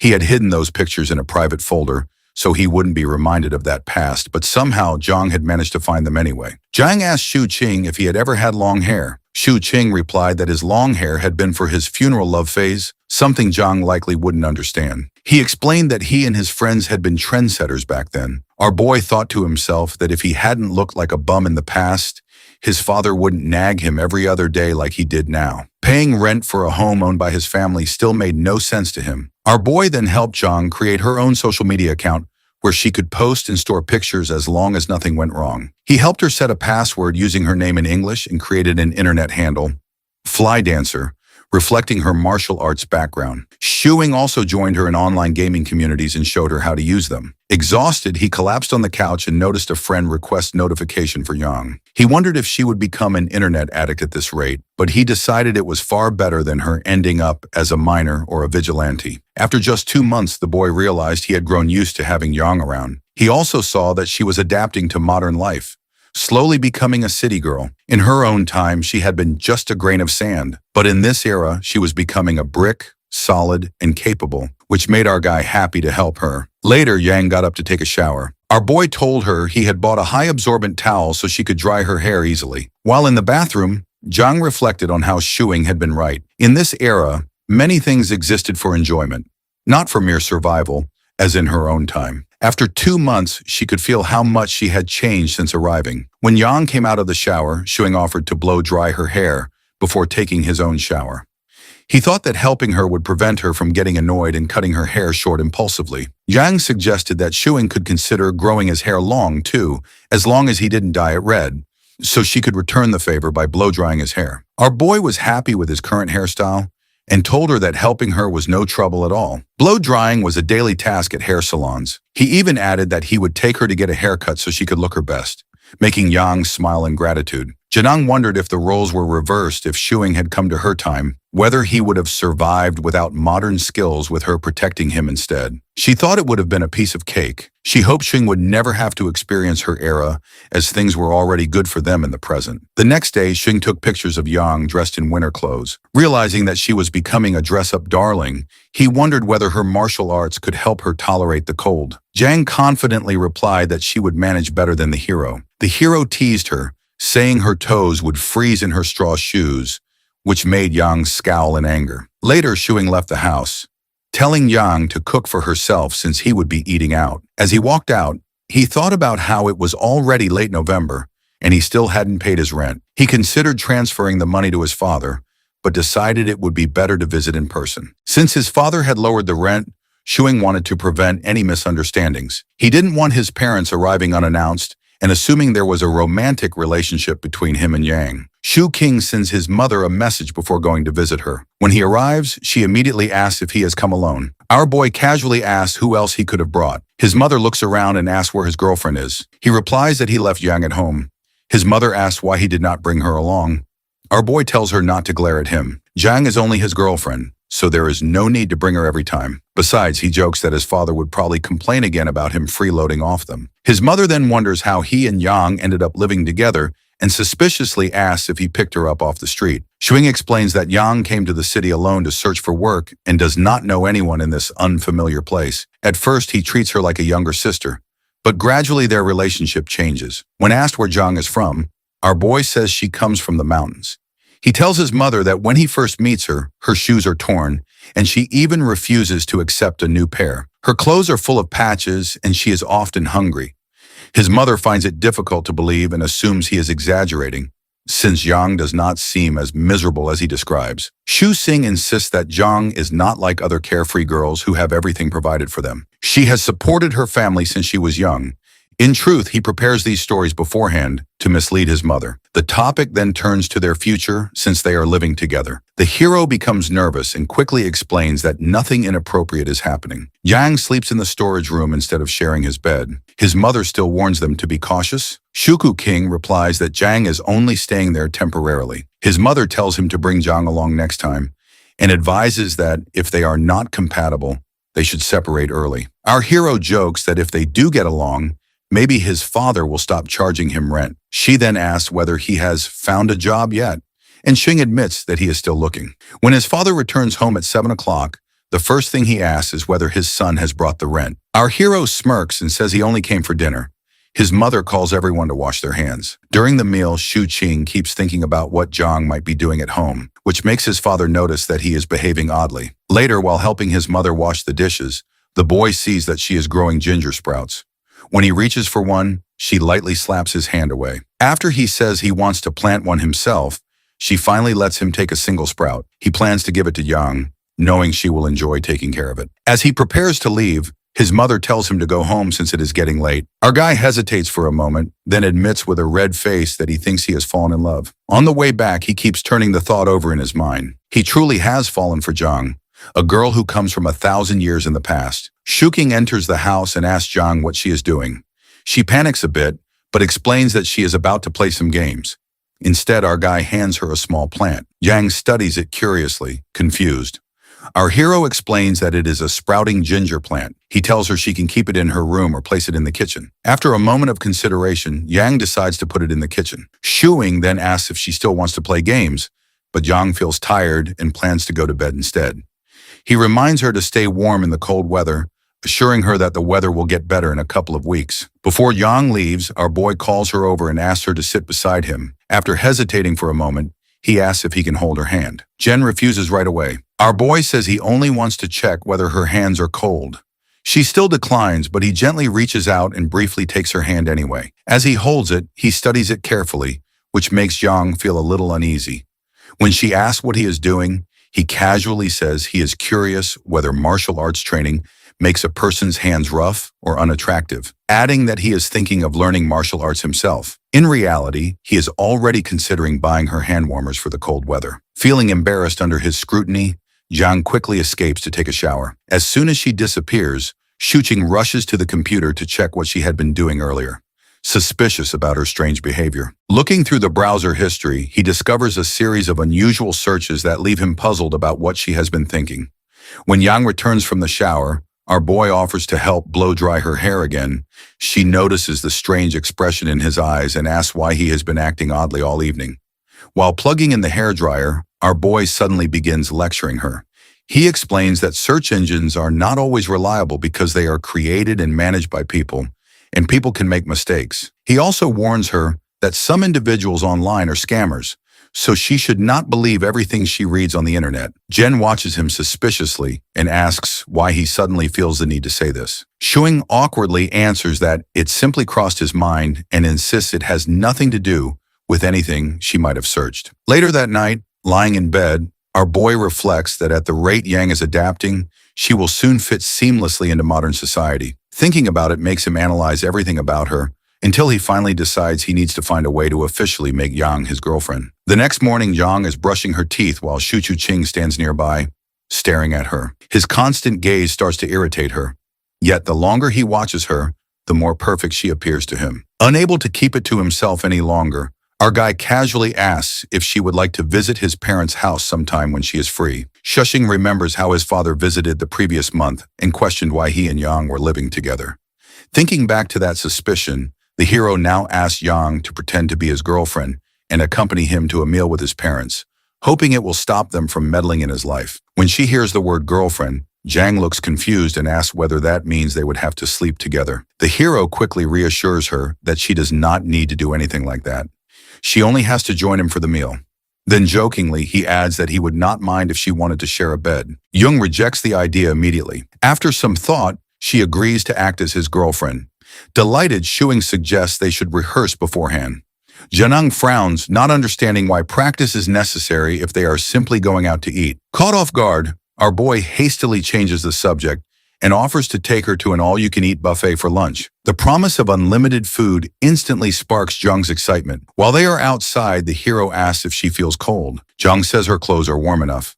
Our boy jokes that if she returned to her own era wearing that coat, she might as well stuff some potatoes into her pockets too. Yang seriously asked whether she could earn enough money to buy a computer and bring it back with her. Our boy explains that a computer would only be useful if she first downloaded a huge amount of information onto it, and even then, it would make her seem odd in her time. Potatoes, he concludes, would be much more useful. Zhang decides that after tasting them, she will learn how to grow them herself. On the way, Shuing notices Auntie Chong struggling to carry a large bag of rice. He asks why she is handling such a heavy load and wonders where Uncle Wong is. Auntie Chong explains that Uncle Wong has been dealing with high blood pressure and asks Shuing to help carry the rice if he has time. Our boy agrees immediately and asks Zhang to help lift the sack onto his shoulder. He casually adds that he is just about to take his girlfriend Zhang out for a meal and that it is lucky she happened to meet them. Auntie Chong brightens when she hears Shuqing openly call Zhang his girlfriend, though she realizes she does not even know Zhang's name, despite seeing her around. Shuqing introduces her simply as Zhang. Zhang like ginger sprout. Auntie Chong laughs and comments that the name suits her gentle nature. After setting the rice down at her door, he remarks that Auntie Chong must have met Zhang before. However, she cannot remember such a meeting and calls for her husband to open the door. Thinking quickly, Shuqing tries to plant a memory, saying they actually met 4 or 5 years ago when Zhang had a rounder face. Auntie Chong chuckles and blames her fading memory on age, inviting them inside for a drink. Our boy politely refuses, explaining they are heading out for lunch. As they walk away, John questions why he told so many lies. Our boy explains that if she wants to live independently in this world, rather than relying completely on him, she needs to become part of people's memories. Because her real past is different from everyone else's, He intentionally tells Auntie Chang, who is known as the neighborhood gossip, knowing she will quickly spread the story that Zhang is his girlfriend. In that way, Zhang will gradually gain a place in people's awareness. From then on, Shuing introduces Zhang as his girlfriend to everyone they pass. He even tries to take her hand, but fails because she keeps her hands tucked inside her sleeves. He explains that he is only doing it so others will notice her more easily. Understanding his reasoning, Yang offers him the sleeve of her coat to hold instead. Shuing smiles and says it is unnecessary when no one is around. As they continue walking, the hero realizes that if he truly wants Zhang to become his girlfriend for real, the journey ahead will be long and it will take a great deal of effort. Shuking takes Zhang out for hot pot, hoping for a quiet evening. As they chat on the way, he suddenly freezes. Hyozi is standing ahead laughing with a group of friends. Our boy instinctively wants to turn around and avoid him, but it's too late. Hyozi has already spotted them. With narrowed eyes, Hyozi asks what Shu Qing is doing there, clearly suspecting he's up to something. Our boy casually replies that they're just going to eat hot pot and even invites Hyozi to join them. Hyozi declines, saying he's working, but his attention shifts to Zhang, recognizing her as the high school cousin Shuing once mentioned. Howie begins firing math questions at her, leaving Yang visibly confused. Before things spiral further, our hero cuts in and boldly announces that Yang isn't his cousin. She's his girlfriend. That only deepens Hyo's suspicion. If Zhang is his girlfriend, why did Shuing introduce her as his cousin before? Something is definitely off.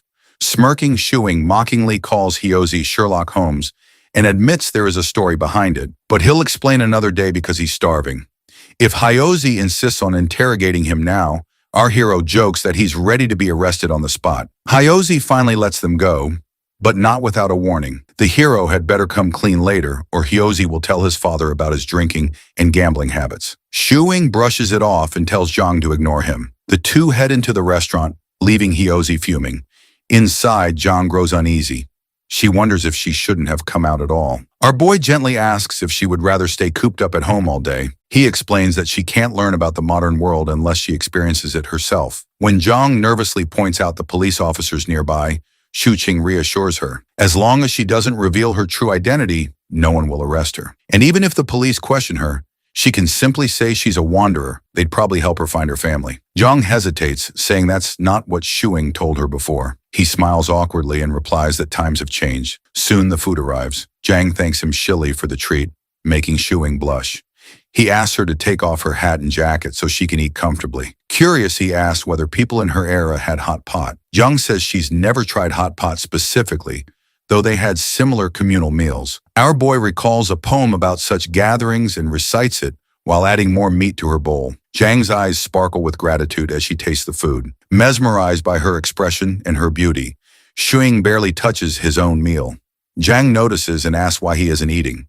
He laughs and claims he's already full. Instead, he peels shrimp for her, explaining that friends should help each other. Janang thoughtfully notes this as another modern rule. Eventually, Zhang is full. Our boy suggests they walk home so she can digest the food.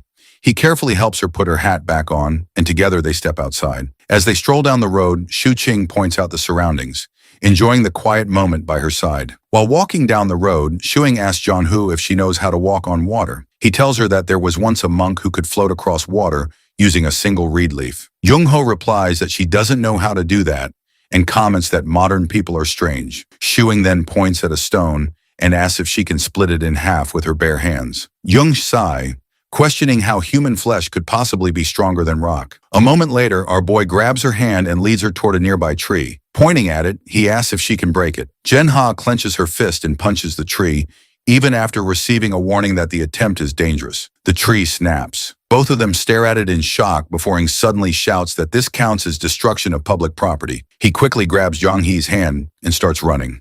Annoyed, Zhang He reminds him that he was the one who told her to do it. After a moment, she asks him to let go of her hand. Shu Hing releases her and walks a few steps ahead. Sighing, he tells her they are going home and that they will play some games. When they arrive home, the hero sits on the sofa to relax.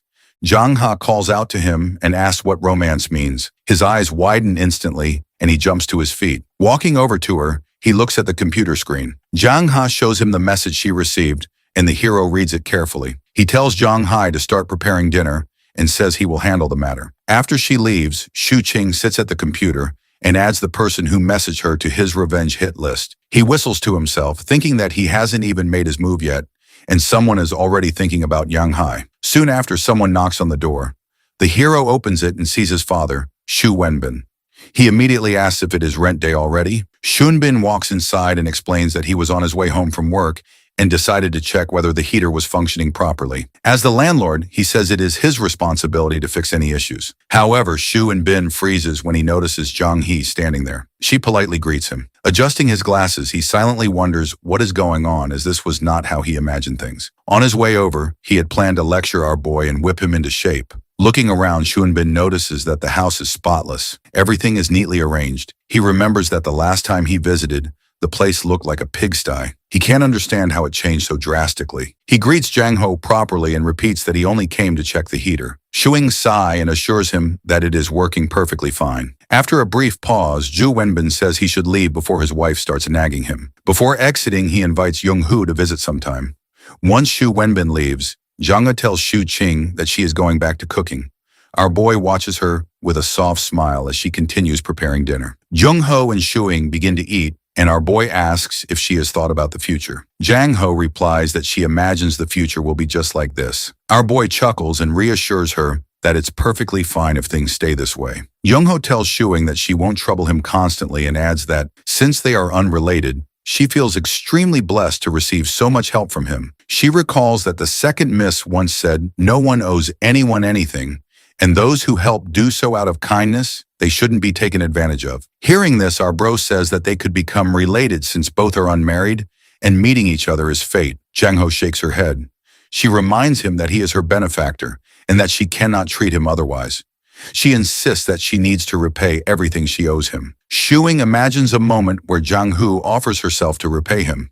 He quickly responds that he wishes for both of them to willingly be in a relationship. He yells at her, saying this is how it should have developed. He asks if offering herself in marriage is considered a way to repay a benefactor. Jung Ho firmly denies it. She says the second miss taught her that all debts should be repaid, and offering oneself for marriage is the most shameless way of all. It only makes the person dependent on the other. Shuing imagines the second miss cutting the red thread that connects his and Yang's love. He grits his teeth, struggling to control his anger.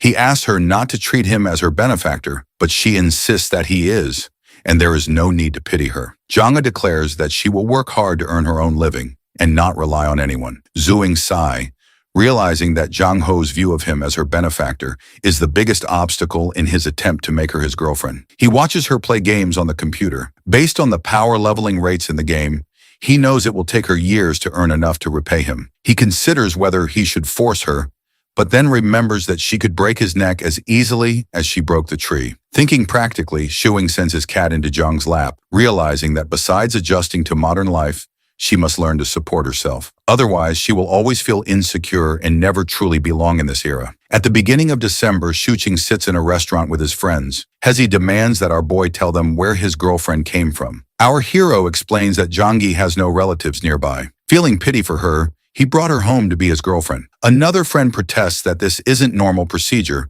but the hero argues that a couple can be together as long as both are willing. Hyozi presses him, asking why Shuqing had previously said Zhang Hu was his cousin. The hero, wearing a helpless expression, explains that he was helping her hide her identity. He recounts that Zhang Hu was homeless, doing odd jobs, and had nowhere to live. If he didn't help her, she might have been sent to a shelter, and he would still have to look after her afterward. Hai, feeling pity, agrees to believe him for now. Shuqing smiles and shoulder bumps Hosey, asking him to help John Ho with the ID issue they discussed earlier.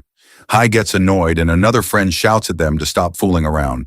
Our bro continues teasing Hyozi, and all three cheer with their drinks. After some time, Hosey leaves, explaining that he has work tomorrow. Shuqing and another friend see him off, thanking him for his hard work as a police officer. Our bro then sits in another car with a friend, asking if any of his family shops have job openings that don't require an identity card. His friend tells him that if it's for his girlfriend, she just needs to give them a heads up. Shuqing admits it would be difficult since her only verifiable history is being homeless, and having a legitimate background would help. His friend suggests jobs even a 16-year-old could do, noting that it would be ideal for her. Our boy asks if it's possible to make it appear as though John Hu has been working at one of his family's shops for the past 2 years. His friend nods and reassures him that he will figure out a way to make it happen. Later, Shuqing announces his arrival as he steps inside the home. Janong informs her that she's already eaten and left his food in the kitchen. He crashes down on the couch lazily while teasing his cat when Zhang smells the alcohol from his mouth, interrogating him about the smell of alcohol.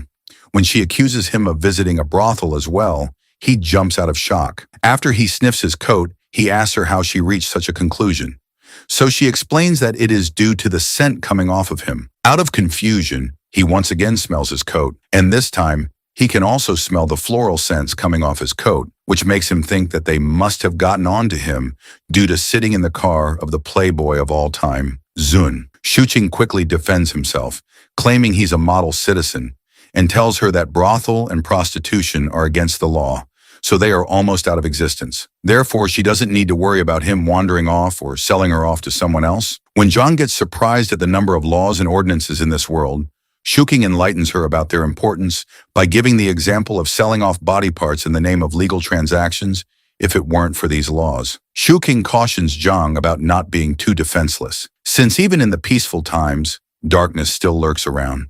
His words throw her into deep imaginings of him selling away her body parts, and he notices it. Our bro tries to change the topic by reminding him how essential it is for her to have at least a little level of wariness, but Zhang is too lost in her scary imaginations to listen to Shuqing. The hero decides to leave her alone with her thoughts and checks the food left for him in the kitchen. He eats it happily despite not being hungry, and after washing the dishes and changing his clothes, he slumps back onto the couch. He looks over at Yang, who is working on the computer, and finds her so adorable that he wants to hug her. Shuqing asks Yang what she thinks about his father, while sadly telling her how demanding and emotionally unavailable his father has always been. When he mentions how jealous it makes him feel to see people having good relations with their dads, Yang turns to look at him. He very cleverly finally reaches the point of what he initiated the conversation for and cries about his father never hugging him when that's all he craved his whole life. Calling it an absurd request, he asks her for a hug, and it makes Yang confused about the situation. Noticing Yang's expression, he brushes it off, but it makes her feel bad, so she hugs him. He squeezes her body quickly into a tight hug, catching her off guard. At first, she tries to resist him and pull herself out of the suffocating hug, but slowly calms down and holds onto his shirt. She tries to relax by reminding herself that it is just for the sake of the young master's experience, and her conscience is clear. On the other hand, our bro is enjoying the scent of her hair while holding himself back from hugging her tighter. After she asks him if he is done with the hug, he pulls back while thanking her and gets up to take a shower, leaving her worried about him not being as relaxed as he looks. Yang's practicing martial arts with a sword in the morning, while our bro is secretly recording a video of her. She stops immediately when she notices him, and he also stops the recording before asking her about the significance of martial arts. She answers that it works out quite well for her and flaunts her strength. After scrolling through some articles on his phone, Shuqing gets to know the importance of martial arts and gets down on his knees, asking her to teach him too, since it would be sad if such an important tradition disappeared over time. When he enthusiastically announces to practice it wholeheartedly to excel his skills, he gets into a random position and asks her if his stance is correct, and she affirms even though it was nowhere near correct. As expected of him, just after 10 minutes, Shuqing was on the ground panting for breath on all fours. Jen realizes how unskillful he is and pushes him to keep going instead of sitting like that. When she tries to make him understand the role of practice in martial arts in order to become a top-rate martial artist, he extends his hand forward, gesturing to her to stop since his goals have altered now after he has seen what martial arts takes. When he expresses his wish of having a strong body, she tries to motivate him to push himself to the end so that once he is able to maintain that stance for an hour, she promises to teach him some techniques. Then Shuqing excitedly asks if he would get to practice his skills in the snow once he has mastered them, which makes Yang confused about such an absurd wish of his. As soon as the first snowfall of Yongcheng's winter hits the ground, our bro starts his journey of learning martial arts. One day when they're outside, Yang looks quite happy and excited to be out in the snow, which makes him notice how relaxed she has finally gotten as compared to the first time she arrived here. She skids through the snowy and slippery ground like a kid, so he leads her to their ride.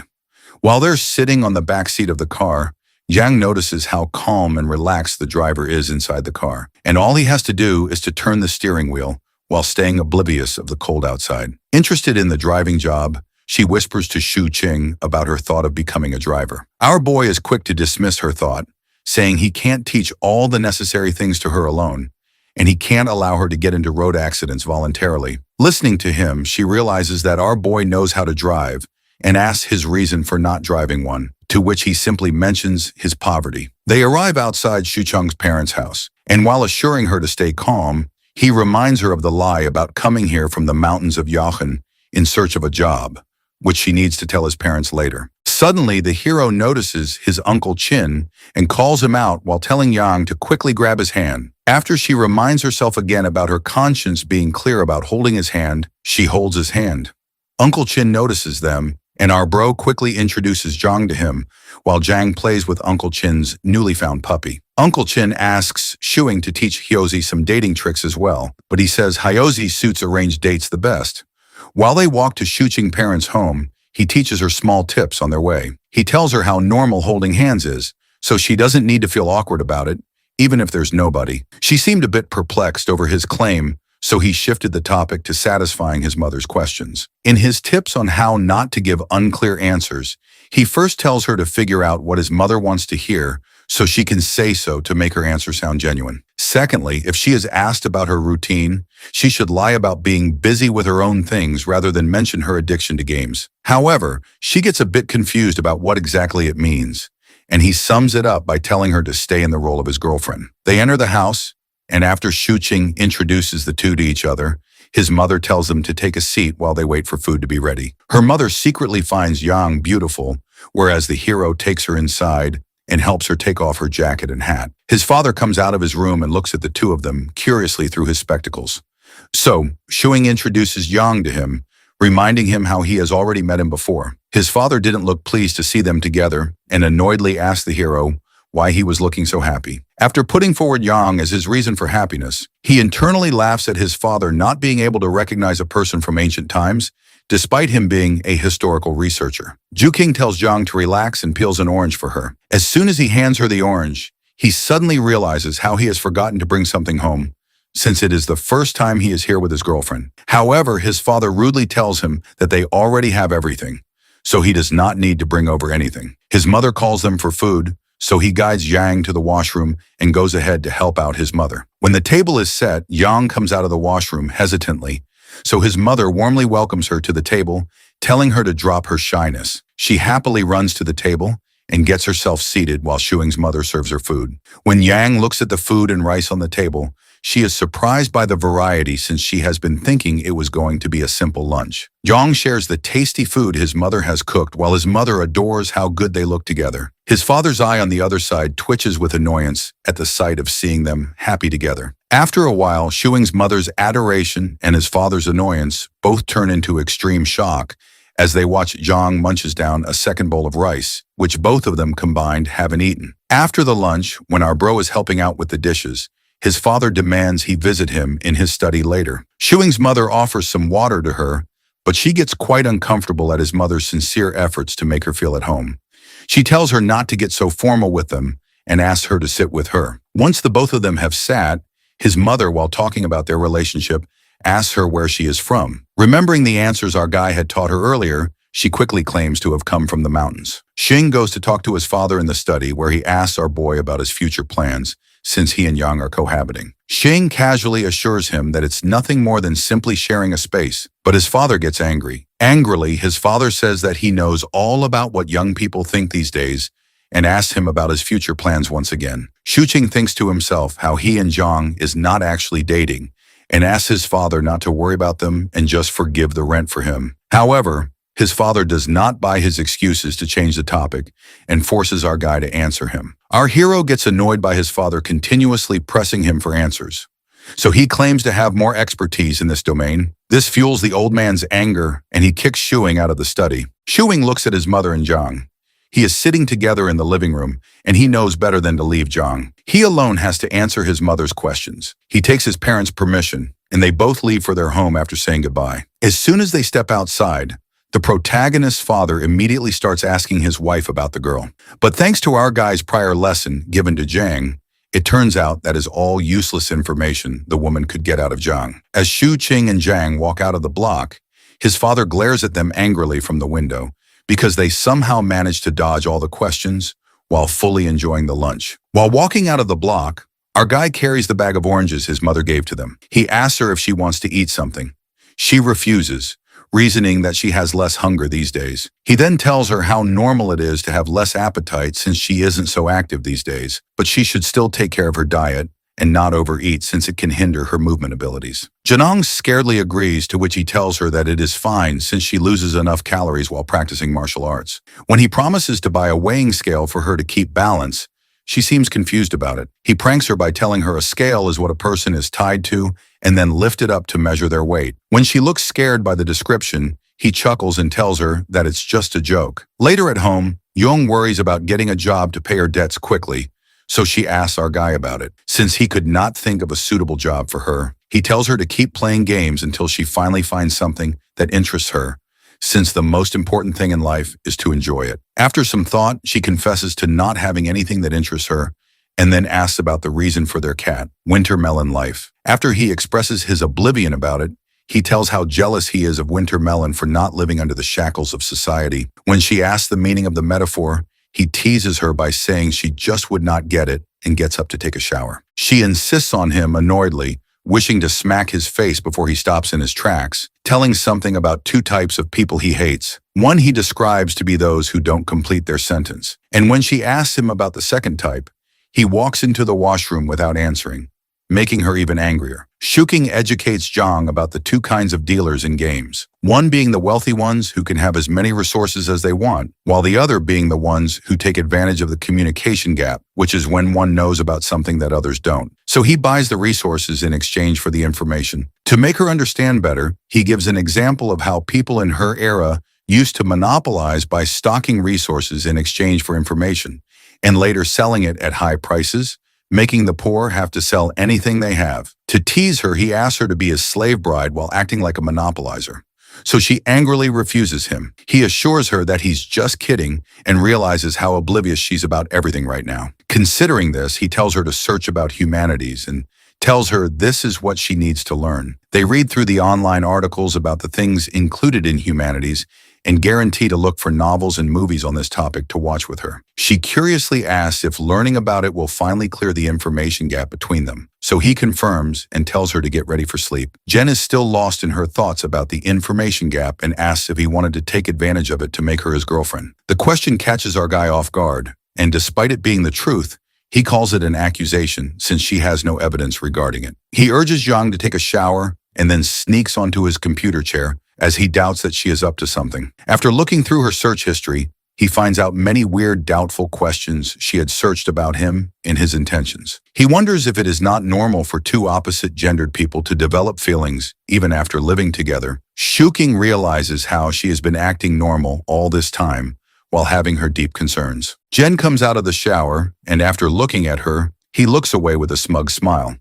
On being asked about it, he acts clueless and nonchalantly offers to dry her hair. She accepts his help and wonders why he still wants to end the knowledge gap between them when he should be wishing that she had never known about his secret feelings. She goes to bed while wondering if Shuing's intentions are purely for her sake. Shuing wakes up in the morning from his phone ringing. Upon receiving the call, his ears are blasted by his friend Hio's voice yelling through the phone. He asks our guy angrily about what he has told his father, Uncle Chin. So the hero says he praised the choice of name of his pet dog. Huzi gets angrier at the hero playing dumb and directly asks him about matchmaking. Shuing laughs when he remembers about it and teases him before hanging up. Shuing gets out of his room, and upon being asked, he says that he's up early to strengthen his body, considering that she makes him get into a martial arts stance and stay in it. He asks if there isn't any quick way to gain strength, like castration or dual cultivation. She concernedly asks him if he wants to get castration, but he refuses and instead claims to want dual cultivation. She looks away embarrassingly while denying the existence of such a technique, but the blush in her cheeks gives her off,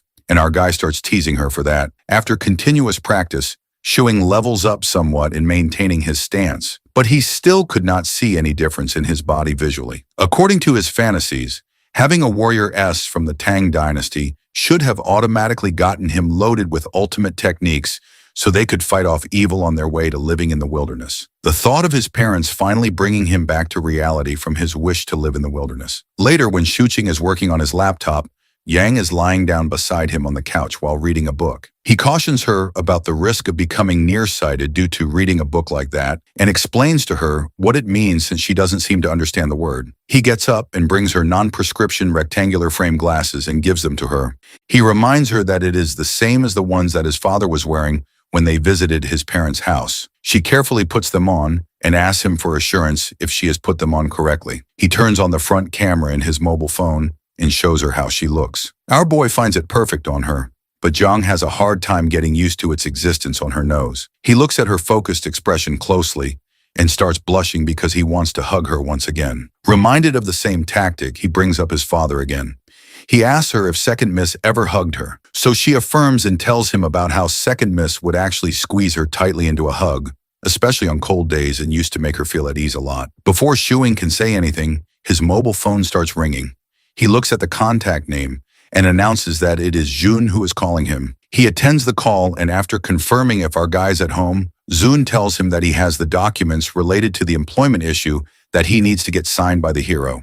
So he wants to come to Shuing's place to get them signed. After listening to how the rich dude Shun has already looked into his problem and even has the documents to be filled out, our boy invites him. Not so long after, the front door of our guy's house is knocked. Before he could answer the door, Yang volunteers and runs to the door.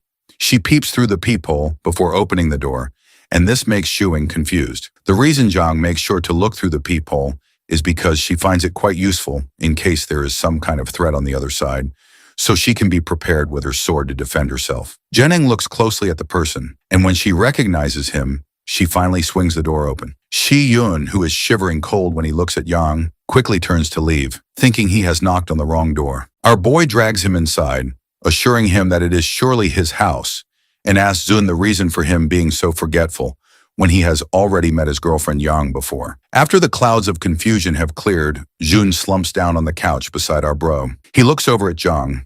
He is playing a game on the computer and teases our boy and whispers, saying he just realized where Shuing has disappeared to these days if it was not for his mistress. Changing the topic, our boy gets it confirmed if the forged work experience documents are good to go and asks Zhenang to sign them. Zhang looks closely at the documents that were handed over to her by Shuing to sign. On inquiring about them, he tells her that these documents will prove her 2 years of work experience here.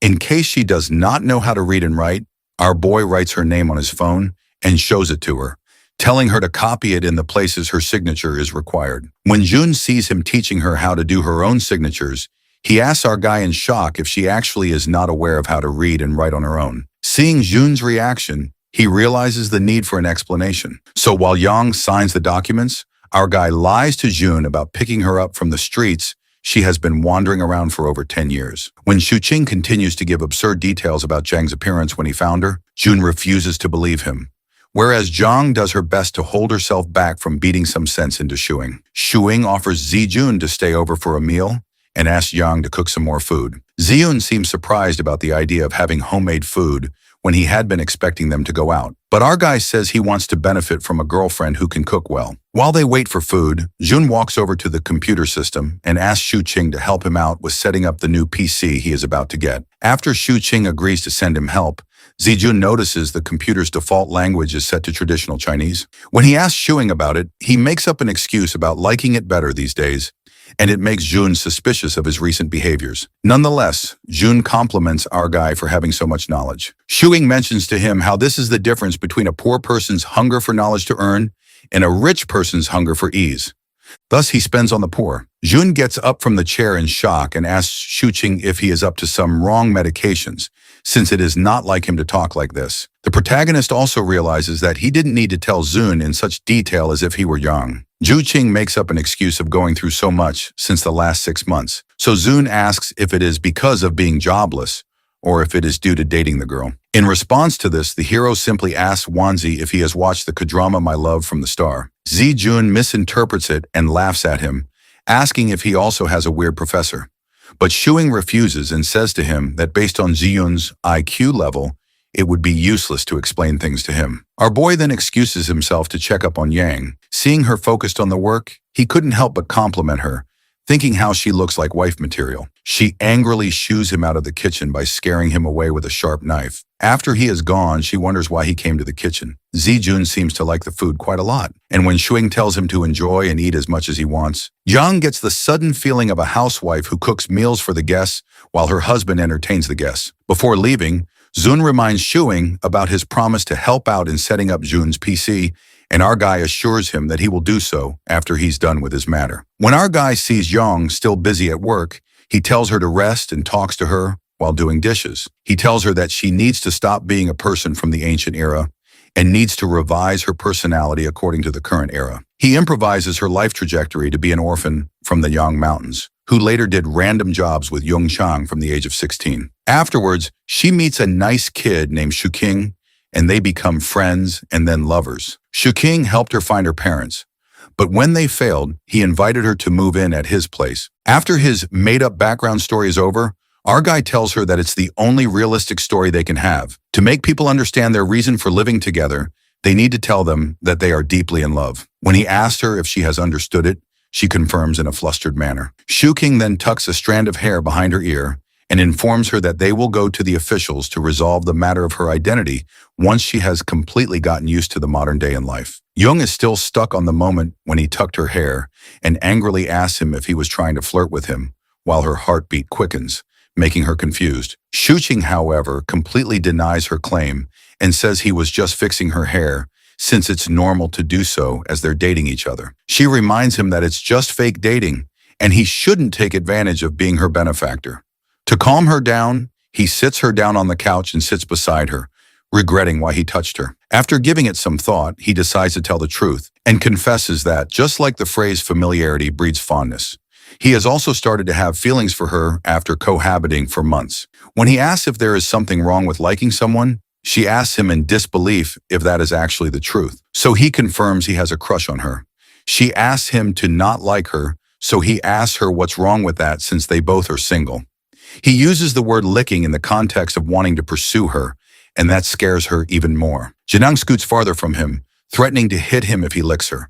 She feels uncomfortable and gets up, announcing she's leaving, but stops in her tracks by getting reminded of the gratitude she owes him. Shuing tells her that there are no debts between them since she's taught him martial arts in return for him helping her out to adjust in the modern world. Therefore, she can leave whenever she wants. However, he asks her to teach more martial arts while he helps her find a new home. Looking at him still willing to help, she asks him the reason. So he simply states again that he likes her despite the debt she owes. He then says that she might have mutual feelings, but is overlooking them since he seems ordinary to her because they are cohabiting. When he complains about her excluding him from her consideration, she refuses and tells him that she's leaving because he wants to lick her. He tries making her understand its actual meaning, but she refuses to talk to him due to feeling off about the situation. In her room, Yang does a self-assessment of her feelings about Shuqing and leaving his home. On the other side, our guy is in the living room, wondering if she is going to leave since she hasn't come out of her room for so long. Just as he is about to tear up about losing her, she walks out of her room, and after stealing a glance at him, she walks straight into the kitchen. Happy to see her, our guy jumps out of his seat and follows her into the kitchen, asking about her decision. While washing the oranges, she acknowledges that what he said was right, and since the debt and the feeling he has for her are two different things, he can continue to like her without crossing the boundaries. He immediately promises not to do anything like that again.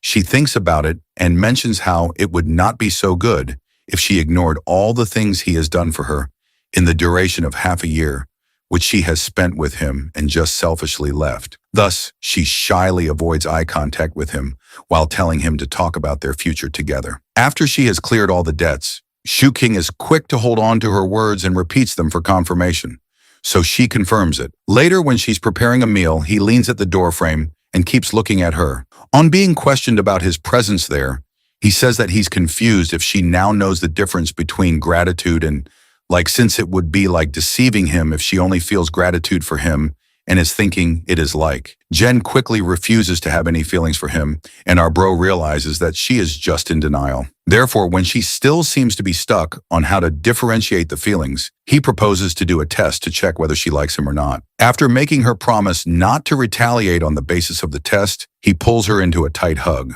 When he slowly lets go of her, Both of their faces are flushed, and he tells her that if her heartbeat has quickened now, it means she likes him. She shyly turns her back on him, telling him not to bother her while acting unfazed by the hug. As he leaves, he realizes that she actually likes him too, since she did not pull back from the hug and let him hold her as long as he wanted. On the other hand, Zhang is blushing intensely, and she cups her face in confusion, as she now knows the difference between some mere gratitude and the feeling of like which is tinting her face red right now. When the dinner is ready, she announces it. She makes sure not to have eye contact with Shuing and sets up the table quietly. The hero thinks that this matter is not as important as making her learn about the modern world's culture and ethics. And the important thing is teaching her how to smile. He remembers how the only time she smiles is when she's curious about a new thing, like when she saw the snow and can't understand the various types of entertainment. He decides to take a step towards teaching her how to smile and plays a comedy movie to watch with her. While watching the movie, he notices that she is still not laughing or smiling, even in the funny scenes, and realizes how hard it is to make an ancient person merge into the modern world. Jen is busy playing video games, but our guy feels sleepy, so he heads to bed first after telling her. She watched him leave and then sighed, wondering how to face him with her feelings so evident on her face. After a little while, when it is around 10:30, she gets up from the PC and sneaks into Shuing's room, who is in deep sleep. She stays there for some time, looking at him while hovering over his face like a ghost, and then decides to leave. When they both come out of their rooms in the morning, Shuing notices how tired she looks and asks if she didn't sleep well. She had obviously not slept a minute the whole night, but lied to him, saying she slept late. After having breakfast, Shuing takes her out to experience pretty things. They put on their coats and take a walk outside, when Yang looks down at her intertwined hands and asks if this is also one of the pretty things he mentioned to make her experience. With a sly smile, he affirms,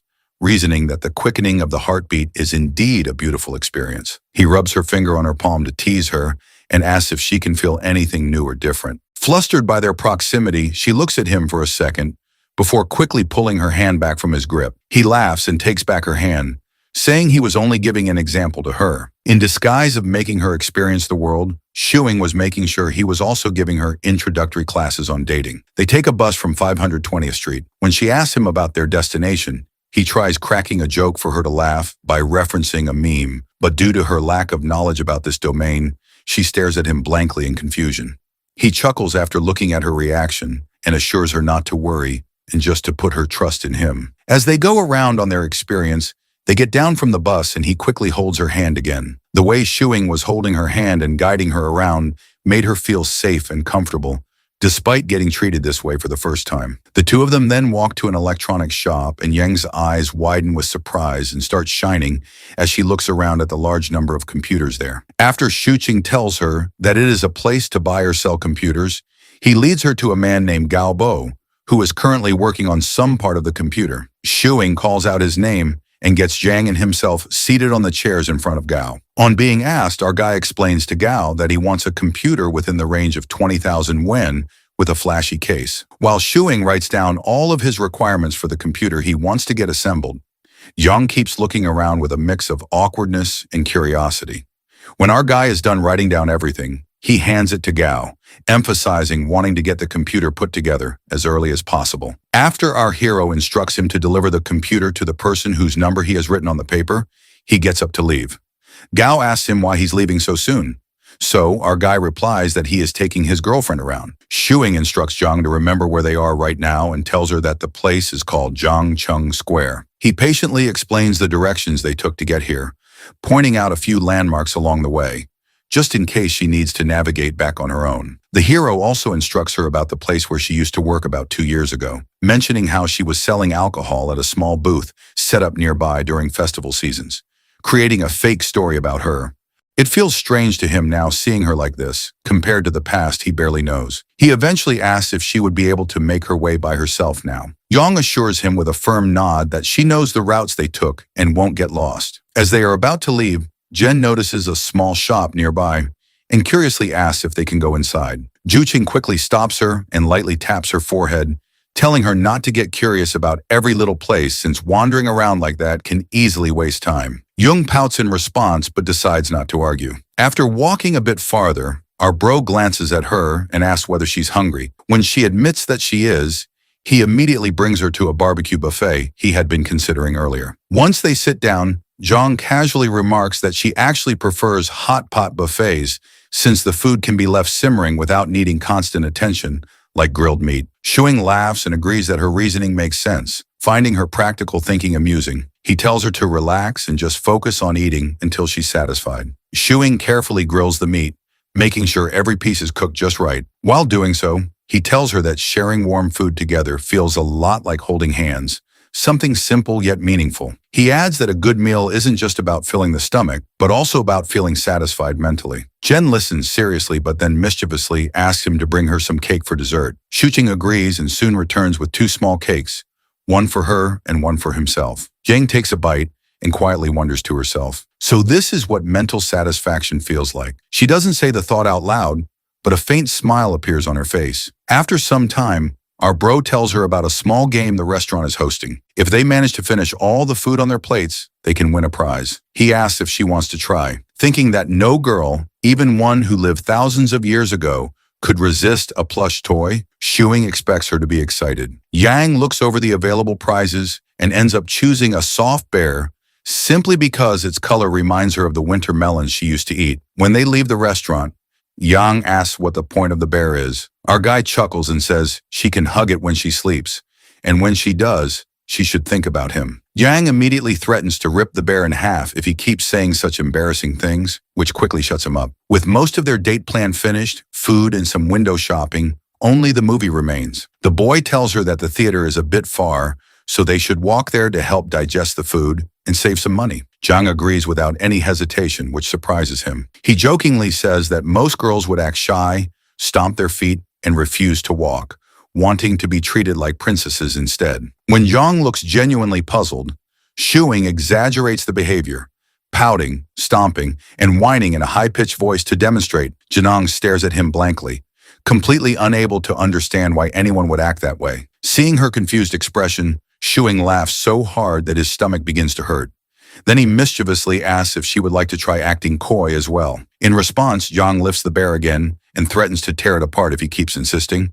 Our guy immediately raises his hands in surrender and backs off, thinking that maybe her straightforward nature was better after all. When they arrive at the movie theater, Young asks why they can't simply watch movies at home. Shuqing explains that it feels different because they are on a date, and watching a film in a theater creates a completely different atmosphere compared to sitting at home. He points out that whenever they watch movies at home, she treats them too seriously, almost as if she is studying or completing a mission. According to him, movies are meant to be relaxing, not something to analyze like a task. He tells her that inside the theater, they will sit quietly in the dark and simply enjoy the film. Our boy reminds her not to make noise, and if she wants to do something else, she should quietly leave the theater first so she does not disturb anyone. After explaining all that, he suddenly asks in a serious tone whether he can hold her hand while they watch. Jen stares at him in confusion, wondering why he would want to do that. In her mind, her hands are rough and unattractive. She recalls the story of Dong Tusi, who loves his wife even though she is not beautiful and even has 4 children with her. Thinking about it, Yang concludes that our guy must be like Dong Tusi.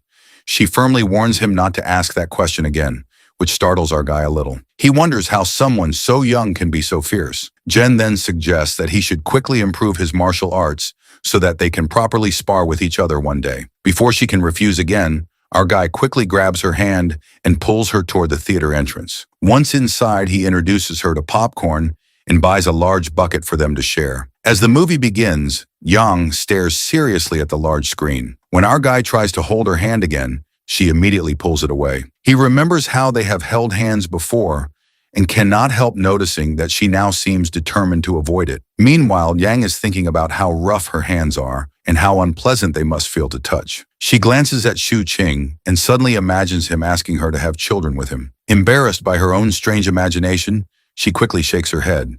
Shuing notices the odd expression on her face and wonders what she could possibly be thinking about to make such a face. After the movie ends, they slowly walk out of the theater. Janang suddenly asks why he likes holding her hand so much. The hero does not know how to answer and awkwardly looks away. Janang then stretches out her hand and tells him to hold it properly this time.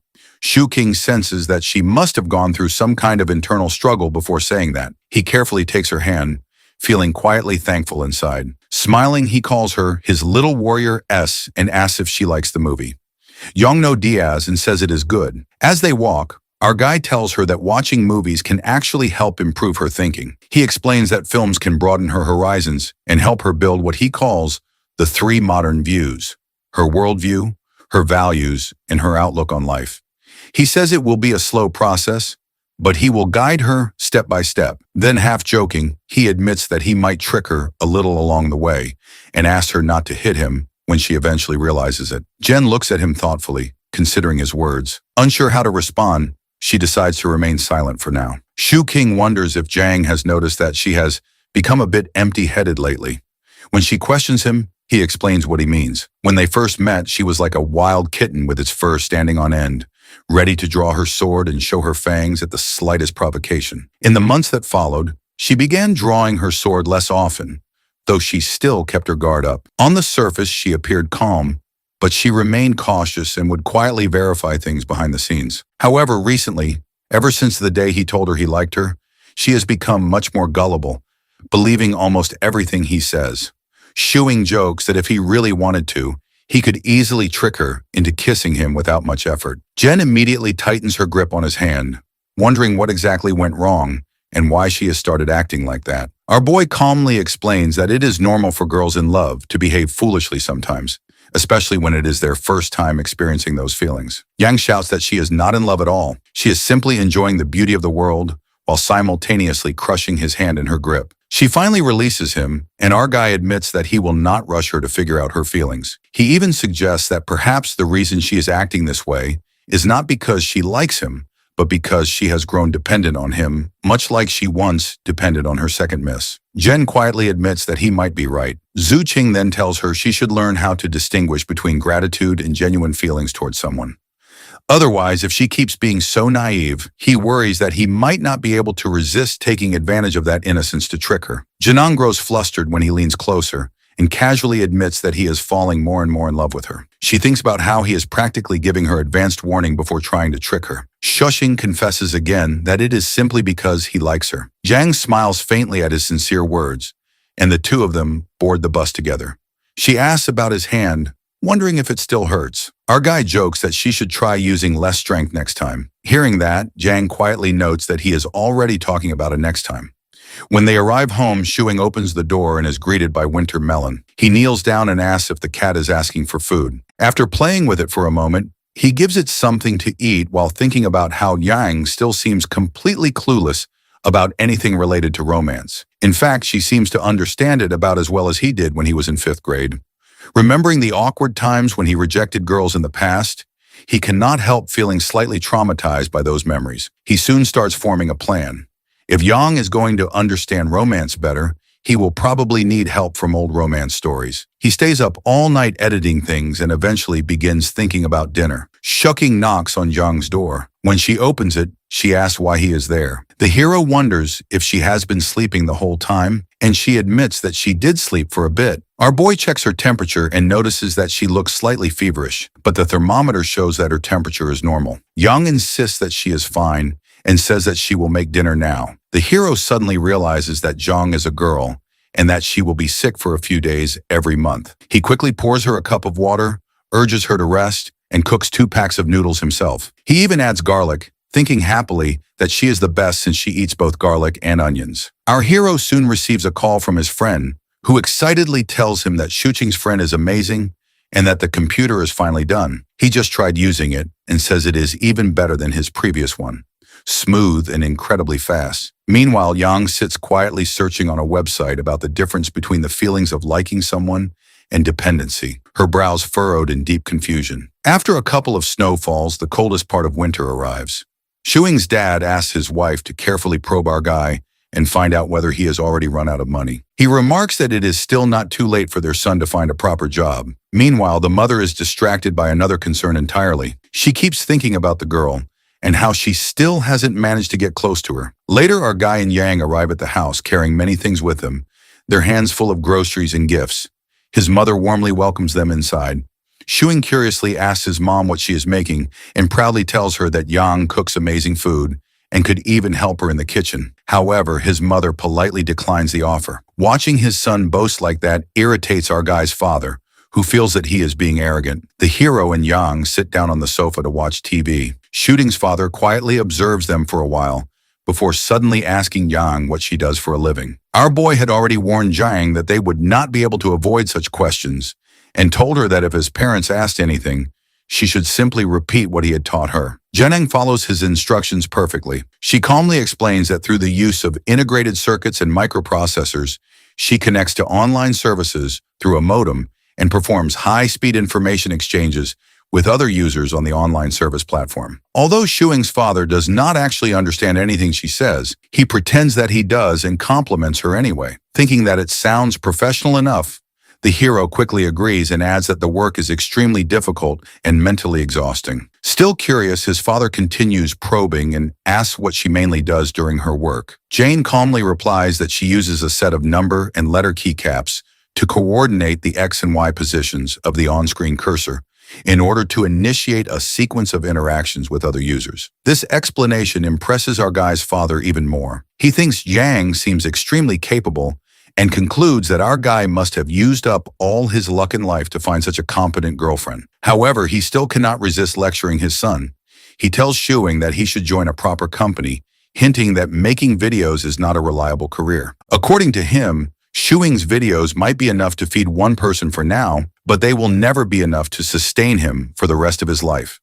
Shuing immediately asks why his work has to sustain him for his entire life. His father then asks what he actually plans to do in the future. Our guy confidently declares that he will grow his work into a large and powerful business. He says he will open an office, establish a company, and eventually get it listed on the stock market. By that time, he proudly claims he will be the CEO of a listed company, and his father will be the father of a CEO. Their family will become wealthy in this generation and earn the respect of everyone around them. His father becomes furious upon hearing this and angrily curses at him, asking if he thinks his father is a fool. He even threatens to beat him, but suddenly stops halfway through his sentence when he notices Yang sitting nearby. He quickly restrains himself, thinking that family matters should stay within the family and should not be displayed in front of outsiders. Shuing calmly argues that everyone has their own fate and asks why his father cannot understand that. He then remembers that his mother once took him to have his fortune told. An old man read his fate and wrote several things down on a piece of parchment. Our boy retrieves the parchment and reads it aloud.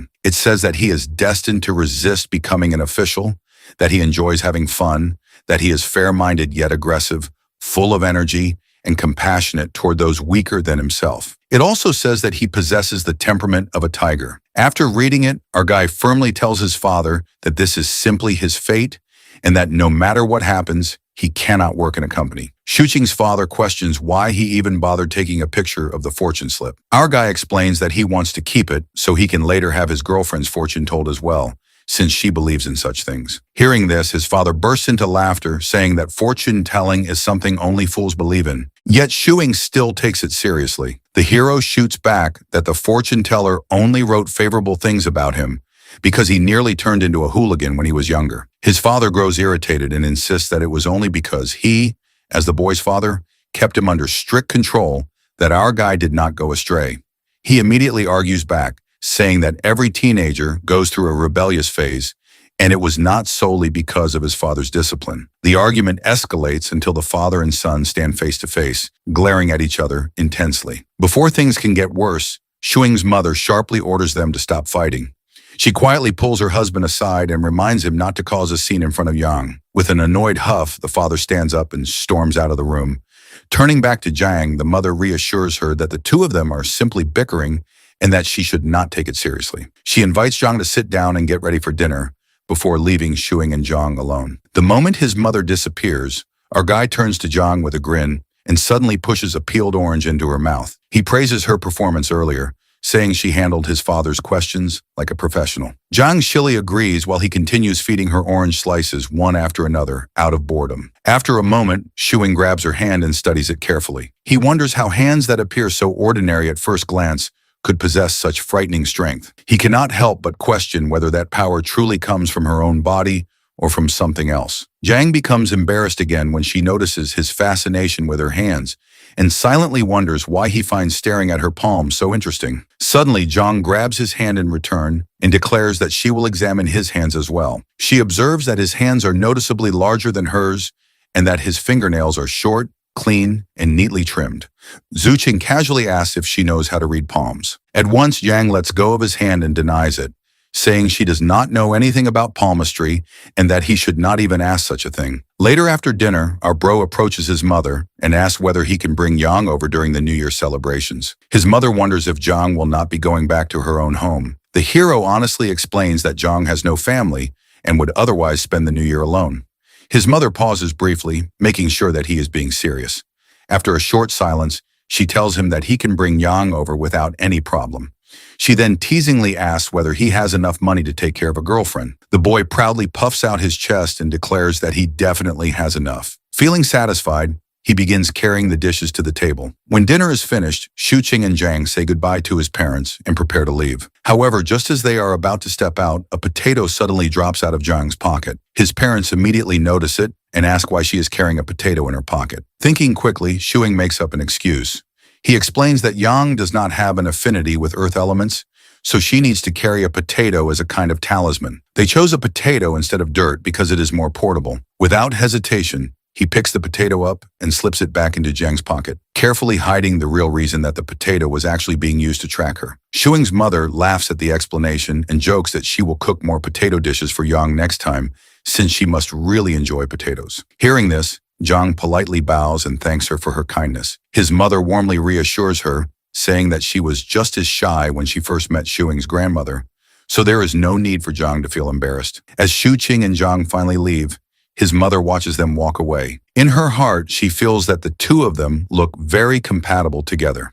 She quietly hopes that they will not face disagreements in the future and that they can continue living happily side by side. As they start walking, Yang asks the meaning of like, to which Shuing explains that if she wants someone to be all hers, she will want to get closer to that person. Like when she wants to buy a delicious cake, she has to spend money. But Jong shows her concern that if she can't afford it, then our boy tells her that in that case, she will have to work hard to earn money and give it her all in order to get her likely things. He further adds that wanting something to make it hers without making an effort doesn't count as liking. He continues that he doesn't want to deceive her because he likes her and offers to leave. If she doesn't feel the same way, he'll respect her choice. It will be considered licking you by giving his all without wanting to make her his. Suddenly, he hesitates and clears that he doesn't mean something odd by saying the word licking. This doesn't seem simple, as he says to Yang. She feels tricked by this sentence. She wonders if he doesn't want her to be his, then why he would touch her hands. Xing smirks and adds that being willingly tricked by someone is sometimes considered as liking, at which Yang shouts, clearing that she doesn't have feelings for him. Our guy smiles intentionally and says he is talking generally. He doesn't mention anything about her liking him, at which Jong blushes and wonders if she likes when he blows dry her hair, helps grill meat for her, cook noodles for her, or she likes her hand to be held. A minute later, she asks about love, which makes our guy wonders if she is enlightened all of a sudden, as she is asking questions like these recently. Then he answers that when the hearts of two people become one, and they spend time to understand each other, it's called love. Jang asks about his feelings, to which Shuing offers her a kiss to be able to understand his feelings. Jang trembles, saying she doesn't believe him as her face gets all red. Later, they left to get home. Upon reaching home, Shuing decides to finish his video edits before heading to bed. Janang sits beside him and asks if he ever thought about what if someday she goes back clueless. Our boy replies that she will be able to make a name in history and become successful as long as she is able to protect her achievements. Jane clears that she is talking about him, to which our guy replies, referring to liking someone as an irrational thing, and her going back doesn't change his feelings. He smirks and asks if there is something between him and her able to go back. Jang blushes. He suggests enjoying the moment rather than thinking of some conditions. She is in front of him, at least for now. Jang wonders if she is being tricked or coerced.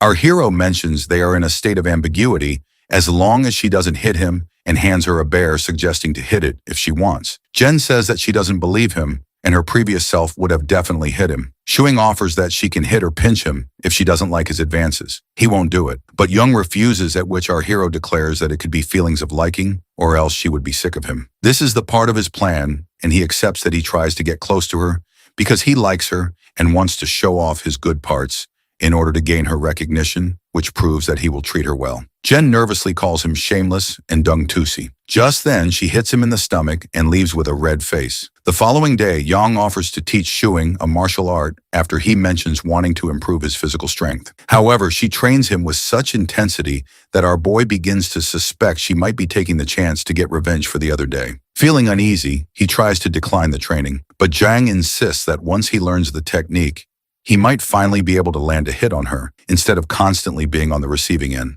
Zuqing laughs and says he would never hit her, though deep inside he knows that even after learning the martial art, he would probably still be the one getting beaten. To demonstrate, Zhang performs one of her techniques called the Tang Fist, which is built around 3 key points in 6 parts of the body, focusing mainly on palm-based strikes. As she launches a punch toward him, Shuqing immediately drops to his knees and begs her to postpone the training until tomorrow, claiming that his chest still hurts. Zhang agrees and heads off to prepare breakfast. While working, Yang starts thinking that if Shuing ever surpasses her martial arts skills, it would mean he truly has talent in this field. If that ever happens, he might stop fearing her completely, since he could simply overpower her and make her do whatever he wants. Meanwhile, Shuqing is still lost in his own thoughts when Yang suddenly appears beside him, startling him and reminding him not to slack off and to keep working hard. Later, before leaving the house, Shuing tells Yanang not to open the door for strangers and to call him if anything happens. Since he expects to return later than usual, he quickly grabs her hand and gives it a squeeze before rushing out the door. The sudden gesture leaves Yang blushing, though she also feels slightly annoyed. After some time, Shuqing arrives at the house of his friend Jun to remind him about their upcoming class reunion. Jun had completely forgotten about it and asked our guy to come inside while he changed his clothes. The hero hesitates, half expecting to walk into some inappropriate scene, but Zun quickly explains that he recently broke up with his girlfriend. He even asked Shuqing if he did not see the posts about it. Once Jun finishes getting ready, the two of them head out to meet their former classmates.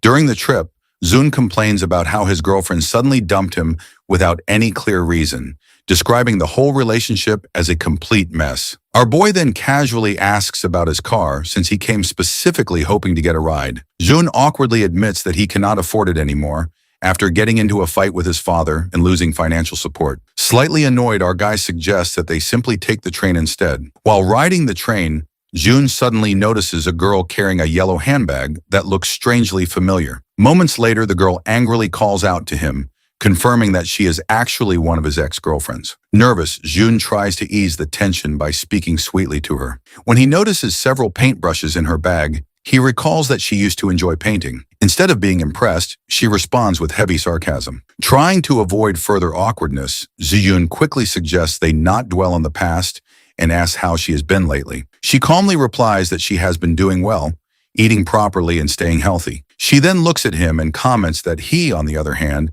does not seem to be in very good condition these days. Zen awkwardly agrees with her observation. Watching this exchange makes our guy feel strangely lonely. Even though the two claim to have broken up, the emotions in their eyes still linger, making them look more like a couple than strangers. Seeing this makes Shuqing suddenly think about Zhang waiting at home. Without thinking too much, he pulls out his phone and sends her a message confessing his feelings. Zhang gets a notification of a message as he opens the chat. It's Chu Qing's text, at which she gets annoyed over his nonsense stuff, but blushes as well. She also finds his profile picture irritating as him. Completely ignoring the main text, she asked him if he also wants her to wash his clothes, to which our guy agrees. As she checks his room to find his clothes, she sees her slippers that she wore when she first arrived. She wonders if Shuqing not only likes her hands, but also her slippers. Back there, our boy is blushing and lost in his thoughts. Jian asks him to catch the classmates first, and he'll join in the afternoon as he has something urgent to look at. Later, when Shuqing joins the mates, they ask for Jun as they were supposed to come together. Our boy mentions that he ran into his ex-girlfriend, so he'll probably be late, at which one of his classmates sarcastically comments that peasants like them won't be able to understand rich man's world. Then he asks Shuqing about his busy schedule as they haven't hung out in a while. The hero explains how he has been so busy recently and doesn't get the time to relax as it's the end of the year. On this, one of the mates mentions how he worked overtime and had to crawl his way to hang with them, at which the other one mocks him by asking him to show the performance of how he crawls. After a while, Shuqing grabs a drink and stands alone at the corner as he gets bored and misses little Yang. At the time of the dinner, a classmate notices a change in Shu Qing's self and asks about it, to which he says that he has been so tired recently, so it might be the reason. He offers our guy to join them at karaoke so he can cheer up, but he politely refuses, mentioning that he is drunk and he has to get sober up a little. As the mate leaves, our guy wonders why he liked these gatherings in the past. He wonders if he is influenced by Zhang and changes his old life into new. As the gathering gets over, suddenly the hero receives a call from Jun. As he picks up the call, Jun cries out loud and begs to save him. Half an hour later, Shu Qing reaches Jun. As he knocks on the door, Zun shows up in a towel, only crying. Shuing questions if he has been blackmailed by his ex-girlfriend. Jun explains how he gets tricked by his girlfriend when he follows her here, and she insists him to take a shower. As he got out after a shower, she was left with all his clothes. Our boy mocks him, asking if that's all, which makes Jun annoyed. He calls her ex-girlfriend evil and shameless. After that, Jun suggests heading to the karaoke together, but Shuing calmly refuses to go as from the past half a year. He didn't come out much, but Jun calls, declares him drunk, and suggests he go so he can get well.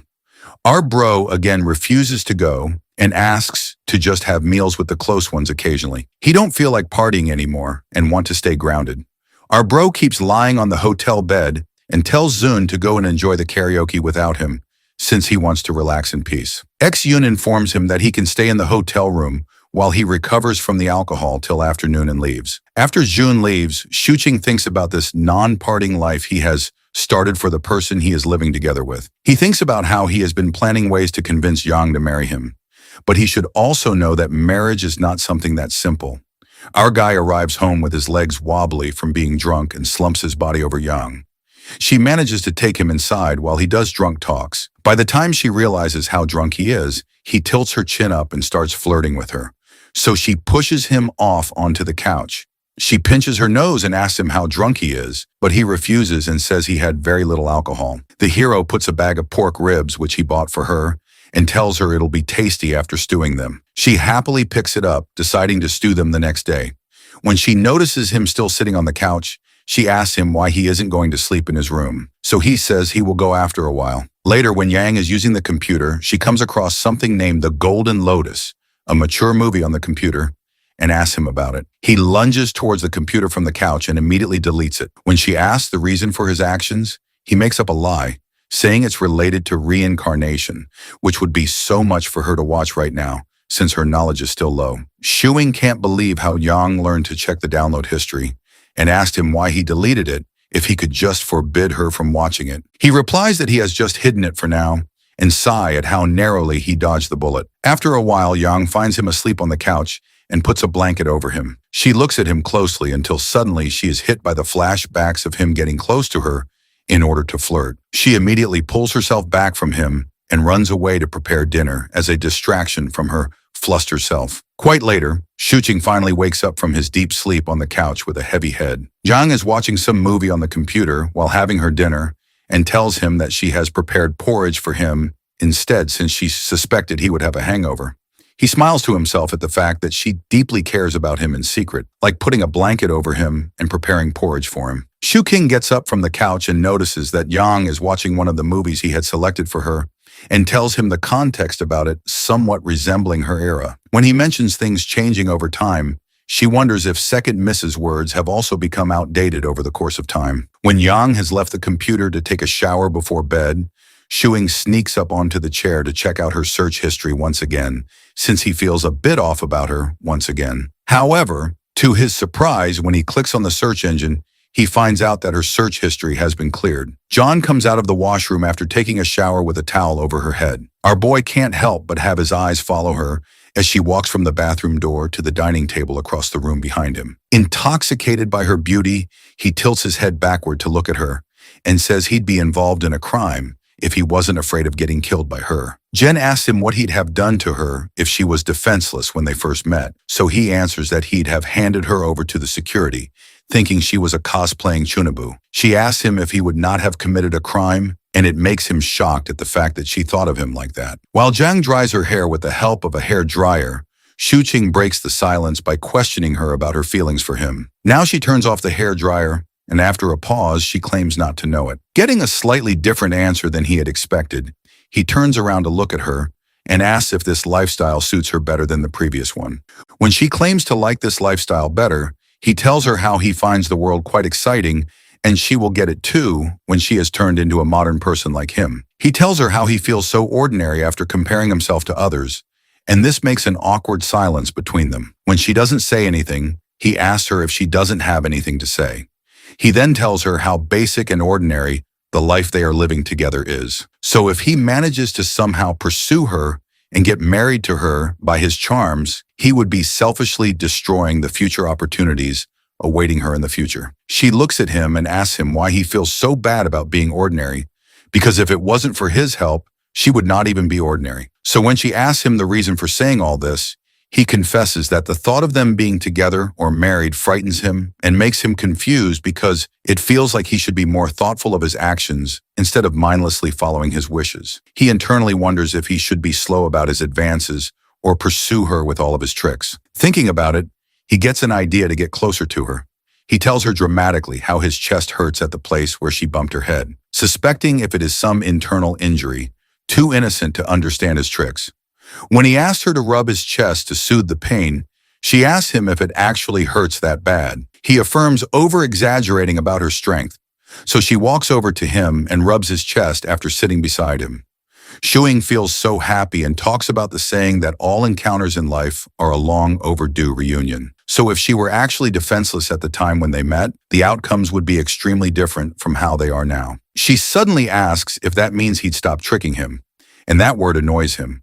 So he tells her to remove that word from her mind. Zuking thinks how the whole day he was only thinking of ways to marry her and convincing his parents in case of any unfortunate scenarios. But all she could worry about was him tricking her. He decides to keep her close for now, but when he tries to pull her towards himself, she won't budge due to having a firm sitting position as a martial artist. Shu Chung can't help but feel embarrassed, so he excuses himself instead and goes for a shower. Janong's cheeks flushed as she debated whether she should have let him pull her closer. On the flip side, in the shower, our boy thinks to himself that maybe he is now just a little far from it, or else she would not have given him such a hint. Stepping out of the shower, he spots Yong using the PC even when it's already past 10 o'clock. But she assures him that she will be sleeping after looking into something, as he figures that since the mood had already changed, he might as well do something productive. Skyscrapers weren't built out of thin air. They rose from tons of layers of hard work. So, settling onto the sofa with his laptop, he decides to take the chance to write a review of Farewell My Concubine and even polish his film critique skills. Seeing him work, Jang gets intrigued, approaches him, and interrogates him about his work. Shuing is so distracted with her being so close that he still manages to explain to her that it makes him earn money. Yet when she shows interest in doing it too, he completely denies it since she hasn't studied modern education. He even mocks her with his serious expressions, explaining that observing something and expressing it are two different things, just like how she likes him, but cannot bring herself to say it out loud, which annoys her, and she neglects the fact that she might actually like him. Changing the topic, he questions her reviews on Farewell My Concubine. She is unsure, suggesting that times have changed. Amused, he declares sarcastically that it's now time for her to get a lesson from Teacher Shu. He explains that some believe films have expanded the human lifespan by deepening their perspectives on life. He points out that whether in opera or real life, the protagonist is suffering from love and appreciating that requires seeing beyond the surface. Since she couldn't fully grasp the character, she isn't really connecting with the film or its actual meaning. And that's why she needs to read and watch more to understand the deepness behind the movie or the character. She is listening to him carefully, but obviously Shuing can't really hold on to a serious conversation and wants to express his feelings towards her. So, in his teasing, playful tone, he asks if she enjoys looking into books. But when she is unsure of her answer with a grin, he challenges her to guess who enjoys looking at her. This confuses her. Before she could comprehend without hesitating, Shuing demands a hug. And when she says nothing, he hugs her immediately, whispering into her ear that he will always be greedy for her and promising to become a gentleman for her in order to support a family. And then he goes to bed, leaving her cheeks flushed with shyness. The next morning, Shuing is looking into his savings. the ones he has been doing since his university days. 40,000 watts, as he has been thinking about settling down after Jong has entered his life. After liquidating a large portion of his stock investments and avoiding the bear market with minimal losses, he reflects on his earnings. He estimates that his uploaded videos can make around 4,000 to 6,000 yuan, but the income is unstable. His film reviews aren't getting him money either, as he's still building an audience. Realizing the need for progress, he decides to speed up his work and attract more attention, aiming for more views, likes, and engagement. He can relate to the old man's advice, not wanting to live a mediocre life. And if things go this way, he should search for a job. His thoughts are interrupted when Yang informs him about food being ready. But at the same time, she looks at all the cards and is now interested to know what these are. So Shu Qing explains about the cards being there to store money. So he links his account with hers. After some time, both Zhang and Shuing are ready to go out for a walk, but Melon starts being clingy, so they end up taking him out with them too. Our hero could see the decorations being up. It's almost New Year, and since it's Jung's first time, our guy decides to make it a special and memorable one for her. However, just then, Melon angrily seats himself on the ground, thinking that our guy's about to abandon it since he picked it up from a nearby trash can.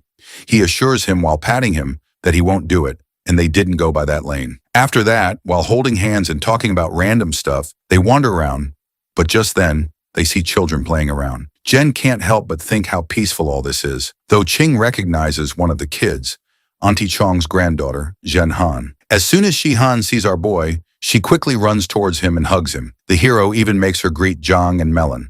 Then Zhang gives Melon to Shi Han, while she and her friends play with it. Shu Qing and Zhang sit at the corner, and he explains to her how his neighborhood is pretty nice and kind. He acknowledges the fact that An Cheng's a gossip queen, but at the same time, whenever he was locked out of his house in his childhood, she looked out for him to take him back to his home. He further elaborates he moved to this old apartment after getting admission to college, but he moved to a new house back then. Nostalgia is hitting him hard. This area is filled with his childhood memories. However, Zhang knows Shu Qing made her greet that little girl because of some reason. So our guy confronts her rather than beating around the bush that he wants her to get to know more people. Otherwise, she'll be a loner. During the conversation, Yan suddenly runs up to them and asks if Yang is Shu Qing's girlfriend, surprising him with how much she knows. Amused, our guy playfully turns the question back on her. Yet she becomes embarrassed and shilly explains that a girlfriend just means a female friend. This makes Qing grin, though he assures her that she can come by more to play with Melon if she wants, and even with Zhang He. As the kid leaves, our guy changes the topic, revealing that he is a hand freak, meaning he likes hands a lot. But this confuses Jing because he has been obsessed with them from the start. But deep down, our guy knows he has limited permission, and if not, he would have shown her what kind of a pervert he really is. Later on at home, Jung trains our guy in martial arts, explaining that Tang Fist focuses on empty-handed combat, speed, and targeting vital points to end a fight in one strike. Shu Qing is frustrated, not wanting her to demonstrate it since he hasn't learned it, but sigh, realizing he couldn't escape martial arts after all. While they are training, they hear a knock at the door. Upon opening the gate, he spots Yan Han with her homework. She wants to play with Melon. She greets Jian and immediately goes to Melon, who is sleeping. After waking it up, she is playing with it. Although the hero sees that she hasn't started her homework yet, he gives her the option to do it with Melon. Meanwhile, the little girl is doing her homework and Chang is editing on his laptop. His gaze shifts to Zhang, who is staring at Yan Han.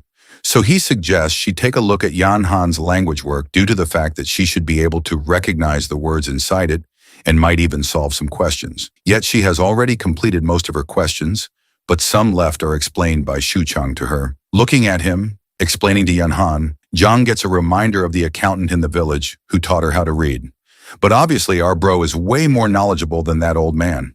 However, it is already late, so Qing offers Yan Han to have dinner before leaving. After having dinner, Qing tells Zhang to send her home, which is just upstairs. Though the little girl insists on going alone, Qing makes Zhang go with her. At the apartment door, as soon as An Chong opens the door, Zhang freezes. But when she sees Chong being nice and friendly to her granddaughter, advising her to thank Zhang, she feels a little ease. An Chong even advises her granddaughter to complete her homework with our bro more often in order to hang out with her. After getting back to her apartment, our guy has showered and suggests she take a shower and sleep quickly as they will go out tomorrow to buy New Year's items. In that case, she is quickly leaving for a shower but stops when Ching asks her if she wants food as he is making some. So even after having dinner, they end up having supper too. Even after eating, Zhang still feels a bit hungry, but Shu Qing teases her about turning fat like melon if she keeps eating at night. He jokes about checking her stomach to see if she's full.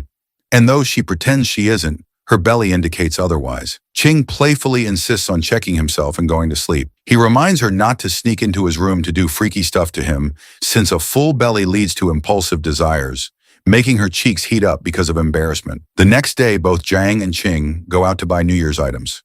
That is when the hero greets Uncle Zhao, who is smoking. Before they leave, our guy advises Zhao to stay away from smoking.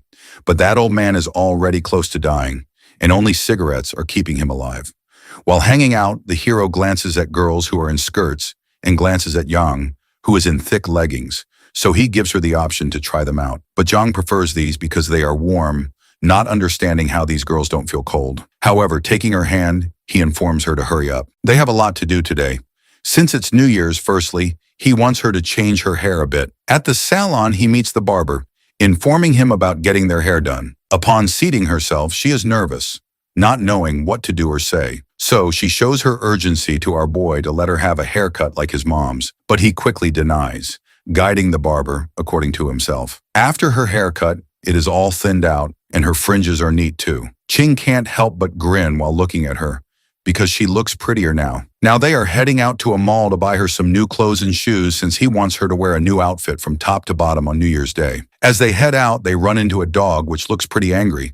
So our guy suggests staying away from it and going around it by crossing the road. But Yang isn't afraid of it. It is like a small fry in front of her. So she steps forward and scares the dog away with her killing intent. However, Yang doesn't find it killing intent because according to her, the dog sensed that it can't win from her. Simultaneously, he warns her to not ever think about killing or fighting off people or animals no matter what. And he is letting it go this time, but it won't happen again. And he confirms from her if she is reminiscing about the blood-filled days from before. But Zhang finds all of this peaceful, and she would never want to fight with others if everything in her life and surroundings is stable. Then they head out to the mall, pressing forward after shopping. They got back home exhausted, but at the same time, Yang's face lit up to see all the stuff they had bought. The hero can see it on her face how happy she is, but advises her to stop looking for that time and help him get some glue to put couplets around. As not putting up these couplets during the New Year doesn't make people think that it is actually New Year's, since it is a tradition that families paste these, and if not, then it doesn't feel like a festival. After pasting those, Qing demands the feedback, but Jen finds them shorter than the others she has seen, which makes our guy shocked because he wasn't expecting her to compare the couplets. Although, as soon as she admits she prefers the longer one, a smirk forms on his face, and he confidently claims that makes him the best. After finishing with the couplets, our guy's face lights up at the sight of Auntie Chang outside their home. Delighted, he asks her to take a photo of him and Yang in front of the door, which is framed by the festive red paper. Happily, he quickly grabs Zhang's hand and poses for the picture. Meanwhile, Yang stands stiff, and her expressions are unsure as the camera clicks. After clicking and glancing at the picture, Auntie Chung comes closer and wonders aloud if they're ushering in the new year here. When our guy agrees in response, she chuckles at the thought, ushering in the new year while already living together under one roof. They will definitely be getting married very soon. Chuckling, she heads out with Yan Han, leaving those two alone. Inside the apartment, Qing puts the fish on the stove for cooking, and then both of them take a sigh of relief, especially our hero because he is very tired. He glances at their photo for a moment from before, then turns to see Yang. He is sitting beside him, quietly eating some nuts. Noticing this, he leans in and demands to have some too while blushing. Confused, she reaches to give him one.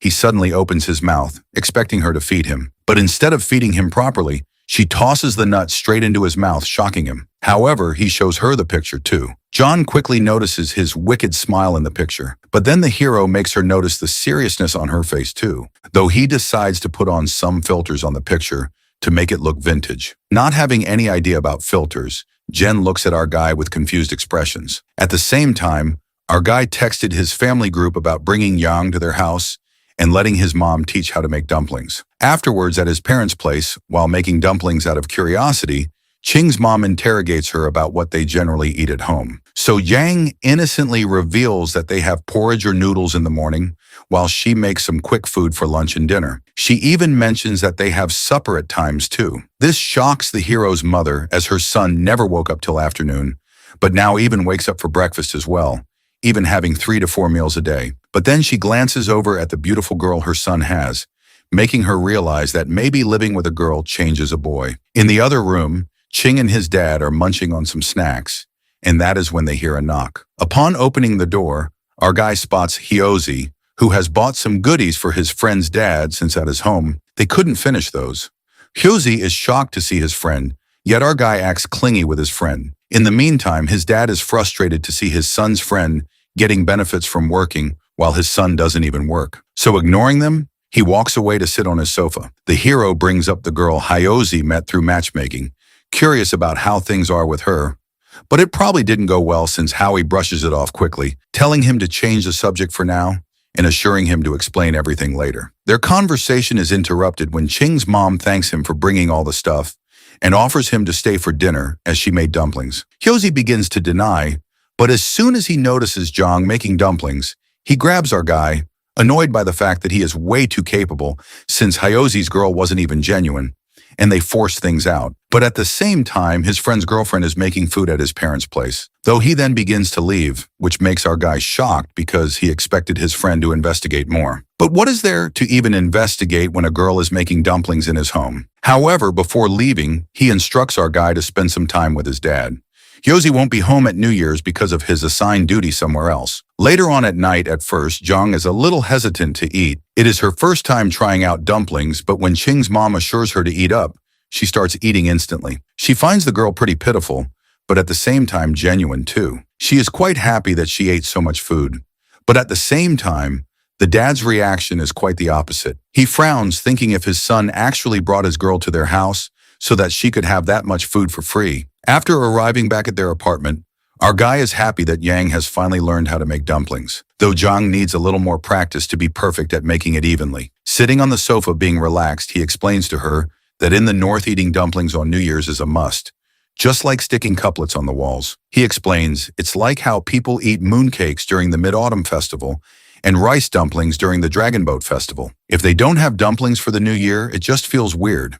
It's not only the time they live in, but also where they live that shapes how they see or differ things. Though Jong finds it fishy, thinking there is more to it. Knowing he gives off lectures and speeches just to trick her into hugging or holding his hand, so him not asking her to do it is kind of shocking and suspicious for her. Ignoring that feeling, she goes to use her computer. Yet our guy can feel her being weird, assuming that she might have been in shock to see him being that much knowledgeable. Seeing her busy on her computer, he goes for a shower. Janang is checking different websites, and that is when she encounters a video of 2 people kissing. She turns crimson red, shivering with embarrassment. Upon getting out of the shower, our guy noticed her acting super weird, but still told her to shower. Jen stutters, informing him about showering later.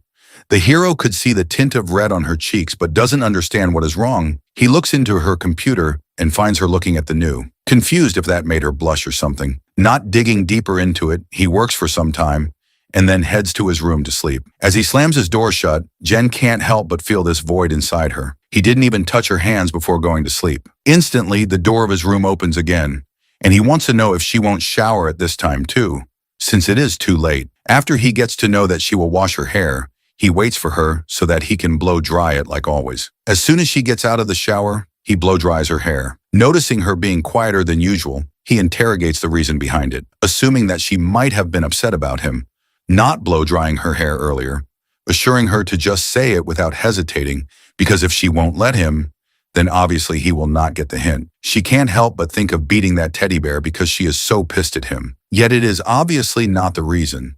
So she stays quiet, thinking that he will eventually trick her into something.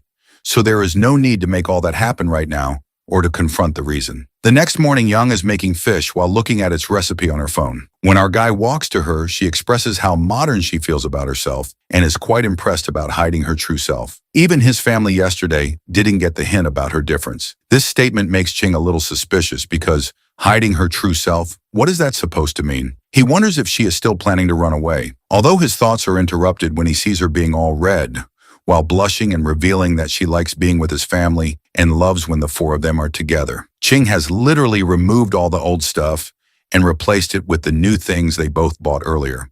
And he is pretty impressed by himself. He glances over at Zhang, who is on her computer, thinking that it is like she has been reincarnated or is a newborn since it is her first New Year's ever. However, he then suddenly remembered one of her statements from last night about feeling modern. Curious about her search history, because he would have figured out what she meant, but now she is smart enough to remove it. He approaches her, and that is when she innocently points out the person on her screen, wanting to know what that is. Like a child, the hero explains to her that he is streaming to earn money. It is like him playing a game and people watching him play it. Finding it interesting, she reveals wanting to do it too. But when Ching denies because of her identity still being sensitive, she confronts her about her research, explaining that her research tells her that she can purchase a fake identity from remote places. However, our guy isn't in the agreement for anything illegal and suggests she obtain an actual identity card. Though she has no idea if there is really a way to get a proper one, our guy assures her that a solution will naturally occur once she knows how to properly live in this world. He then goes over to the sofa. While playing with Melon, he realizes that Zhang has actually improved. Before, she always listened, being confused, but now she is actually discussing her problems, which shows her character development. Later on that evening, Yang has decided to make some dumplings. Seeing her busy, he decides to look into her search history, assuming that maybe she has forgotten to delete it, but instead she has put a fake alarm to alert him that she already knows that he peeks at her search history. This makes him utterly astonished, and with shocking expressions, he goes into the kitchen again to help her. He suggests she season the ingredients, and he will mix them all. Seeing him help her, Jen just wishes that this type of life continues without any pause. On New Year's Eve, as instructed by Hyozi, our guy meets Uncle Chin. He is looking forward to seeing our guy and his girlfriend arrive at the annual dinner. That being said, he even gives him an idea of a separate mini hot pot gathering too. So Chin quickly agrees, but at the same time advises them to leave quickly because his parents are waiting for them. As they leave, our guy notices Zhang's eyes shine while seeing Uncle Chin's pet, realizing she likes dogs. But according to her, raising a dog as big as Uncle Chin's requires a lot of food and attention, and she is quite satisfied that they have Melon with them. The hero agrees, but at the same time, he realizes that she called Melon hers too, which makes him giggle in happiness. Back at his parents' place, Ching's focus shifts to the fruits that Hyozi bought earlier. So he immediately opens the box, and it turns out that there are passion fruits in it. In that case, he quickly cuts the fruit and offers all three of them. When they eat those, their expressions change, making him realize that they are pretty bad, so he decides not to have them all.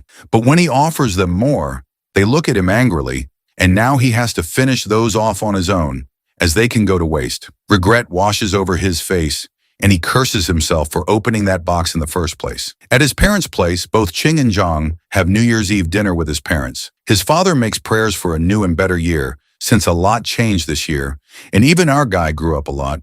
He is referring to his son having a girlfriend now, while our guy and Yang stare at each other quietly. After the prayers, their glasses clink to celebrate New Year's Eve. While having dinner, Ching's mom is telling Zhang about his childhood embarrassing stories, which makes him so embarrassed. But at the same time, Yang listens to those stories quietly while grinning and notices our guy being all shy because of his foolishness. After dinner, while Zhang and Ching's mom are cleaning up the dishes, Ching's dad suspiciously calls him to his room and hands him a blue envelope. He advises his son to keep it safe and open it after going back home. It isn't money because money is given in red envelopes during New Year's for luck. After some time, they leave. On the way back home, our guy decides to visit Uncle Chin.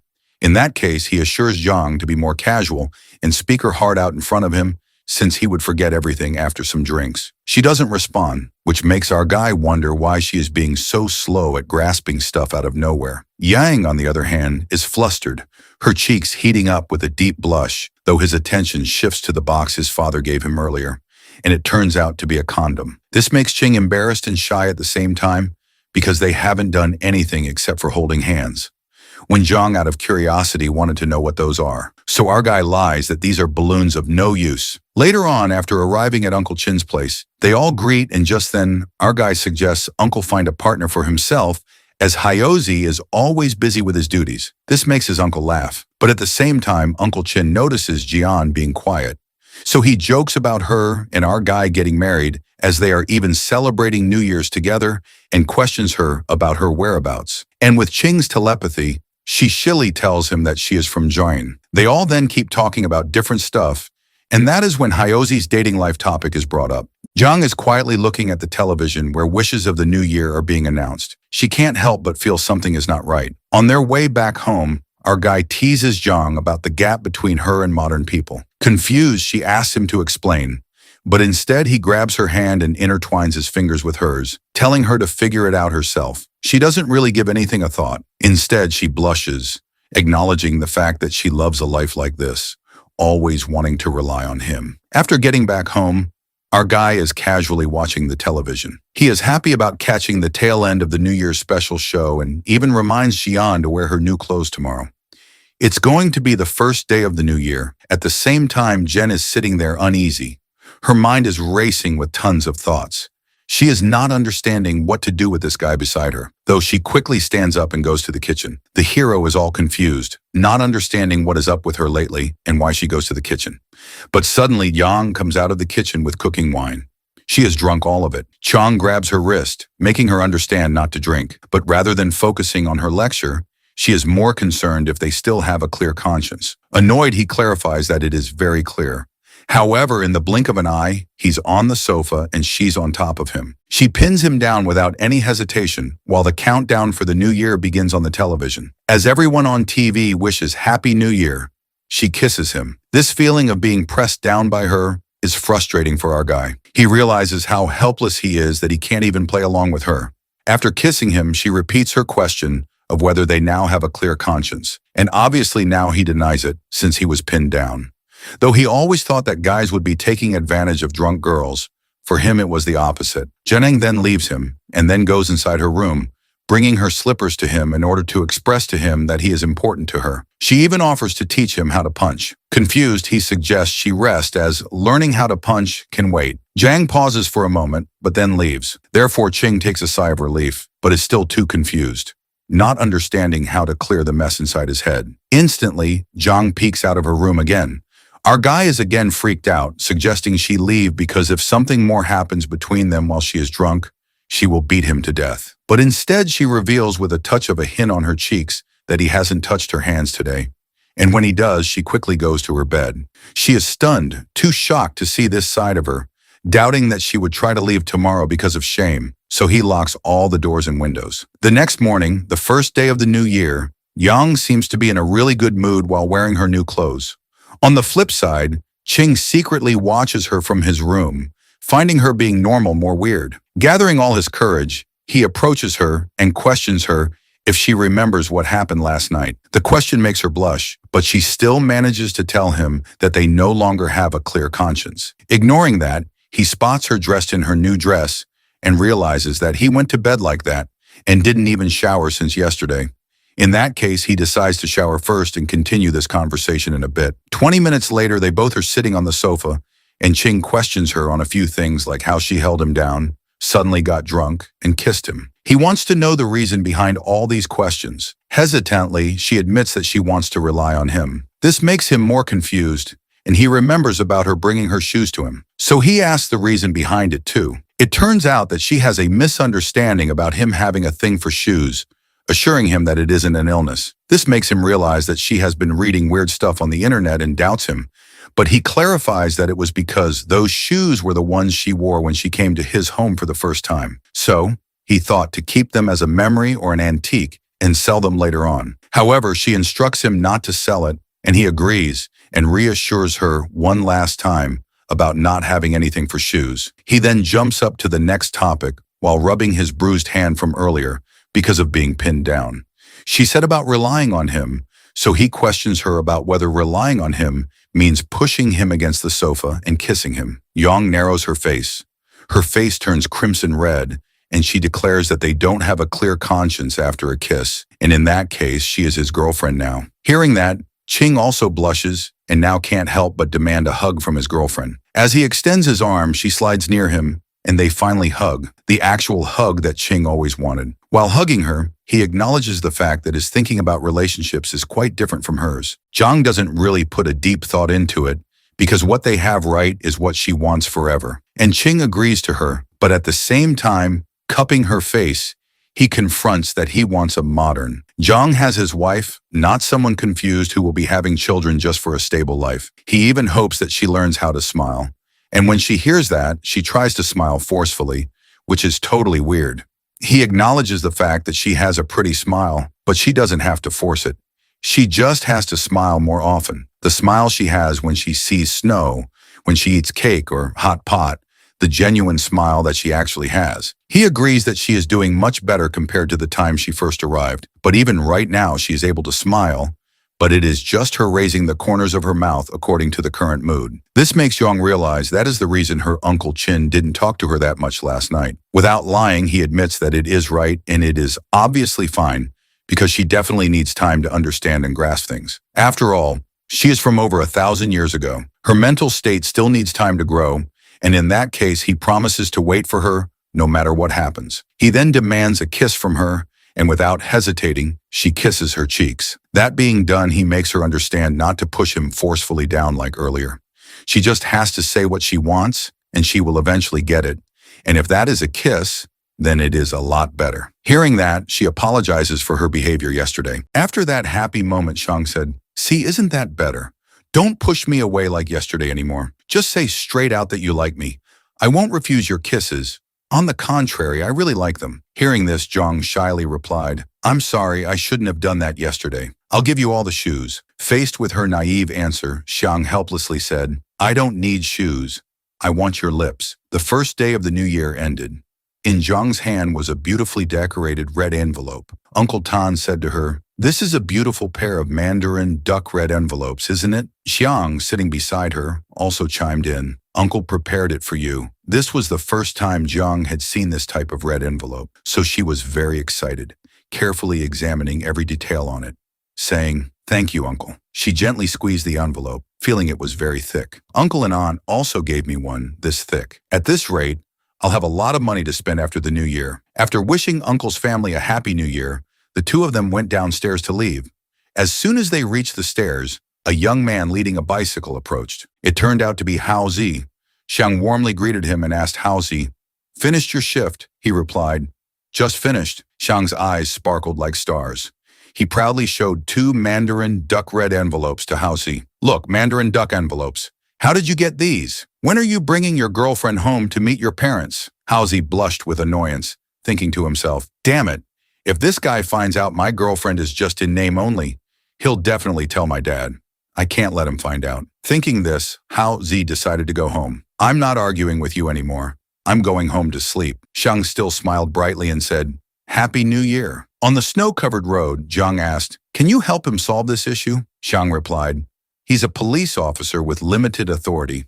It's difficult. Regardless of his position, if more people know about his situation, it will be safer. That's always beneficial for our goals." Zhang looked at him meaningfully. She gazed at the distant sky and said, "That's good," Xiang asked, puzzled. "What's good?" "For the past 6 months, we've been working towards a common goal, and that makes you very happy," Zhang replied, then suddenly hummed a few romantic lines for Xiang to hear. He was touched, his cheeks flushing, as he asked, "Really? That's all I know for now." To reciprocate Zhang's sweetness, Xiang looked around. The next moment, he kissed Zhang's cheek and excitedly said, "Wonderful." However, Zhang lowered her head, her body trembling, and shouted, "You rascal!" The scene changes to Hao Zi's house. A steaming hot bun is picked up with chopsticks, and he eats it deliciously. He exclaims, "So good.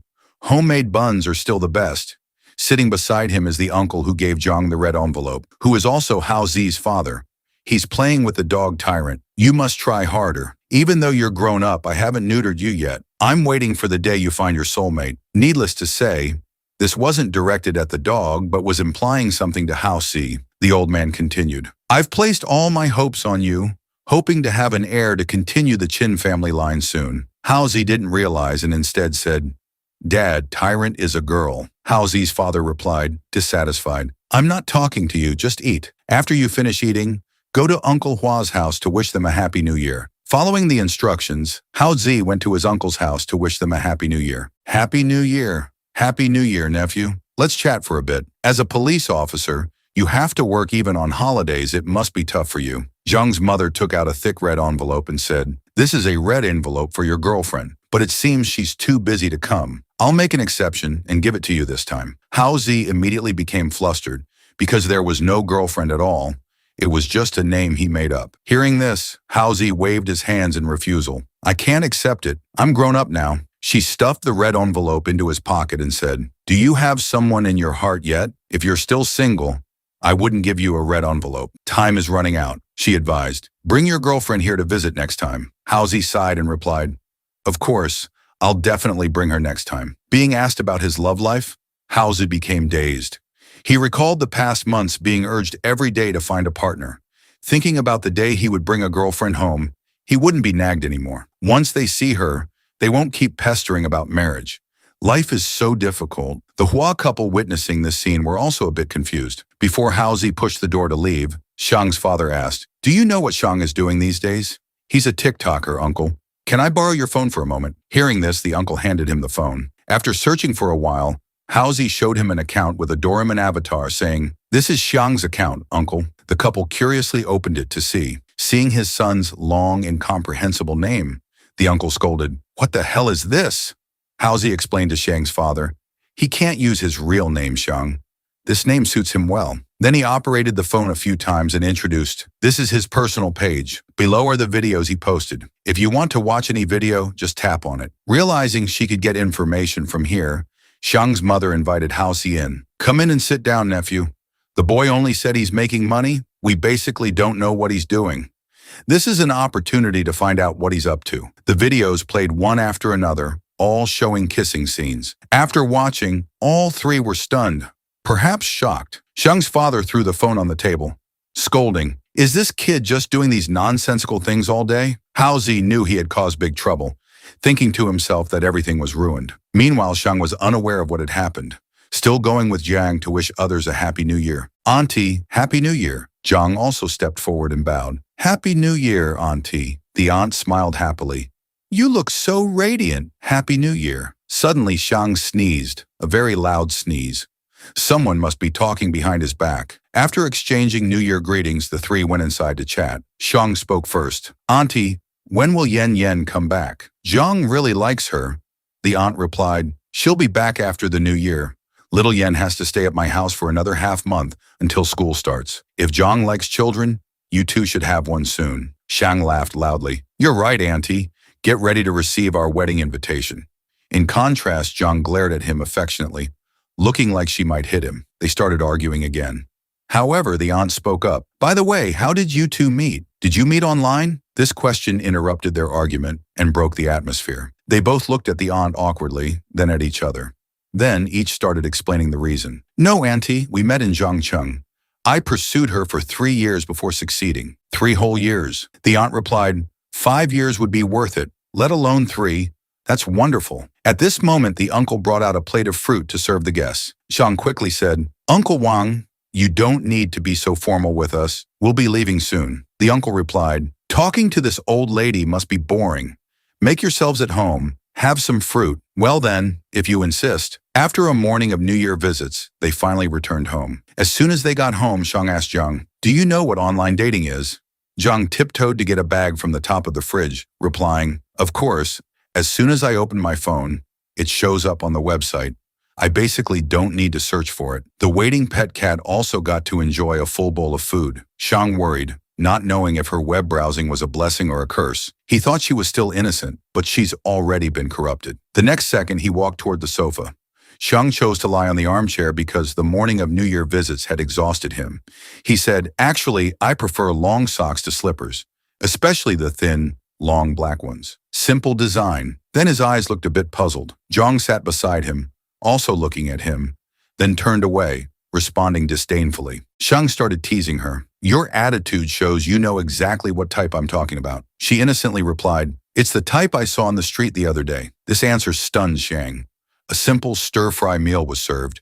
He picked up some food and said, I swear to heaven, I'll never have any thoughts about other girls. I'm not good at flirting. I just occasionally admire long-legged girls. It's instinct. Jiang seemed to pay no attention to Xiang's rambling. She picked up her chopsticks and rice bowl, saying, it's okay. Sometimes I like to look too, although it's a bit shameless, but it's really beautiful. For some reason, the girl's face suddenly turned red. Jiang immediately asked, beautiful how? "Do you want to try?" It turns out he had been harboring a plan for black stockings. Zhang refused. "No, I want to keep it." That night, Zhang quietly sat in front of the computer. He was searching for a keyword called Lily. He wondered, maybe she wants to try. Looking at the little girl, Zhang thought to himself, so smooth and silky, who wouldn't want it? Then he said, "Then I'll buy 2 sets so you can wear them comfortably." Zhang replied, "But I don't want to wear them." "It's okay if you don't want to." He said that outwardly, but inside he was already prepared. Buy them first, even if she doesn't like them now, she might want them later. Said and done, he had already paid. The goods were being prepared. Preparing in advance was his forte. After placing the order, he stood up and said, "I'm going to take a shower. Later we'll open the red envelopes together to see how much money we got today." Then, Zhang asked again, "Do you want to shower together? We can save water." The little girl blushed, panicking and shouting, "I don't want to." Grabbing a pillow, she threw it straight at Zhang. The moment to open the red envelopes had arrived. They sat down excitedly to open them. 2 thick red envelopes were taken out. Seeing the thick wad of cash in her hand, Zhang was very moved. She handed all the money to Xiang, saying, "This money is yours, I can't accept it." Xiang looked at her with loving eyes. "You're my girlfriend. If you don't take it, who will?" Then he gave the money back to Zhang. Then Xiang hugged Zhang's shoulders, saying, "We're dating now. What's mine is yours, what's yours is mine. Just consider this as a contingency fund, like the spare blanket Aunt 2 gave us, stored under the bed.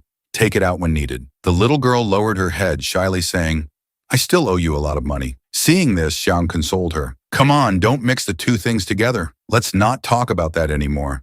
Should I teach you how to kiss?" Hearing those sweet words, the little girl's mind started spinning again. On the sofa, Xiang was guiding Zhang. "Close your eyes." He deliberately put his hand on her shoulder, full of teasing. Like in the movies, they kissed. Unexpectedly, Xiang got to experience such a romantic scene between a man and a woman. They gazed at each other intently, gradually immersing themselves in this feeling. However, reality wasn't like a dream. Suddenly, Zhang seemed to realize something. She opened her eyes wide, glaring at Xiang. The stare from top to bottom made the atmosphere tense. "What are you trying to do?" This embarrassing question made Xiang only laugh awkwardly. "If I say it's instinct, would you believe me?" "Well, let's start over." Of course, Zhang wouldn't agree. She turned away saying, "Forget it." She even asked a suspicious question. "Do you want me to get pregnant?" The male lead was once again stunned by Zhang's question. Xiang took a moment to calm down and explain, "No, I just wanted to hug you. How could you get pregnant? Come on, just one kiss." Nevertheless, Zhang flatly refused. "I don't want to.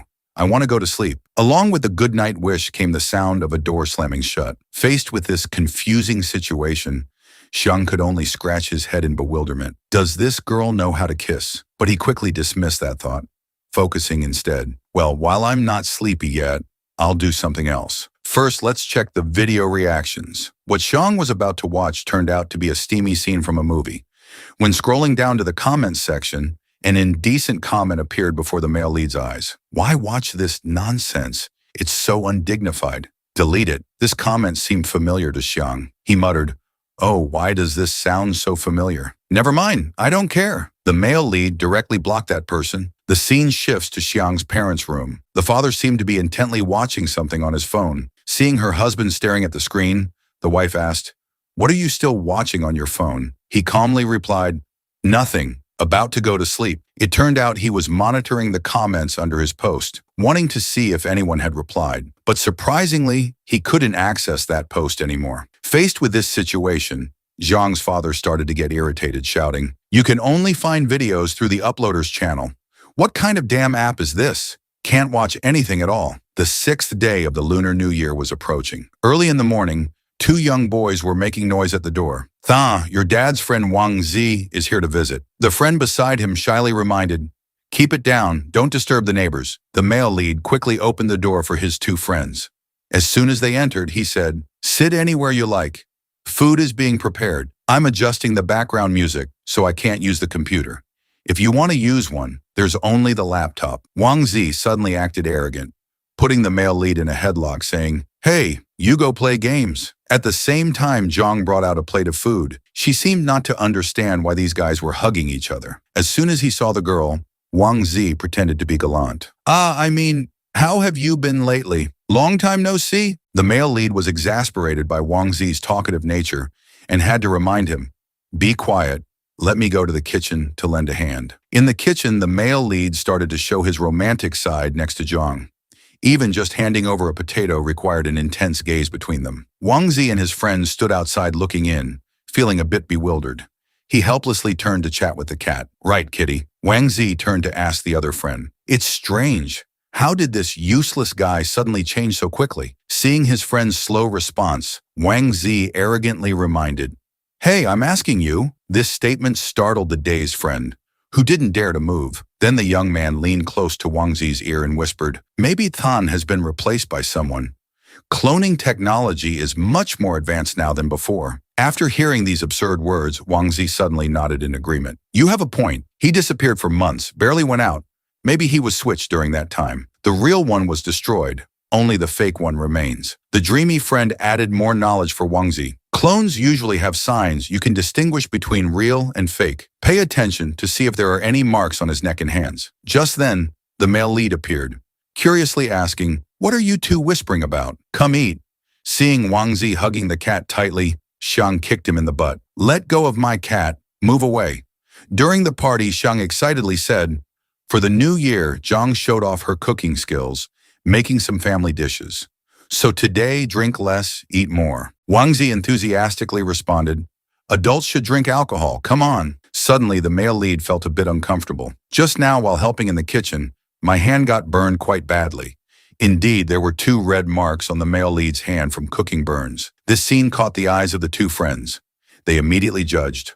Oh my, there are marks on his hand. Hearing this, the male lead felt strange. He didn't understand what his 2 friends were implying. The atmosphere at the dining table suddenly became tense. Everyone looked at each other suspiciously. In contrast to Wang Zi's suspicion, the male lead thought to himself, Damn, I almost forgot about the bruise from the female warrior pressing on me. How do I explain this to everyone now? So Xiang quickly pulled his sleeve to cover the bruise on his arm. This action made Wang Zi even more suspicious. He shouted, Stand still! Raise both hands. The police blood in Wang Zi suddenly surged strongly. They rushed to carefully examine Xiang's hands. Wang Zi changed his tone, pretending to understand everything, and talked non-stop. Xiang could only helplessly say, What else? We were just fooling around a bit too much. Hearing this, Wang Zi couldn't control his emotions and shouted, Too much. My God, I didn't expect you to be that kind of person. The friend beside him still didn't understand what was happening and blurted out, Huh? Seeing his friend's confusion, Wang Zi leaned close to his ear and whispered, Those marks are. The naive friend had just heard it and shouted, What? You just said he's a pervert. As soon as these words were uttered, Xiang felt extremely embarrassed and quickly explained, Don't talk nonsense. The awkward situation made the 3 men look at each other in silence for a moment. The 2 friends couldn't help but give a thumbs up, praising Xiang. You're a master, bro. The male lead's face showed clear distress as he tried his best to explain. It's not what you think. After the embarrassing untangling, everyone returned to the dining table. Wang Zi still didn't stop his teasing tone, raising his glass and saying, Sister-in-law, I toast to you. In his mind, he was still thinking, She looks so gentle on the outside, but turns out to be so violent. Before Zhang could react, Xiang had already taken on the role of a model pillar. No, she can't drink a single drop of alcohol. In fact, the image of a drunk Zhang appeared in the male lead's mind, urging him to prevent this from happening. How could he let her drink alcohol? Wang Zi and his friend started chatting, sharing about their lives. Your dream of becoming a police officer has come true. Doing good deeds every day, it's wonderful. Wang Zi was still complaining. I'm so jealous, every day feels meaningless to me. Tan's life is the best. He has a cat, a girlfriend, and plenty of free time. Wang Zi's words obviously didn't sit well with the male lead. He was still talking to Zhang. Just eat and listen. It doesn't matter if you understand or not. In fact, Xiang felt that everyone has their own worries. What concerned the male lead most was Zhang's identity. He put down his glass, thinking to himself.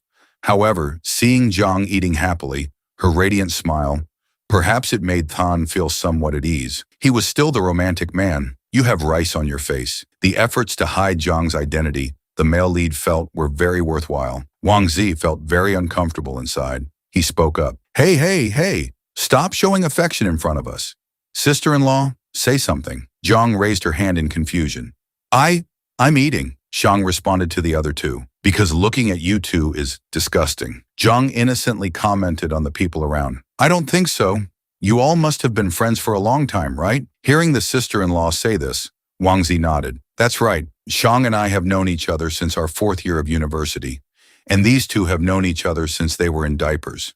Truly a tragic fate. Mentioning university days, Zhang suddenly remembered. Is it the photo where you dyed your hair back then? Talking about this, Wang Zi laughed awkwardly. Ha ha, that photo. The other friend thought that was taken before entering university. He thought he was so cool then. Now thinking about it is embarrassing. Wang Zi showed curiosity, resting his chin in thought. He was very enthusiastic. Let me find it. I have many photos of Than's golden days. Wang Zi took out a stack of photos, continuously introducing. This one was taken during our graduation trip. Than was beaten up by monkeys on Mount Amy. Ha ha ha ha. It was terrible. The next day, Than took a stick to get revenge, but ended up getting beaten even worse. That's when I learned Man had some weird hobbies. Tan Hao also chimed in. I also have photos of this idiot's golden days. The male lead stood beside observing everything, thinking to himself, it's okay to let his girlfriend know about some of his foolish moments. Wang Zi said to the male lead, I want to form a team to participate in a game tournament. This friend of yours who designs images for me is pretty good. Give me his contact. I want to order a few more sets. The male lead curiously asked, You mean Li Gaobo? He has a store on the 4th floor of the Zhongcheng Electronics Shopping Center. You can find him there. Wang Zi said, Okay, I'll remember that. Before Wang Zi could say anything else, Tan Hao pulled him away by the shirt. Let's go. See you later. Xiang curiously asked, Don't you two want to stay and play a bit longer? No thanks. We're afraid of witnessing you two fighting. This statement made the male lead stand frozen in place, feeling as if his whole being had shattered. The male lead slowly closed the door to see off the guests, thinking to himself, in their eyes, I'm a pervert who likes to be mistreated. In Zhang's eyes, I'm a sick person obsessed with dirty shoes.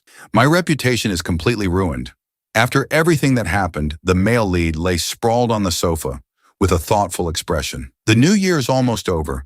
I need to think seriously about work. He suddenly picked up his phone as if wanting to search for something. I once said I don't need likes, don't need interactions, don't make cheap videos. But those are actually the secrets to success. I have some fame, earn enough to live, but to reach a new height is really difficult. The clock shows 8 a.m. The male lead and Zhang are in the living room. The scene looks very peaceful. Xiang looks at Zhang with affectionate eyes.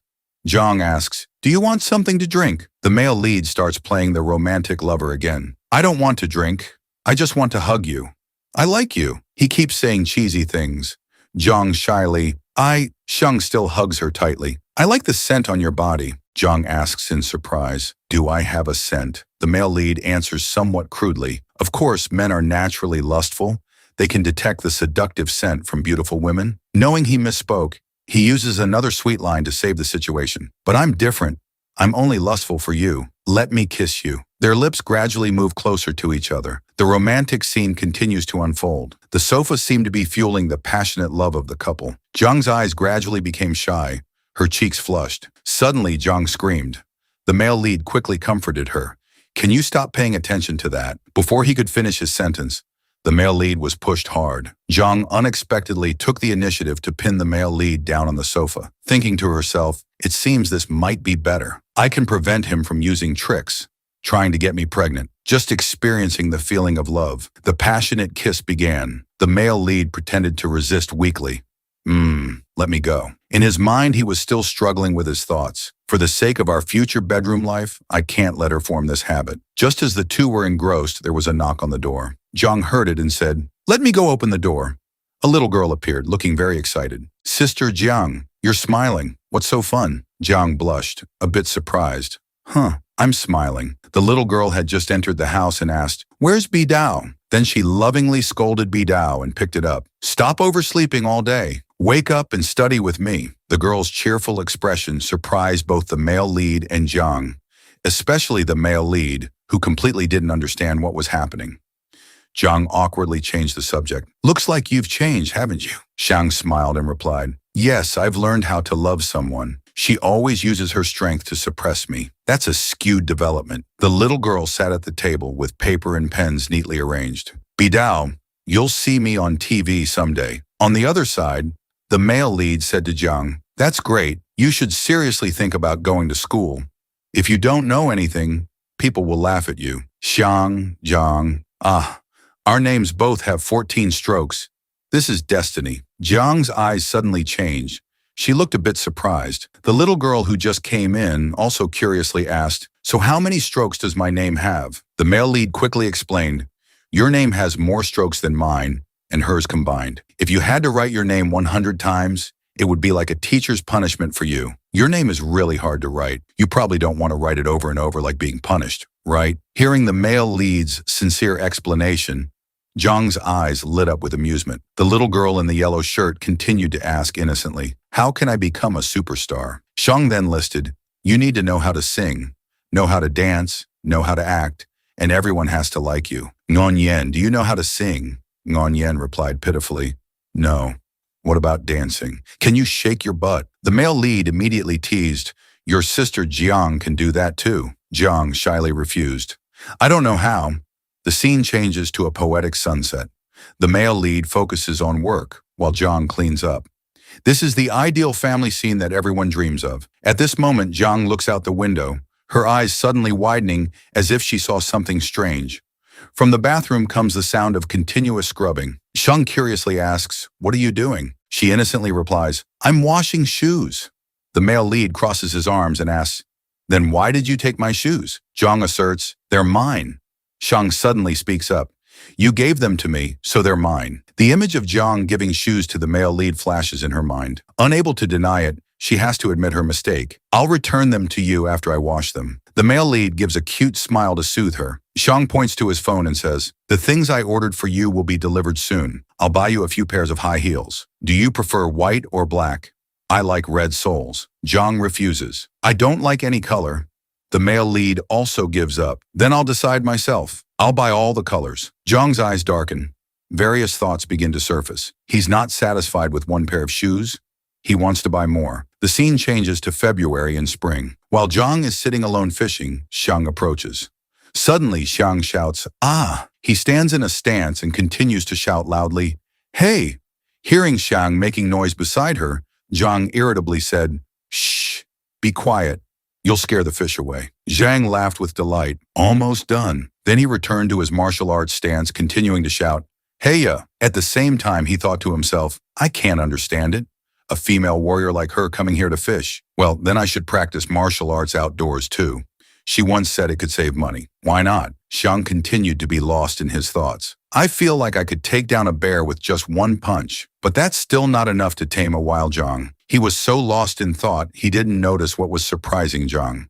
The next moment, Jiang exclaimed excitedly, "I caught another one!" A big fish had taken the bait. She held up the fish and said to Xiang, "We can make fish soup for lunch today." Xiang dropped his arms. The purpose of learning martial arts is to train the body and help others. Xiang's face bore a handprint. He raised both hands, making a number 10 gesture. Continuing, "Not to suppress others. No matter what, we must not lose our self-worth. Do you understand what I mean?" Jiang looked dejectedly at the fish bucket and replied, "I understand." Then she looked at the man in front of her with sharp eyes. She touched the fish with her finger while thinking to herself, "I don't use it to suppress anyone. I only use it to protect myself. If it were before, if he dared to touch me, I would tear him in half." Jiang shuddered, worried. Where is this killing intent coming from? After Jiang finished fishing, the two walked home. He suddenly stopped because he saw something. Thinking to himself, "It's noon already. I'm so thirsty." Jiang walked beside him, happily thinking about the fish soup. Xiang asked her, "Do you want something to drink?" Then pointed in that direction. She followed his gaze. A vending machine came into view of both of them. Seeing her look unfamiliar, Xiang introduced, "This is called a vending machine. There's a person hidden inside. They will give out drinks, letting them fall down there." After hearing this, Jiang showed a disbelieving expression. She quickly asked, "So you mean there's also a person hidden in ATMs? They crawl out to give money." Xiang was surprised. "How do you know that too?" She looked annoyed. Her ears suddenly turned red due to the thoughts in her head. If Xiang keeps deceiving me like this, perhaps it's best I do nothing, just stay at home and have children for him. Xiang quickly chose the drink he wanted and used his phone to scan the payment code. Jiang looked at the vending machine and said, "If we own this, wouldn't all the money put in be ours?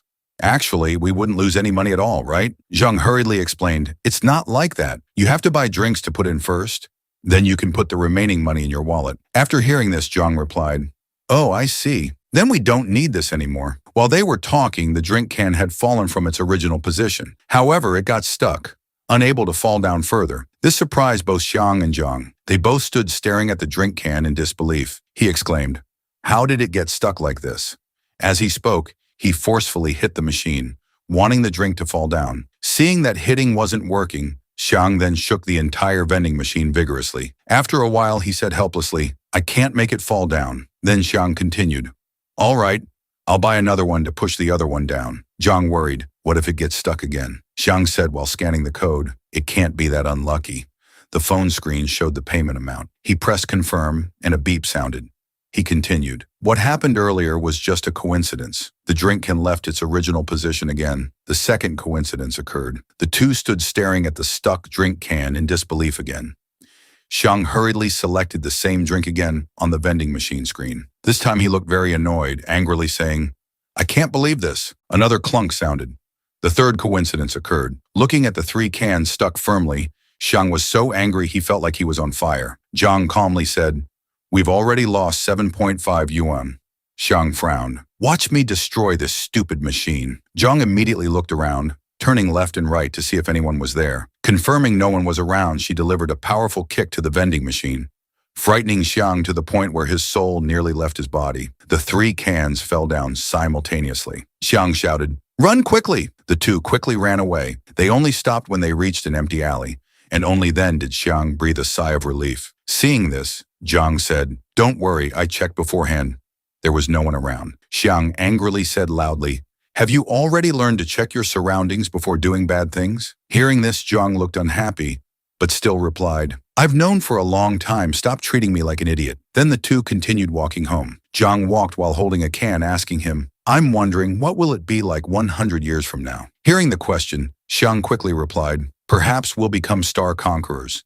If you came a few thousand years later, there might not be as many people on Earth anymore. Robots would be everywhere. You'd have to fight them and finally collapse from exhaustion." After saying this, he suddenly gave an enigmatic smile. Then Zhang continued, "When you're settled and have an ID, we can go by plane or ship. You'll see the ocean and giant fish." Zhang immediately replied, "Giant fish. Then we can eat for a long time." Hearing her say that, he laughed and said, "Why is food always on your mind? You've gained 2.5 kilos this winter, and you're still thinking about eating." She angrily said loudly, "I'm not fat." A while later, they arrived home. Zhang had finished cooking the fish soup. She smelled the aroma and said with satisfaction, "It smells so good." Xiang, holding Bidao, stood beside her and said, "It smells amazing. I'm so hungry." Zhang then asked him, "Should we take 2 fish to uncle and aunt?" Xiang smiled and replied, "Why give them a few small fish? It's better to feed Bidao." Bidao seemed to understand what he said, showing a very happy expression and meowing once. After eating their fill, Beach Dao was sound asleep, while Xiang sat beside her, using the computer to handle work. Zhang approached him, held a piece of paper in front of him, and asked, "I've converted all the materials I've saved over the past few months into gold. So how do we sell them now?" Xiang looked at the paper she held up, saw a string of zeros on it, and exclaimed in surprise, "That's a lot." He continued, "Wait a moment. Let me find a place to sell." Then he quickly went to the desktop computer to check the current gold price. After checking, he thought to himself, "This is truly a miracle. A person from the Tang dynasty, who in just a few months learned to use computers in modern society, has earned her first money. She's truly a hardworking female warrior." Zhang happily flipped through the pages of her notebook, saying, "I heard that gold prices are much higher now than before. I've calculated if I sell everything, I can pay off all my debt to you." She thought to herself, "If you borrow, you must repay, especially to those who have helped you. Kindness must be repaid. I won't let second-hand advice go to waste." Xiang, while using her computer, said, "Not only can you pay off your debt to me, but you'll also have quite a bit left over. You can buy new clothes, new shoes for yourself." "Oh, forget about buying shoes, because I've already bought them for you." Xiang looked at her with a smile and said, "All right, I've found a buyer.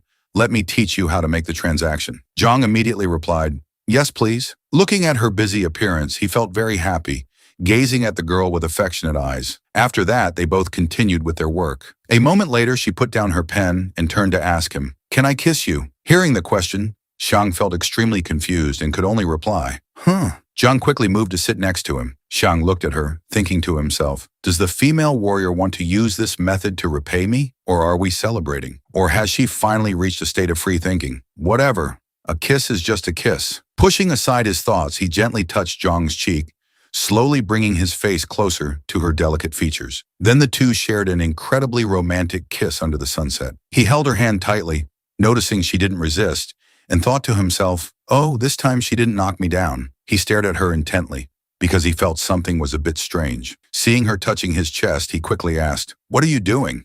She innocently replied, I'm just imitating what you do. Xiang felt helpless at Zhang's action, thinking to himself, this silly girl, what's the point of touching a man's chest? She blushed, thinking to herself, I don't feel anything at all, so why does he like doing this? Then she spoke up, I just wanted to thank you. He felt puzzled and asked, why do you suddenly want to thank me? She shyly replied, when we first met, I thought you wanted to poison me, so I pointed my sword at you, but you still agreed to let me stay and taught me how to survive in this modern society. Xiang chuckled and said, that's because you're beautiful.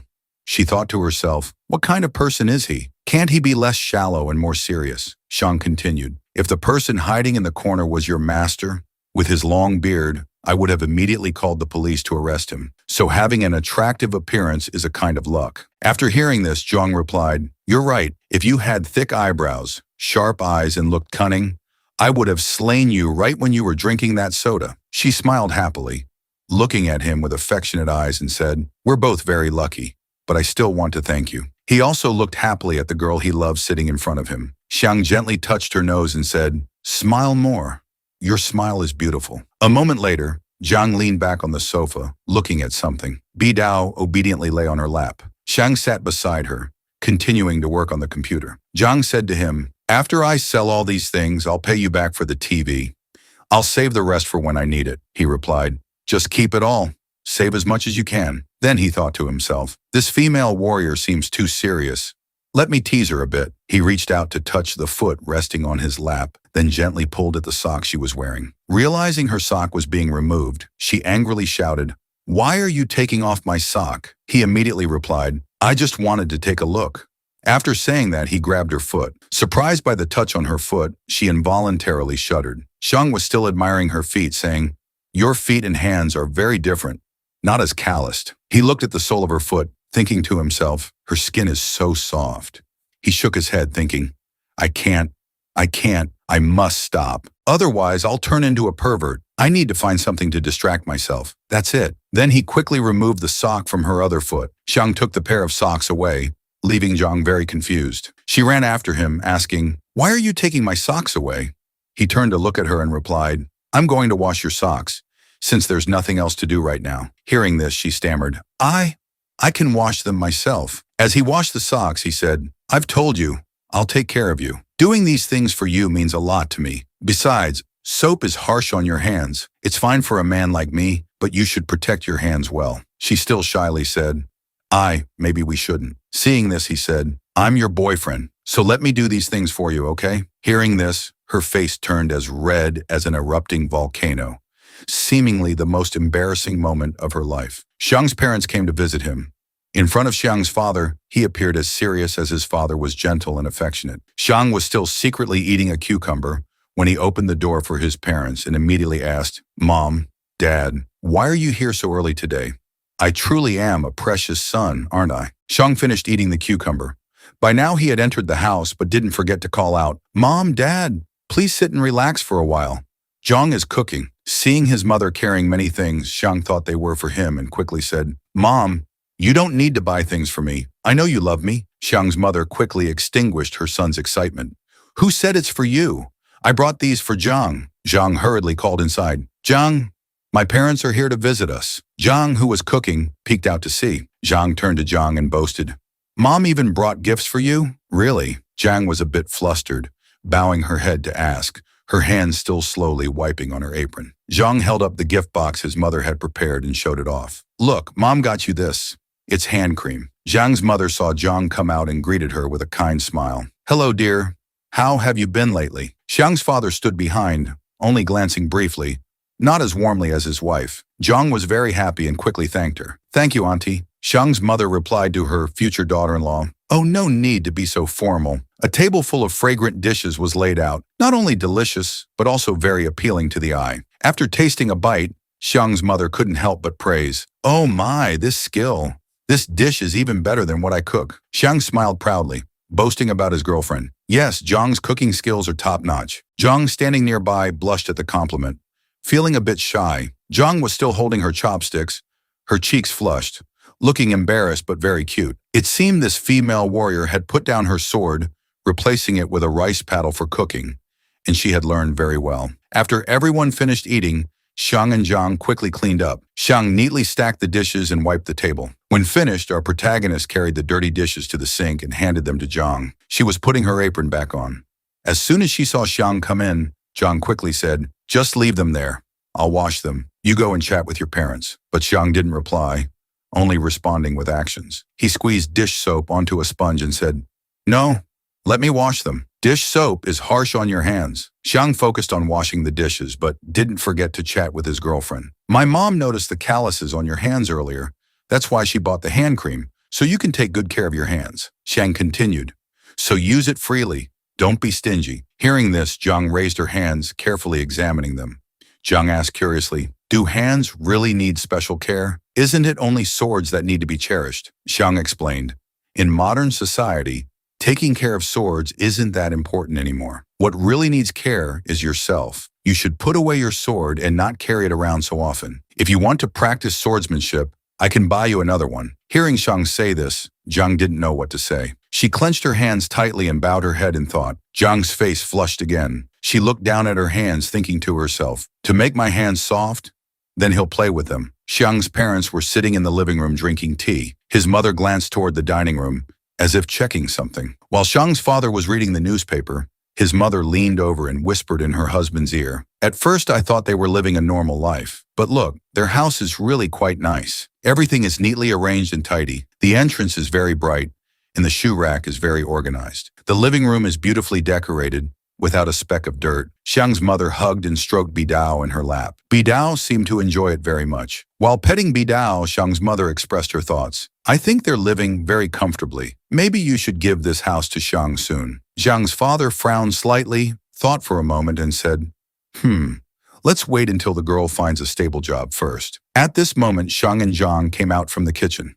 Xiang's father immediately stood up, pointing to the room and said, "Come to the room, son. I have something to discuss with you." Xiang quickly went in, but not before reassuring Zhang. "Zhang, stay and chat with Mom, okay?" Zhang nodded and replied, "Yes, I will." As soon as they sat down, Xiang's mother quickly asked, "What does Xiang usually do at home, dear?" Zhang eagerly replied, gesturing with her hands as she spoke, "He makes videos, editing and combining different film clips together." The protagonist's mother asked again, "Oh, is he the young man who uploads videos that Brother Hao mentioned? What kind of content does he make, dear?" Zhang suddenly remembered Xiang's previous instructions. Zhang had said they should keep their martial arts training a secret, otherwise his parents would think they were very weak. After thinking for a moment, Zhang decisively told Xiang's mother, "He uses computers to monitor casinos." As soon as she heard the word casino, Xiang's mother was shocked, falling back in her seat and stammering, "Casino." Even Bidao reacted like Xiang's mother, showing extreme fear with his fur standing on end. Seeing such strong reactions from his mother and Bidao, Zhang quickly corrected herself. "Oh no, I meant to say stock market. Yes, it's the stock market." At this, Xiang's mother finally sighed in relief, responding, "You almost gave me a heart attack." Though calling it a casino isn't entirely wrong, Xiang's mother took Zhang's hand, gently advising her to keep an eye on him and not let him spend recklessly. Zhang was a bit confused and asked, "Why is that? Isn't he making money from it?" Xiang's mother explained, "This market is very unstable. You could lose a lot in just a day or two. You need to watch him carefully." Zhang seemed to understand, squeezing her hand and replying, "I'll try my best to monitor him." Xiang's mother chuckled behind her hand. "Monitor him however you like." Zhang also realized something was off, thinking to herself, "Why does that sound so strange?" Meanwhile, in the room, Xiang followed his father inside.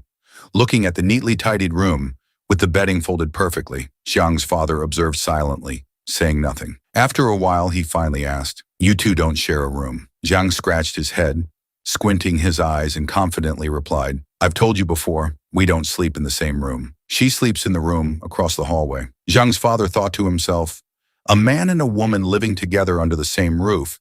yet sleeping in separate rooms. Xiang's father's eyes widened slightly. He wondered, could it be that nothing has happened between them? Who would believe that? Still not believing his son's words, Xiang's father turned and asked, "Did you two have a fight?" The protagonist helplessly exclaimed, "I've already said no. Nothing has ever happened between us." Xiang's father shifted his feet slightly, sniffing. While cleaning his glasses, he said to Xiang, "Your mother just told me that if you two get married, we'll give you this house." Upon hearing this, Xiang was overjoyed. He turned into a little puppy, exclaiming, "That's great. Let's get married right away then. When can we do it?" "I've already rejected that idea." Xiang's father's words were like a bucket of cold water on Xiang. He seemed a bit disappointed, moving closer to the window, looking outside. Seeing this, Xiang's father said, "Can't you be more like Hao? Stop staying at home all day, doing useless things. Or you could open a shop like Back. If you do that, I'll support you financially." Xiang seemed used to this situation, but he didn't agree. He picked up a slipper near the window and said, "Dad, things have changed.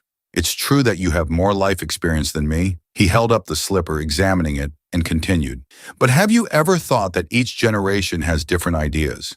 The definition of happiness is also not the same. Happiness isn't necessarily having food to eat, clothes to wear, a warm home, or a stable job." Xiang's father silently observed his son from behind, listening attentively to what he was saying. Xiang glanced at his father and continued, "I know that uploading videos isn't a stable job, but I'm still young. If not now, when will I be able to do what I want? Do I have to wait until I retire, become an old man, struggling with a cane to keep up with the younger generation?" Xiang's father felt his son had a point, but he still hoped for his son to have a stable life. What parent wouldn't think that way? In the end, Xiang's father could only silently ponder after hearing his son's words. The room door was still ajar. Xiang was standing, stretching, with his hands behind his head. His father was adjusting his glasses, his eyebrows still furrowed. Xiang's father returned to the living room and said, "Let's go home." Zhang and Xiang saw Xiang's parents off at the door. Xiang's mother politely said there was no need to see them off further, telling them to go about their business. Xiang replied, "Yes, please take care on your way home." The door slammed shut. Xiang and Zhang stood still, looking at the door, neither saying anything. Xiang broke the silence. "My parents are urging us to get married." Hearing this, Zhang blushed, stammering embarrassedly, "Marry." Xiang didn't repeat himself. He turned and walked away, not forgetting to add, "But the issue of your identity hasn't been resolved yet, so we can't register for marriage at the moment." After Xiang left, Zhang let out a sigh of relief. She thought to herself, "That scared me. I haven't saved enough money yet. How could we get married?" Zhang pointed at the house, saying, "Not to mention we don't have our own place yet. This house belongs to my father." Xiang pondered deeply. He thought, "All along, I've always believed that a free and easy life was enough. But now that I've found someone I truly love, I want a stable life." Xiang suddenly remembered something he wanted to do. There was one thing that really bothered him. Zhang, hearing this, asked with a hint of worry, "What is it?" Xiang raised his hand slightly, frowning as he said, "It's whether I should kiss your cheek first or your hand first." Hearing this, Zhang felt helpless. She thought it was something serious. Her face darkened, feeling a bit annoyed, thinking to herself, "He's playing tricks again." The scene shifts to a meal. The shepherd's salad is served on the table. The dish is predominantly green, looking fresh and appetizing. Xiang turns to ask his girlfriend, "Do you often eat this?" Zhang replies while eating, "Occasionally." Watching Zhang eat, Xiang gently asks, "Do you miss home?" Zhang puts down her chopsticks and bowl, answering, "No, it's just..." She trails off. A hint of sadness flashes in her eyes. Xiang picks up a piece of food and puts it in his mouth, saying, "In about 2 years, when you have your ID card, I'll take you back to visit Koto." Zhang says, "I've looked it up online. Koto is very different now." She continues, "It's completely different from my memories. Before, Koto only had a few houses. Now it's much busier. Everything looks more modern than before." Zhang's eyes still carry a hint of sadness as she says, "So there's no need to go back there." Her hand tightens on the table as she tells herself, "I should cherish the present life and forget the past." Seeing his loved one like this, Xiang can only remain silent. After a while, Xiang continues eating and says, "All right then, it's up to you." After dinner, Xiang goes to wash the dishes. It seems this guy is quite capable, not wanting his future wife to work too hard. Zhang suddenly grabs the phone and runs over, saying, "Someone's calling you. It's Haozi." Zhang presses the answer button and hands the phone to Xiang. She holds the phone close to Xiang's ear. Xiang quickly says, "Hello, Haozi. Do you need something?" On the other end, Haozi speaks, "About your girlfriend not having an ID card. We can't let her continue staying without proper documentation. I've looked over some regulations. This issue is quite complex. If you want to resolve this, find time to visit the civil registration office to see if there's a way to solve it. Xiang calmly asks, is it easy to resolve this? Zhang just silently holds the phone for her boyfriend to talk. On the other end, Hao Zi replies, I'm not sure, they'll have to review her case. The checks are very strict now, and moreover, she has no relatives. Xiang has finished washing the dishes, and he's drying his hands with a towel. Then he takes the phone himself to listen. Xiang says while wiping the dishes, how about we meet up and talk about this? Whenever you're free, let's have a meal together. I'll contact you later. Hao Zi replies, yeah, I'm not in a hurry. Xiang responds. Hao Zi seems doubtful and asks, are you really not in a hurry? This is about your girlfriend's situation. Zhang's eyes darken slightly. He's silent for a moment, then says, who knows, we might not be together much longer. If we break up, then this issue won't be worth resolving. Hearing this, Hao Zi feels a bit uncomfortable and replies, it's your business. I'm hanging up. With that, Hao Zi ends the call abruptly. Xiang stares at the phone, lost in thought. Zhang stands beside him, silently observing. At this moment, Zhang repeated Xiang's earlier words, her face darkening. Who knows if we'll be together much longer? Xiang quickly patted Zhang's head, gently saying, I was just deceiving him. Besides, it's too early to ask you to register for those documents now. Zhang still didn't quite believe him, crossing her arms, her face showing dissatisfaction as she was still angry. I suspect you've had this planned all along. Zhang suddenly fell silent, her expression becoming thoughtful. She said, I want to be on TV. Hearing this, Xiang turned abruptly and asked, huh? What kind of TV appearance? Zhang pointed at the computer desk and said, like how you can see me on the computer. Zhang continued to express her thoughts. Other people can also see me playing games. I can earn money from that. Although this will reveal that I don't have an ID card, it can help me get one later. Hearing his girlfriend say this, Xiang rubbed his chin thoughtfully. Zhang thought, it can be evidence of my existence. Zhang replied, it makes sense, but you gain one thing and lose another. And live streaming, as you say, isn't easy. Who knows if anyone will watch? Hearing this, Zhang immediately turned to look at Xiang, interrupting. I've researched it thoroughly and I've been thinking about this for a long time. I want to do it. Xiang helplessly replied, let me think about it. Xiang started writing something down.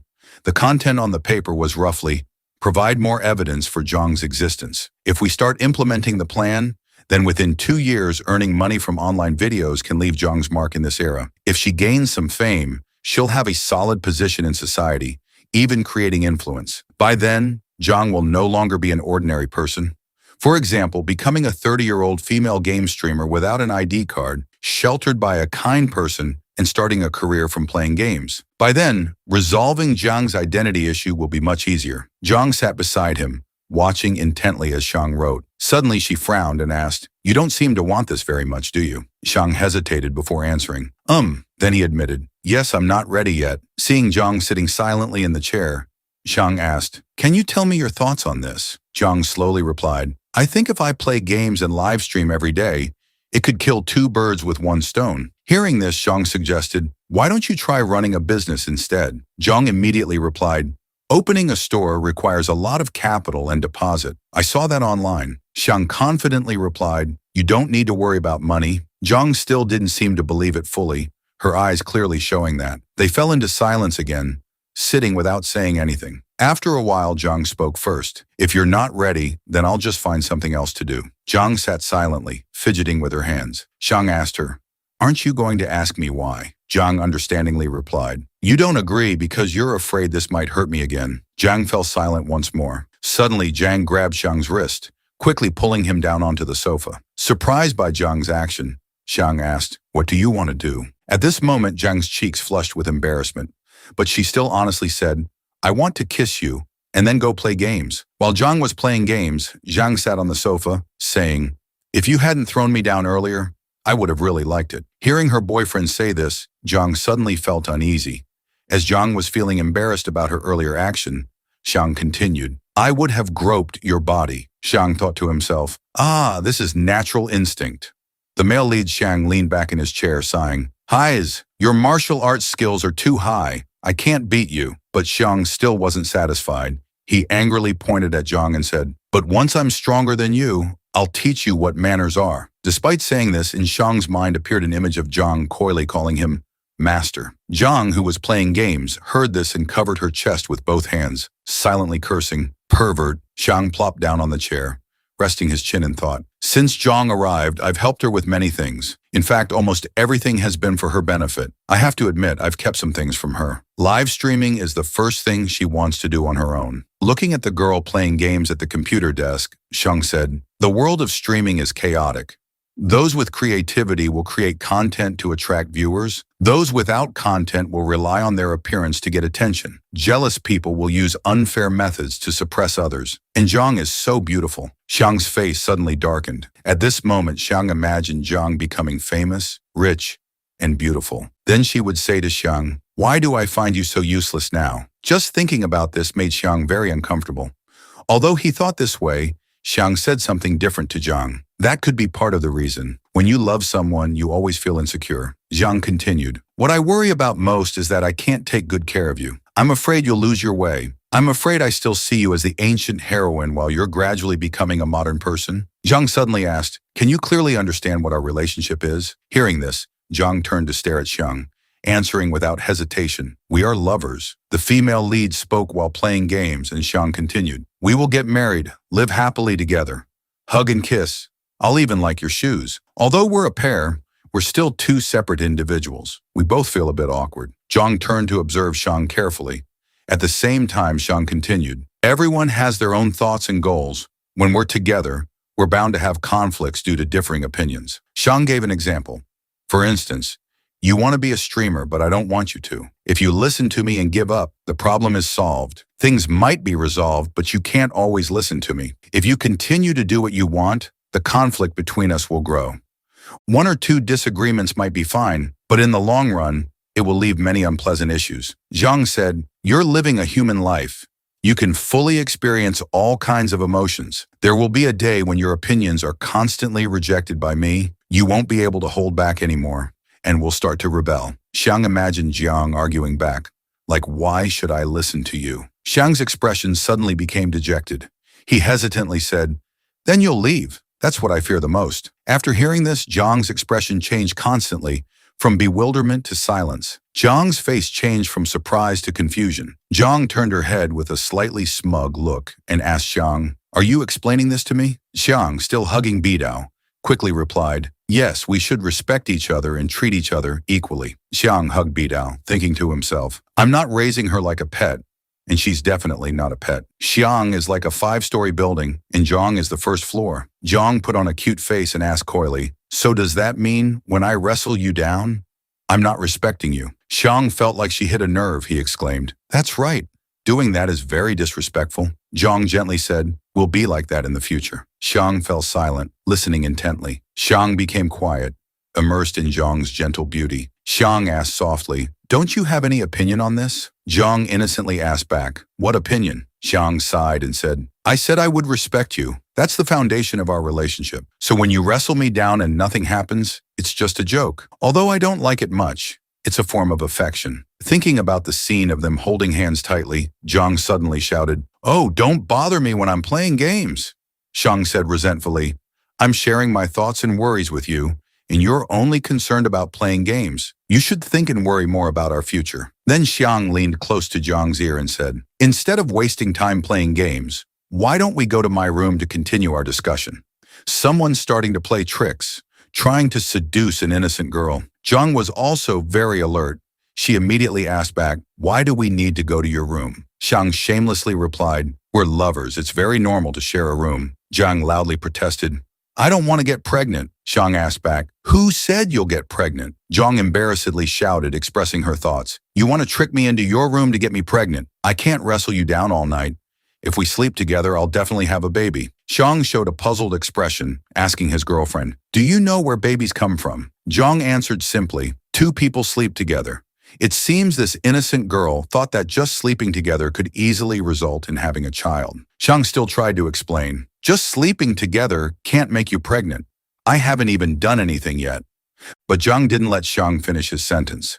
She hesitantly interrupted, in a rather loud voice, "You think I'm that easy to fool?" The spring scenery of March, soft sunlight shining through the high-rise window.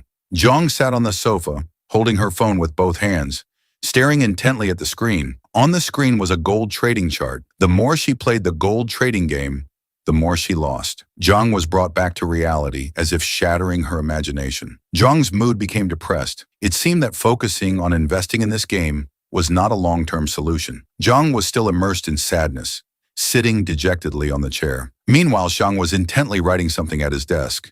He kept twirling the pen in his hand, seemingly a habit. Zhang was carefully analyzing the issue and taking notes on paper about Zhang's future career, analyzing her direction and style, online business, making TikTok videos, trying out gaming. Zhang turned his head and seriously confirmed with Zhang, "Is this what you want to do?" Hearing Zhang's question, a series of dishes like steamed buns and fried chicken appeared in Zhang's mind.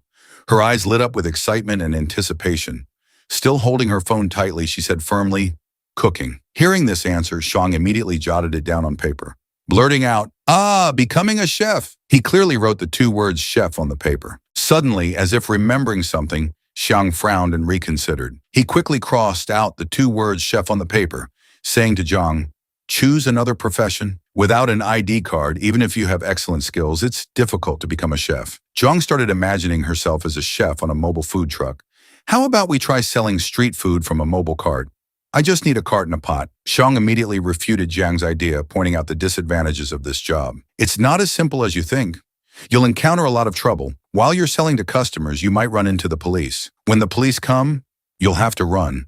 You'll have to push the cart and flee from the police." Hearing the reason about the chef job, Zhang immediately asked back, "As long as I can make money, being a chef is fine, right?" Faced with this question, Zhang felt uncomfortable and had to explain, "But that's not a stable income, and it's not enough for you to support yourself." Zhang was surprised and said, "Not enough for me to support myself." Zhang also paused, suspecting that Zhang was talking about this issue. He thought about what he had said, stable, supporting oneself. He associated it with the image of Hua Wenban, blaming himself. "That's terrible. Why do I feel like I'm a bit like Hua Wenban?" Xiang. Zhang's voice rang out. Seeing him deep in thought, Zhang snapped out of it, forcing a smile and replied, It's nothing. I'm just a bit hungry. Go make dinner." She obediently stood up and answered, "Yes, sir." Xiang leaned back in his chair, hands on his head, pen in his mouth, frowning as he thought about Zhang's job. What job will she do? Is this really important? Zhang was in the kitchen tasting the food. Xiang's train of thought continued. It seems that's not an issue for her. As long as she can make money, she's willing to do anything, even use her own hands to carry construction materials.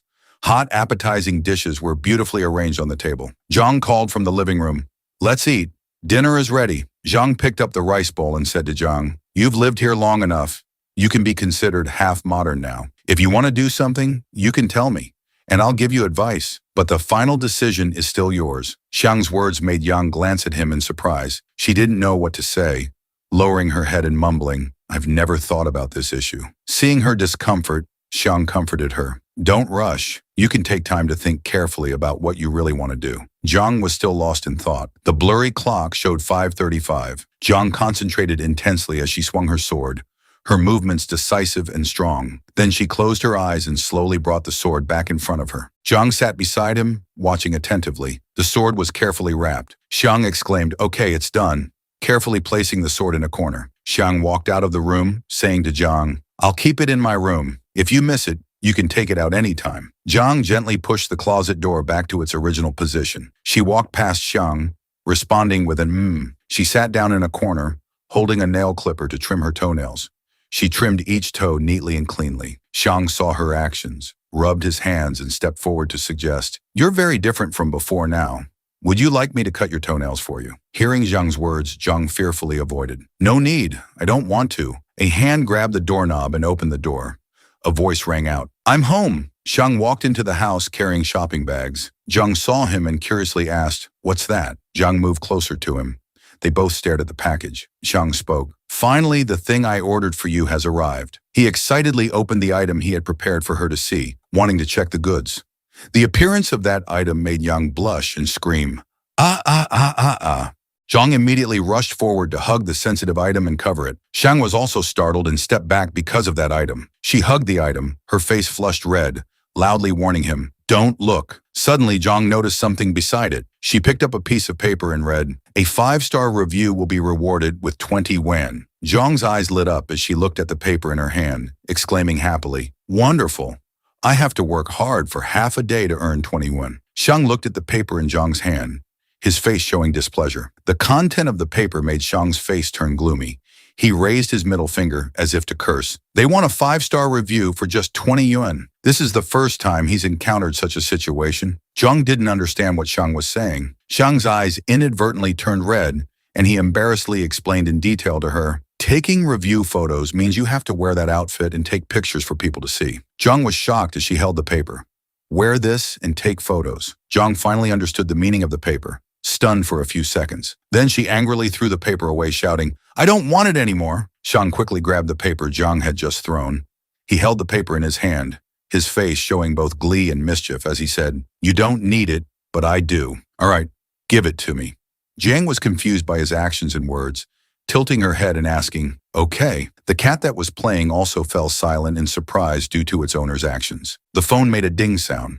The bank account had increased by 30 yen. Zhang looked at the increased amount in the account, overjoyed and in disbelief. "We really received money, 30 yen. She turned to Xiang, puzzled, and asked, "How did you do that?" Xiang smiled smugly, proud of his cleverness. "Ha ha, of course I sent them a few super hot photos of the buyer.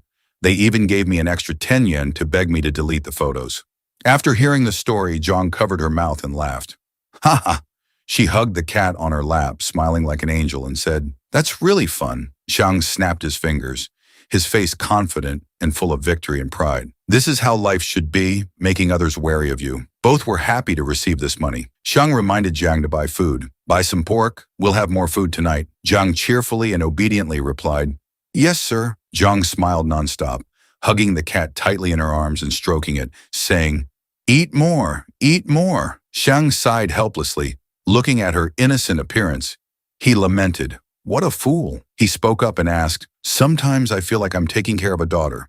Do you feel that way?" Hearing the question, Zhang instinctively looked at the cat that was nuzzling her face playfully. Then she immediately lowered her head. Xiang sat down next to Zhang, picked up his phone, and started reading comments. "Let's see what comments the video I just posted has." Xiang carefully read each comment. Suddenly he saw a comment.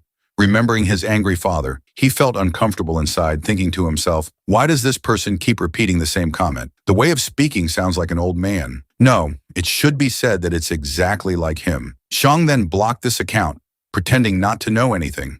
"Forget it. Let's pretend we don't know, just block it. Anyway, no matter what I do, I won't let him really threaten me."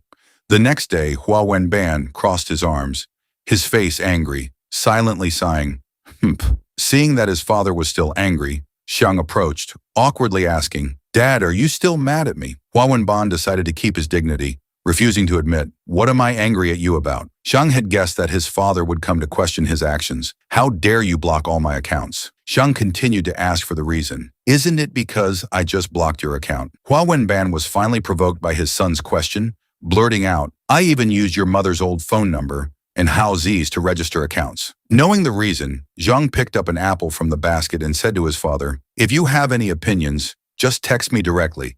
Don't comment under my videos anymore." Hearing his son say that, Hua Wenban angrily glared and questioned, "Humph, do you even read my messages?" Xiang ignored Hua Wenban's anger, waving his hand, his tone as if wanting to provoke. "Actually, I don't even bother to read your comments." Xiang leaned one hand on the armchair, eating an apple while seriously saying, "Short videos are very popular now. You should take advantage of your free time to watch more. Who knows, one day, you might understand what I'm doing." Hua Wenban frowned, glancing at his son who was talking nonstop. "If there's anything you don't understand, you can ask me. Just don't send me voice messages. I'll explain everything else to you in detail. This is not about right or wrong. It's just different understandings. Don't make yourself outdated." Hua Wenban was so angry he was speechless at his son's words. He stood up to leave, saying, "Let me get my phone." Watching his father angrily walk towards the room, slamming the door in front of him, Xiang was momentarily at a loss for what to do. Then he put aside the conversation with his father and turned to Zhang, pointing at the apple and asking kindly, "Do you want to eat an apple? Let me peel it for you." Zhang took the apple and replied softly, "I can do it myself." Zhang put the apple to his mouth, watching Zhang carefully peel the apple in her hand. Then he raised his phone to capture this beautiful moment. The phone made a clicking sound. Zhang glanced over unintentionally. She continued to carefully peel the apple, her cheeks slightly flushed, saying shyly, "You've already taken many photos of me." Zhang looked at the photo he just took and explained, "It's just a casual photo." Zhang brought the freshly peeled apple slice to Xiang's mouth, as if to interrupt him. The two looked at each other. Xiang chewed the apple slice in his mouth while explaining his actions. "I want to use these photos to document your process of becoming a modern person." Xiang gripped his phone tightly, his voice slightly worried. "After all, I'm still afraid that one day you'll suddenly return to your own era. I have to admit that I'm really a bit worried." Hearing this, Zhang just silently looked at Xiang, her eyes full of emotions. At this moment, in her eyes, there was only his image. Zhang was touched by Xiang's words, her cheeks involuntarily flushing. Her hand moved slightly towards Xiang's hand. Xiang was flustered by her action, his cheeks also turning red. The atmosphere thus became ambiguous. Both of them moved closer due to their feelings. Just as they were getting closer, the sound of Hua Wenban opening the door broke this atmosphere. With a creak, both of them were startled by the situation and awkwardly turned away. Hua Wenban didn't notice the two. He approached, took the phone and said to Xiang, "I still don't understand what these videos are for." He frowned in annoyance and said, "It's all nonsense like you." Xiang pointed at the phone screen and explained, "That's Otamods. People who are interested in it will find joy from these videos." After hearing this, Hua Wenban replied, "Otamods doesn't sound like anything decent." Zhang took a pear to her mouth, glancing at the conversation between Xiang and his father. Xiang continued to explain to his father, "You shouldn't judge them just by their name. First, you need to understand the foundation of Otamods. It's actually inspired by Japanese." Zhang bit into the pear, listening to Xiang speak, suddenly realizing something. "So it's Xiang. You seem to know everything. Although it's difficult, you still try to explain everything. Now you seem even more useful than an online search tool." Zhang thought happily to herself, like a child. Suddenly, Hua's mother stood at the door. Seeing the scene in the living room, she couldn't help but exclaim in surprise, "Oh my goodness! What a strange scene." The father and son were still engrossed in conversation.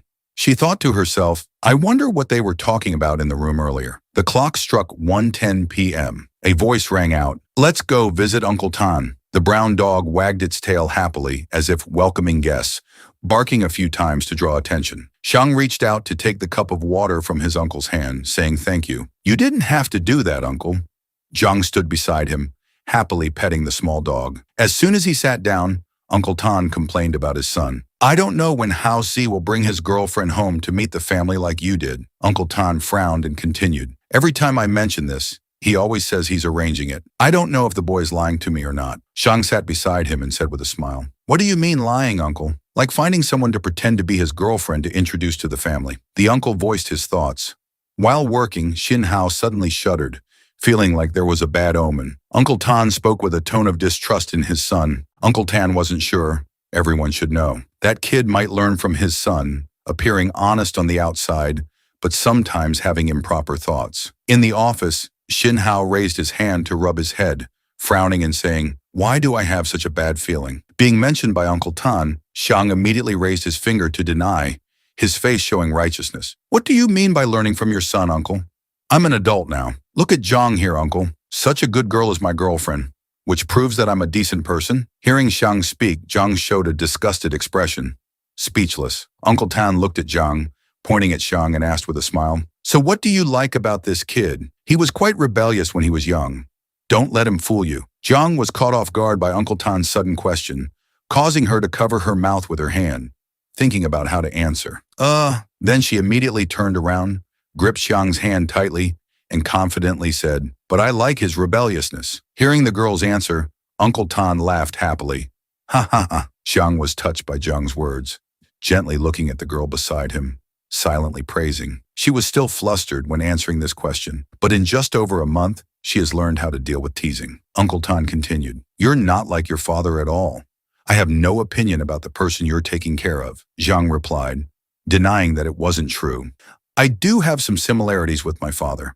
Both he and I like antiques." Zhang looked at Xiang speaking, her face full of doubt. Hearing this, Uncle Tan asked with interest, "Antiques? He likes to study antiques. What about you? What do you like about antiques?" "Is it because they're valuable?" Xiang replied, denying, "No, Suddenly, Zhang unexpectedly looked at their hands. I also like to study them. Xiang was talking to Uncle Tan while naturally holding Zhang's hand that was resting on the chair. Zhang blushed shyly at Xiang's action and words, thinking to herself, could the antique he's talking about be referring to me? Then she gripped Xiang's fingers tightly, causing him to cry out in pain with an ah. Uncle Tan asked Xiang in confusion, what's wrong with you? Although still in pain, Xiang tried to answer, I'm fine, Uncle. The footsteps of the two were in sync on the road. The sunset was falling, the sky full of romance. Zhang said with a slightly sad tone, I'm not an antique. Xiang laughed at her words and asked, then what are you? Zhang blushed shyly, stammering, I'm a work of art. The two held hands walking under the sunset. Hearing this, Xiang laughed happily. Ha ha ha.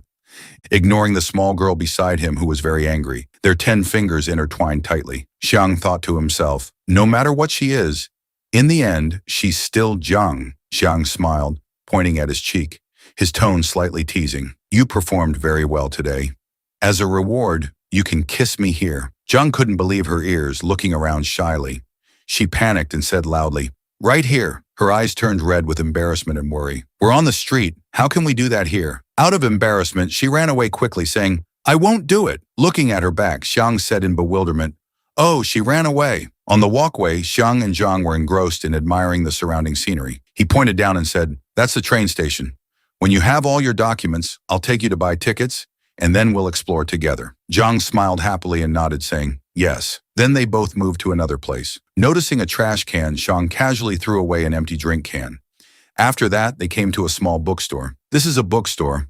Let's go in and take a look. Entering the store, the staff asked warmly, what kind of books would you like to buy? Xiang looked around and replied, we're just browsing. Each person went to a different bookshelf, carefully examining each book. Xiang kindly cared for the girl who was still bewildered. See if there's any book you like.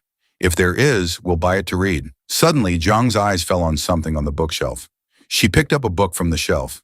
Seeing this, Xiang read the title of the book. He approached Zhang and said to her, this book will be difficult for you to understand. It's hard to grasp just by reading it once. She still cherished the book, saying, I like the word time. Xiang thought to himself, buy it right away. If she likes it, just buy it. Even if she doesn't understand it, it can be placed on the bookshelf as decoration. Going to the checkout counter, he called out, boss, please ring this up. Suddenly, his face darkened. He put down a stack of books on the ground, panting. The difference in knowledge was indeed significant. It was too heavy. This stack weighed about 27 kilograms. Zhang, like a savior, rushed over and volunteered. Let me. Xiang was touched and almost cried. You truly are my heroine. The two held hands as they walked. Zhang asked curiously, where are we going next? Xiang replied, let's go home. It's inconvenient to walk around with such a stack of books. He accidentally noticed a familiar figure walking ahead and called out loudly, How to, heard the call and turned around. Xiang pulled Yang closer to greet his friend. How to scratched his head and said, Thantu, why are you two here? The main character replied, we're taking a walk. His eyes glanced at the unfamiliar girl beside him. This young lady is a very beautiful girl with short hair on the outside and long hair on the inside.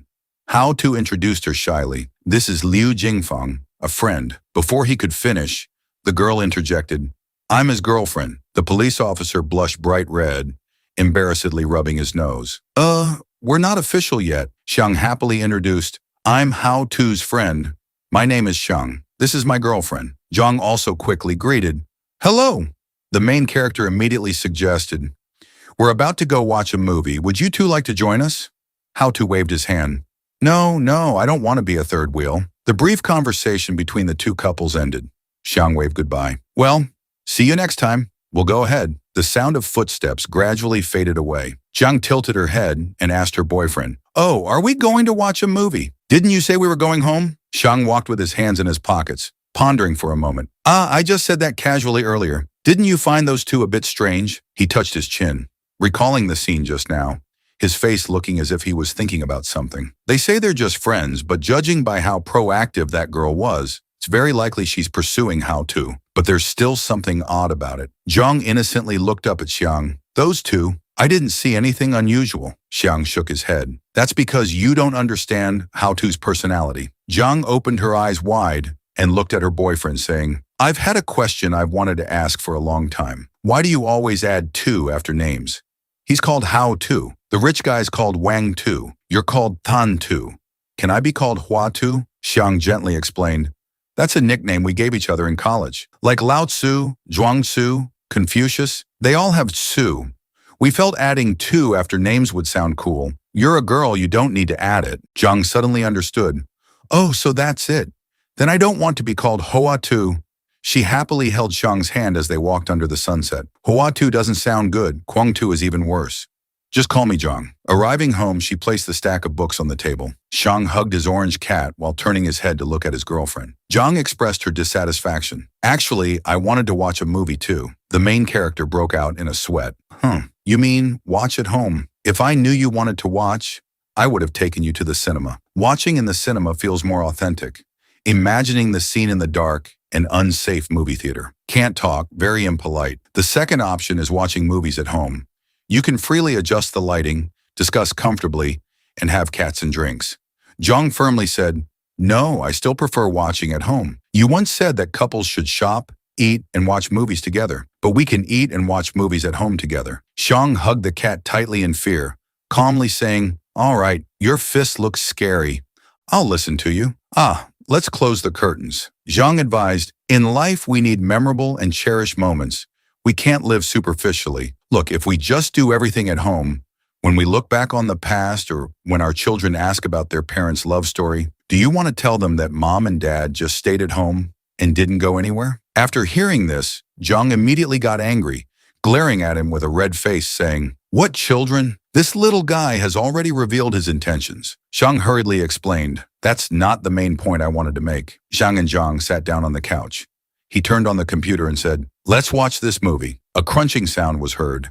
It turned out that the sound wasn't from the movie, but from Zhang's mouth. She was still leisurely chewing her snacks. The blurry face on the screen gradually became clear. His girlfriend continued to crack sunflower seeds. Xiang secretly glanced at Zhang, feeling embarrassed. The silence between them made him blush to his ears. At this moment, his mind was completely captivated by those soft, fair hands. Xiang tried to calm himself down. He was overthinking again. Zhang finished the sunflower seeds and moved on to eating yogurt. When she stuck out her tongue to lick the lid like a little cat, Xiang's heart seemed to beat erratically. At this moment, in his eyes, she looked like an angel. Feeling someone intently watching her every move, Zhang glanced at her boyfriend. Do you want some? Xiang immediately turned away. His face flushed. No, I don't want any. He pretended not to care, but still couldn't stop secretly looking at Zhang, his Adam's apple bobbing up and down. She thought to herself, he must really want some, but is pretending not to. So Zhang puffed her cheeks and said sulkily, if you want some, just take it. Why do you keep staring at me? She reached out and took another yogurt cup to give to Xiang. Suddenly the phone rang. It was Hao Tu calling. Xiang stepped outside to answer. What's up, Hao Tu? On the other end, Hao Tu helplessly replied, I'm in a bit of trouble. About the girl I met during the blind date.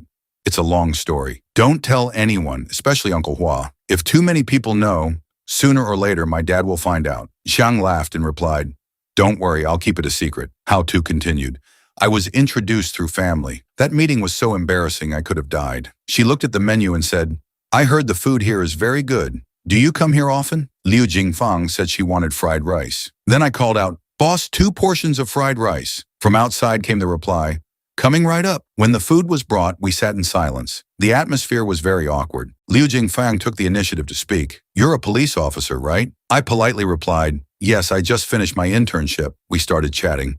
Being a police officer must be tough. I ate while talking. It is a bit, but not entirely.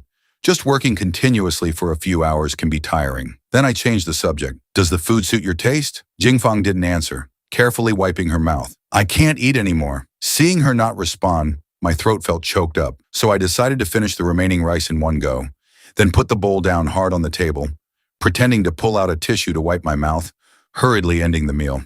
I hastily probed, you were also forced to go on a blind date, weren't you? Jingfang caught the key word and asked back, also, I felt very uneasy inside, wondering if I had guessed wrong. The poor girl had to admit, you're right, I was a bit excited, feeling that my judgment was correct. What a coincidence, Jingfang nodded.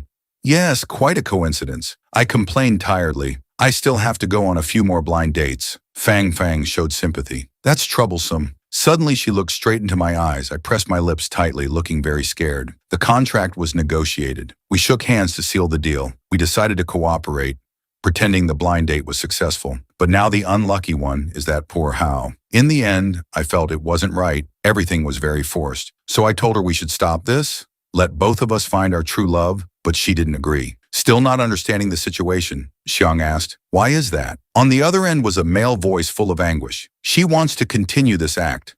I said no, but she's very stubborn. "I feel something's not right, but I can't put my finger on it. That's why I called to ask you." In the room, Zhang still wanted to eat something more, so she was staring at Xiang's yogurt cup. He was still on the phone with his friend. "It's very likely that she has developed feelings for you, because you two had the opportunity to talk and understand each other better. Maybe she has discovered your good qualities and attractive points." Zhang was still struggling with her food cravings. No, Hao too anxiously said, "I feel uneasy. It seems like she has some kind of plan." Xiang sank into deep thought. "Why don't you think about it differently? Maybe she doesn't want to live day by day anymore. Now she wants to find a peaceful harbor. Find a good man like you." Zhang in the room heard this and started salivating. Ending the call, he returned to the room and asked his little cat girlfriend, "Oh, where's my yogurt?" A sweet voice apologizing rang out. I drank it because I felt so thirsty after eating the sunflower seeds. Xiang took the opportunity to tease Zhang. "You brought it for me. I was on the phone, so I didn't have time to drink it." She replied shyly, "Next time I'll buy you lots of yogurt to make up for it." His large hand gently touched hers. Face to face, Xiang commanded, "Stick out your tongue. Maybe my yogurt is still in there." Zhang tried to control her thoughts. He used an extremely absurd reason to lure her. She pressed her lips tightly, not revealing any gap. Then she only showed a little bit of her tongue tip. Seeing this adorable sight, Xiang couldn't hold back anymore. He gently kissed her.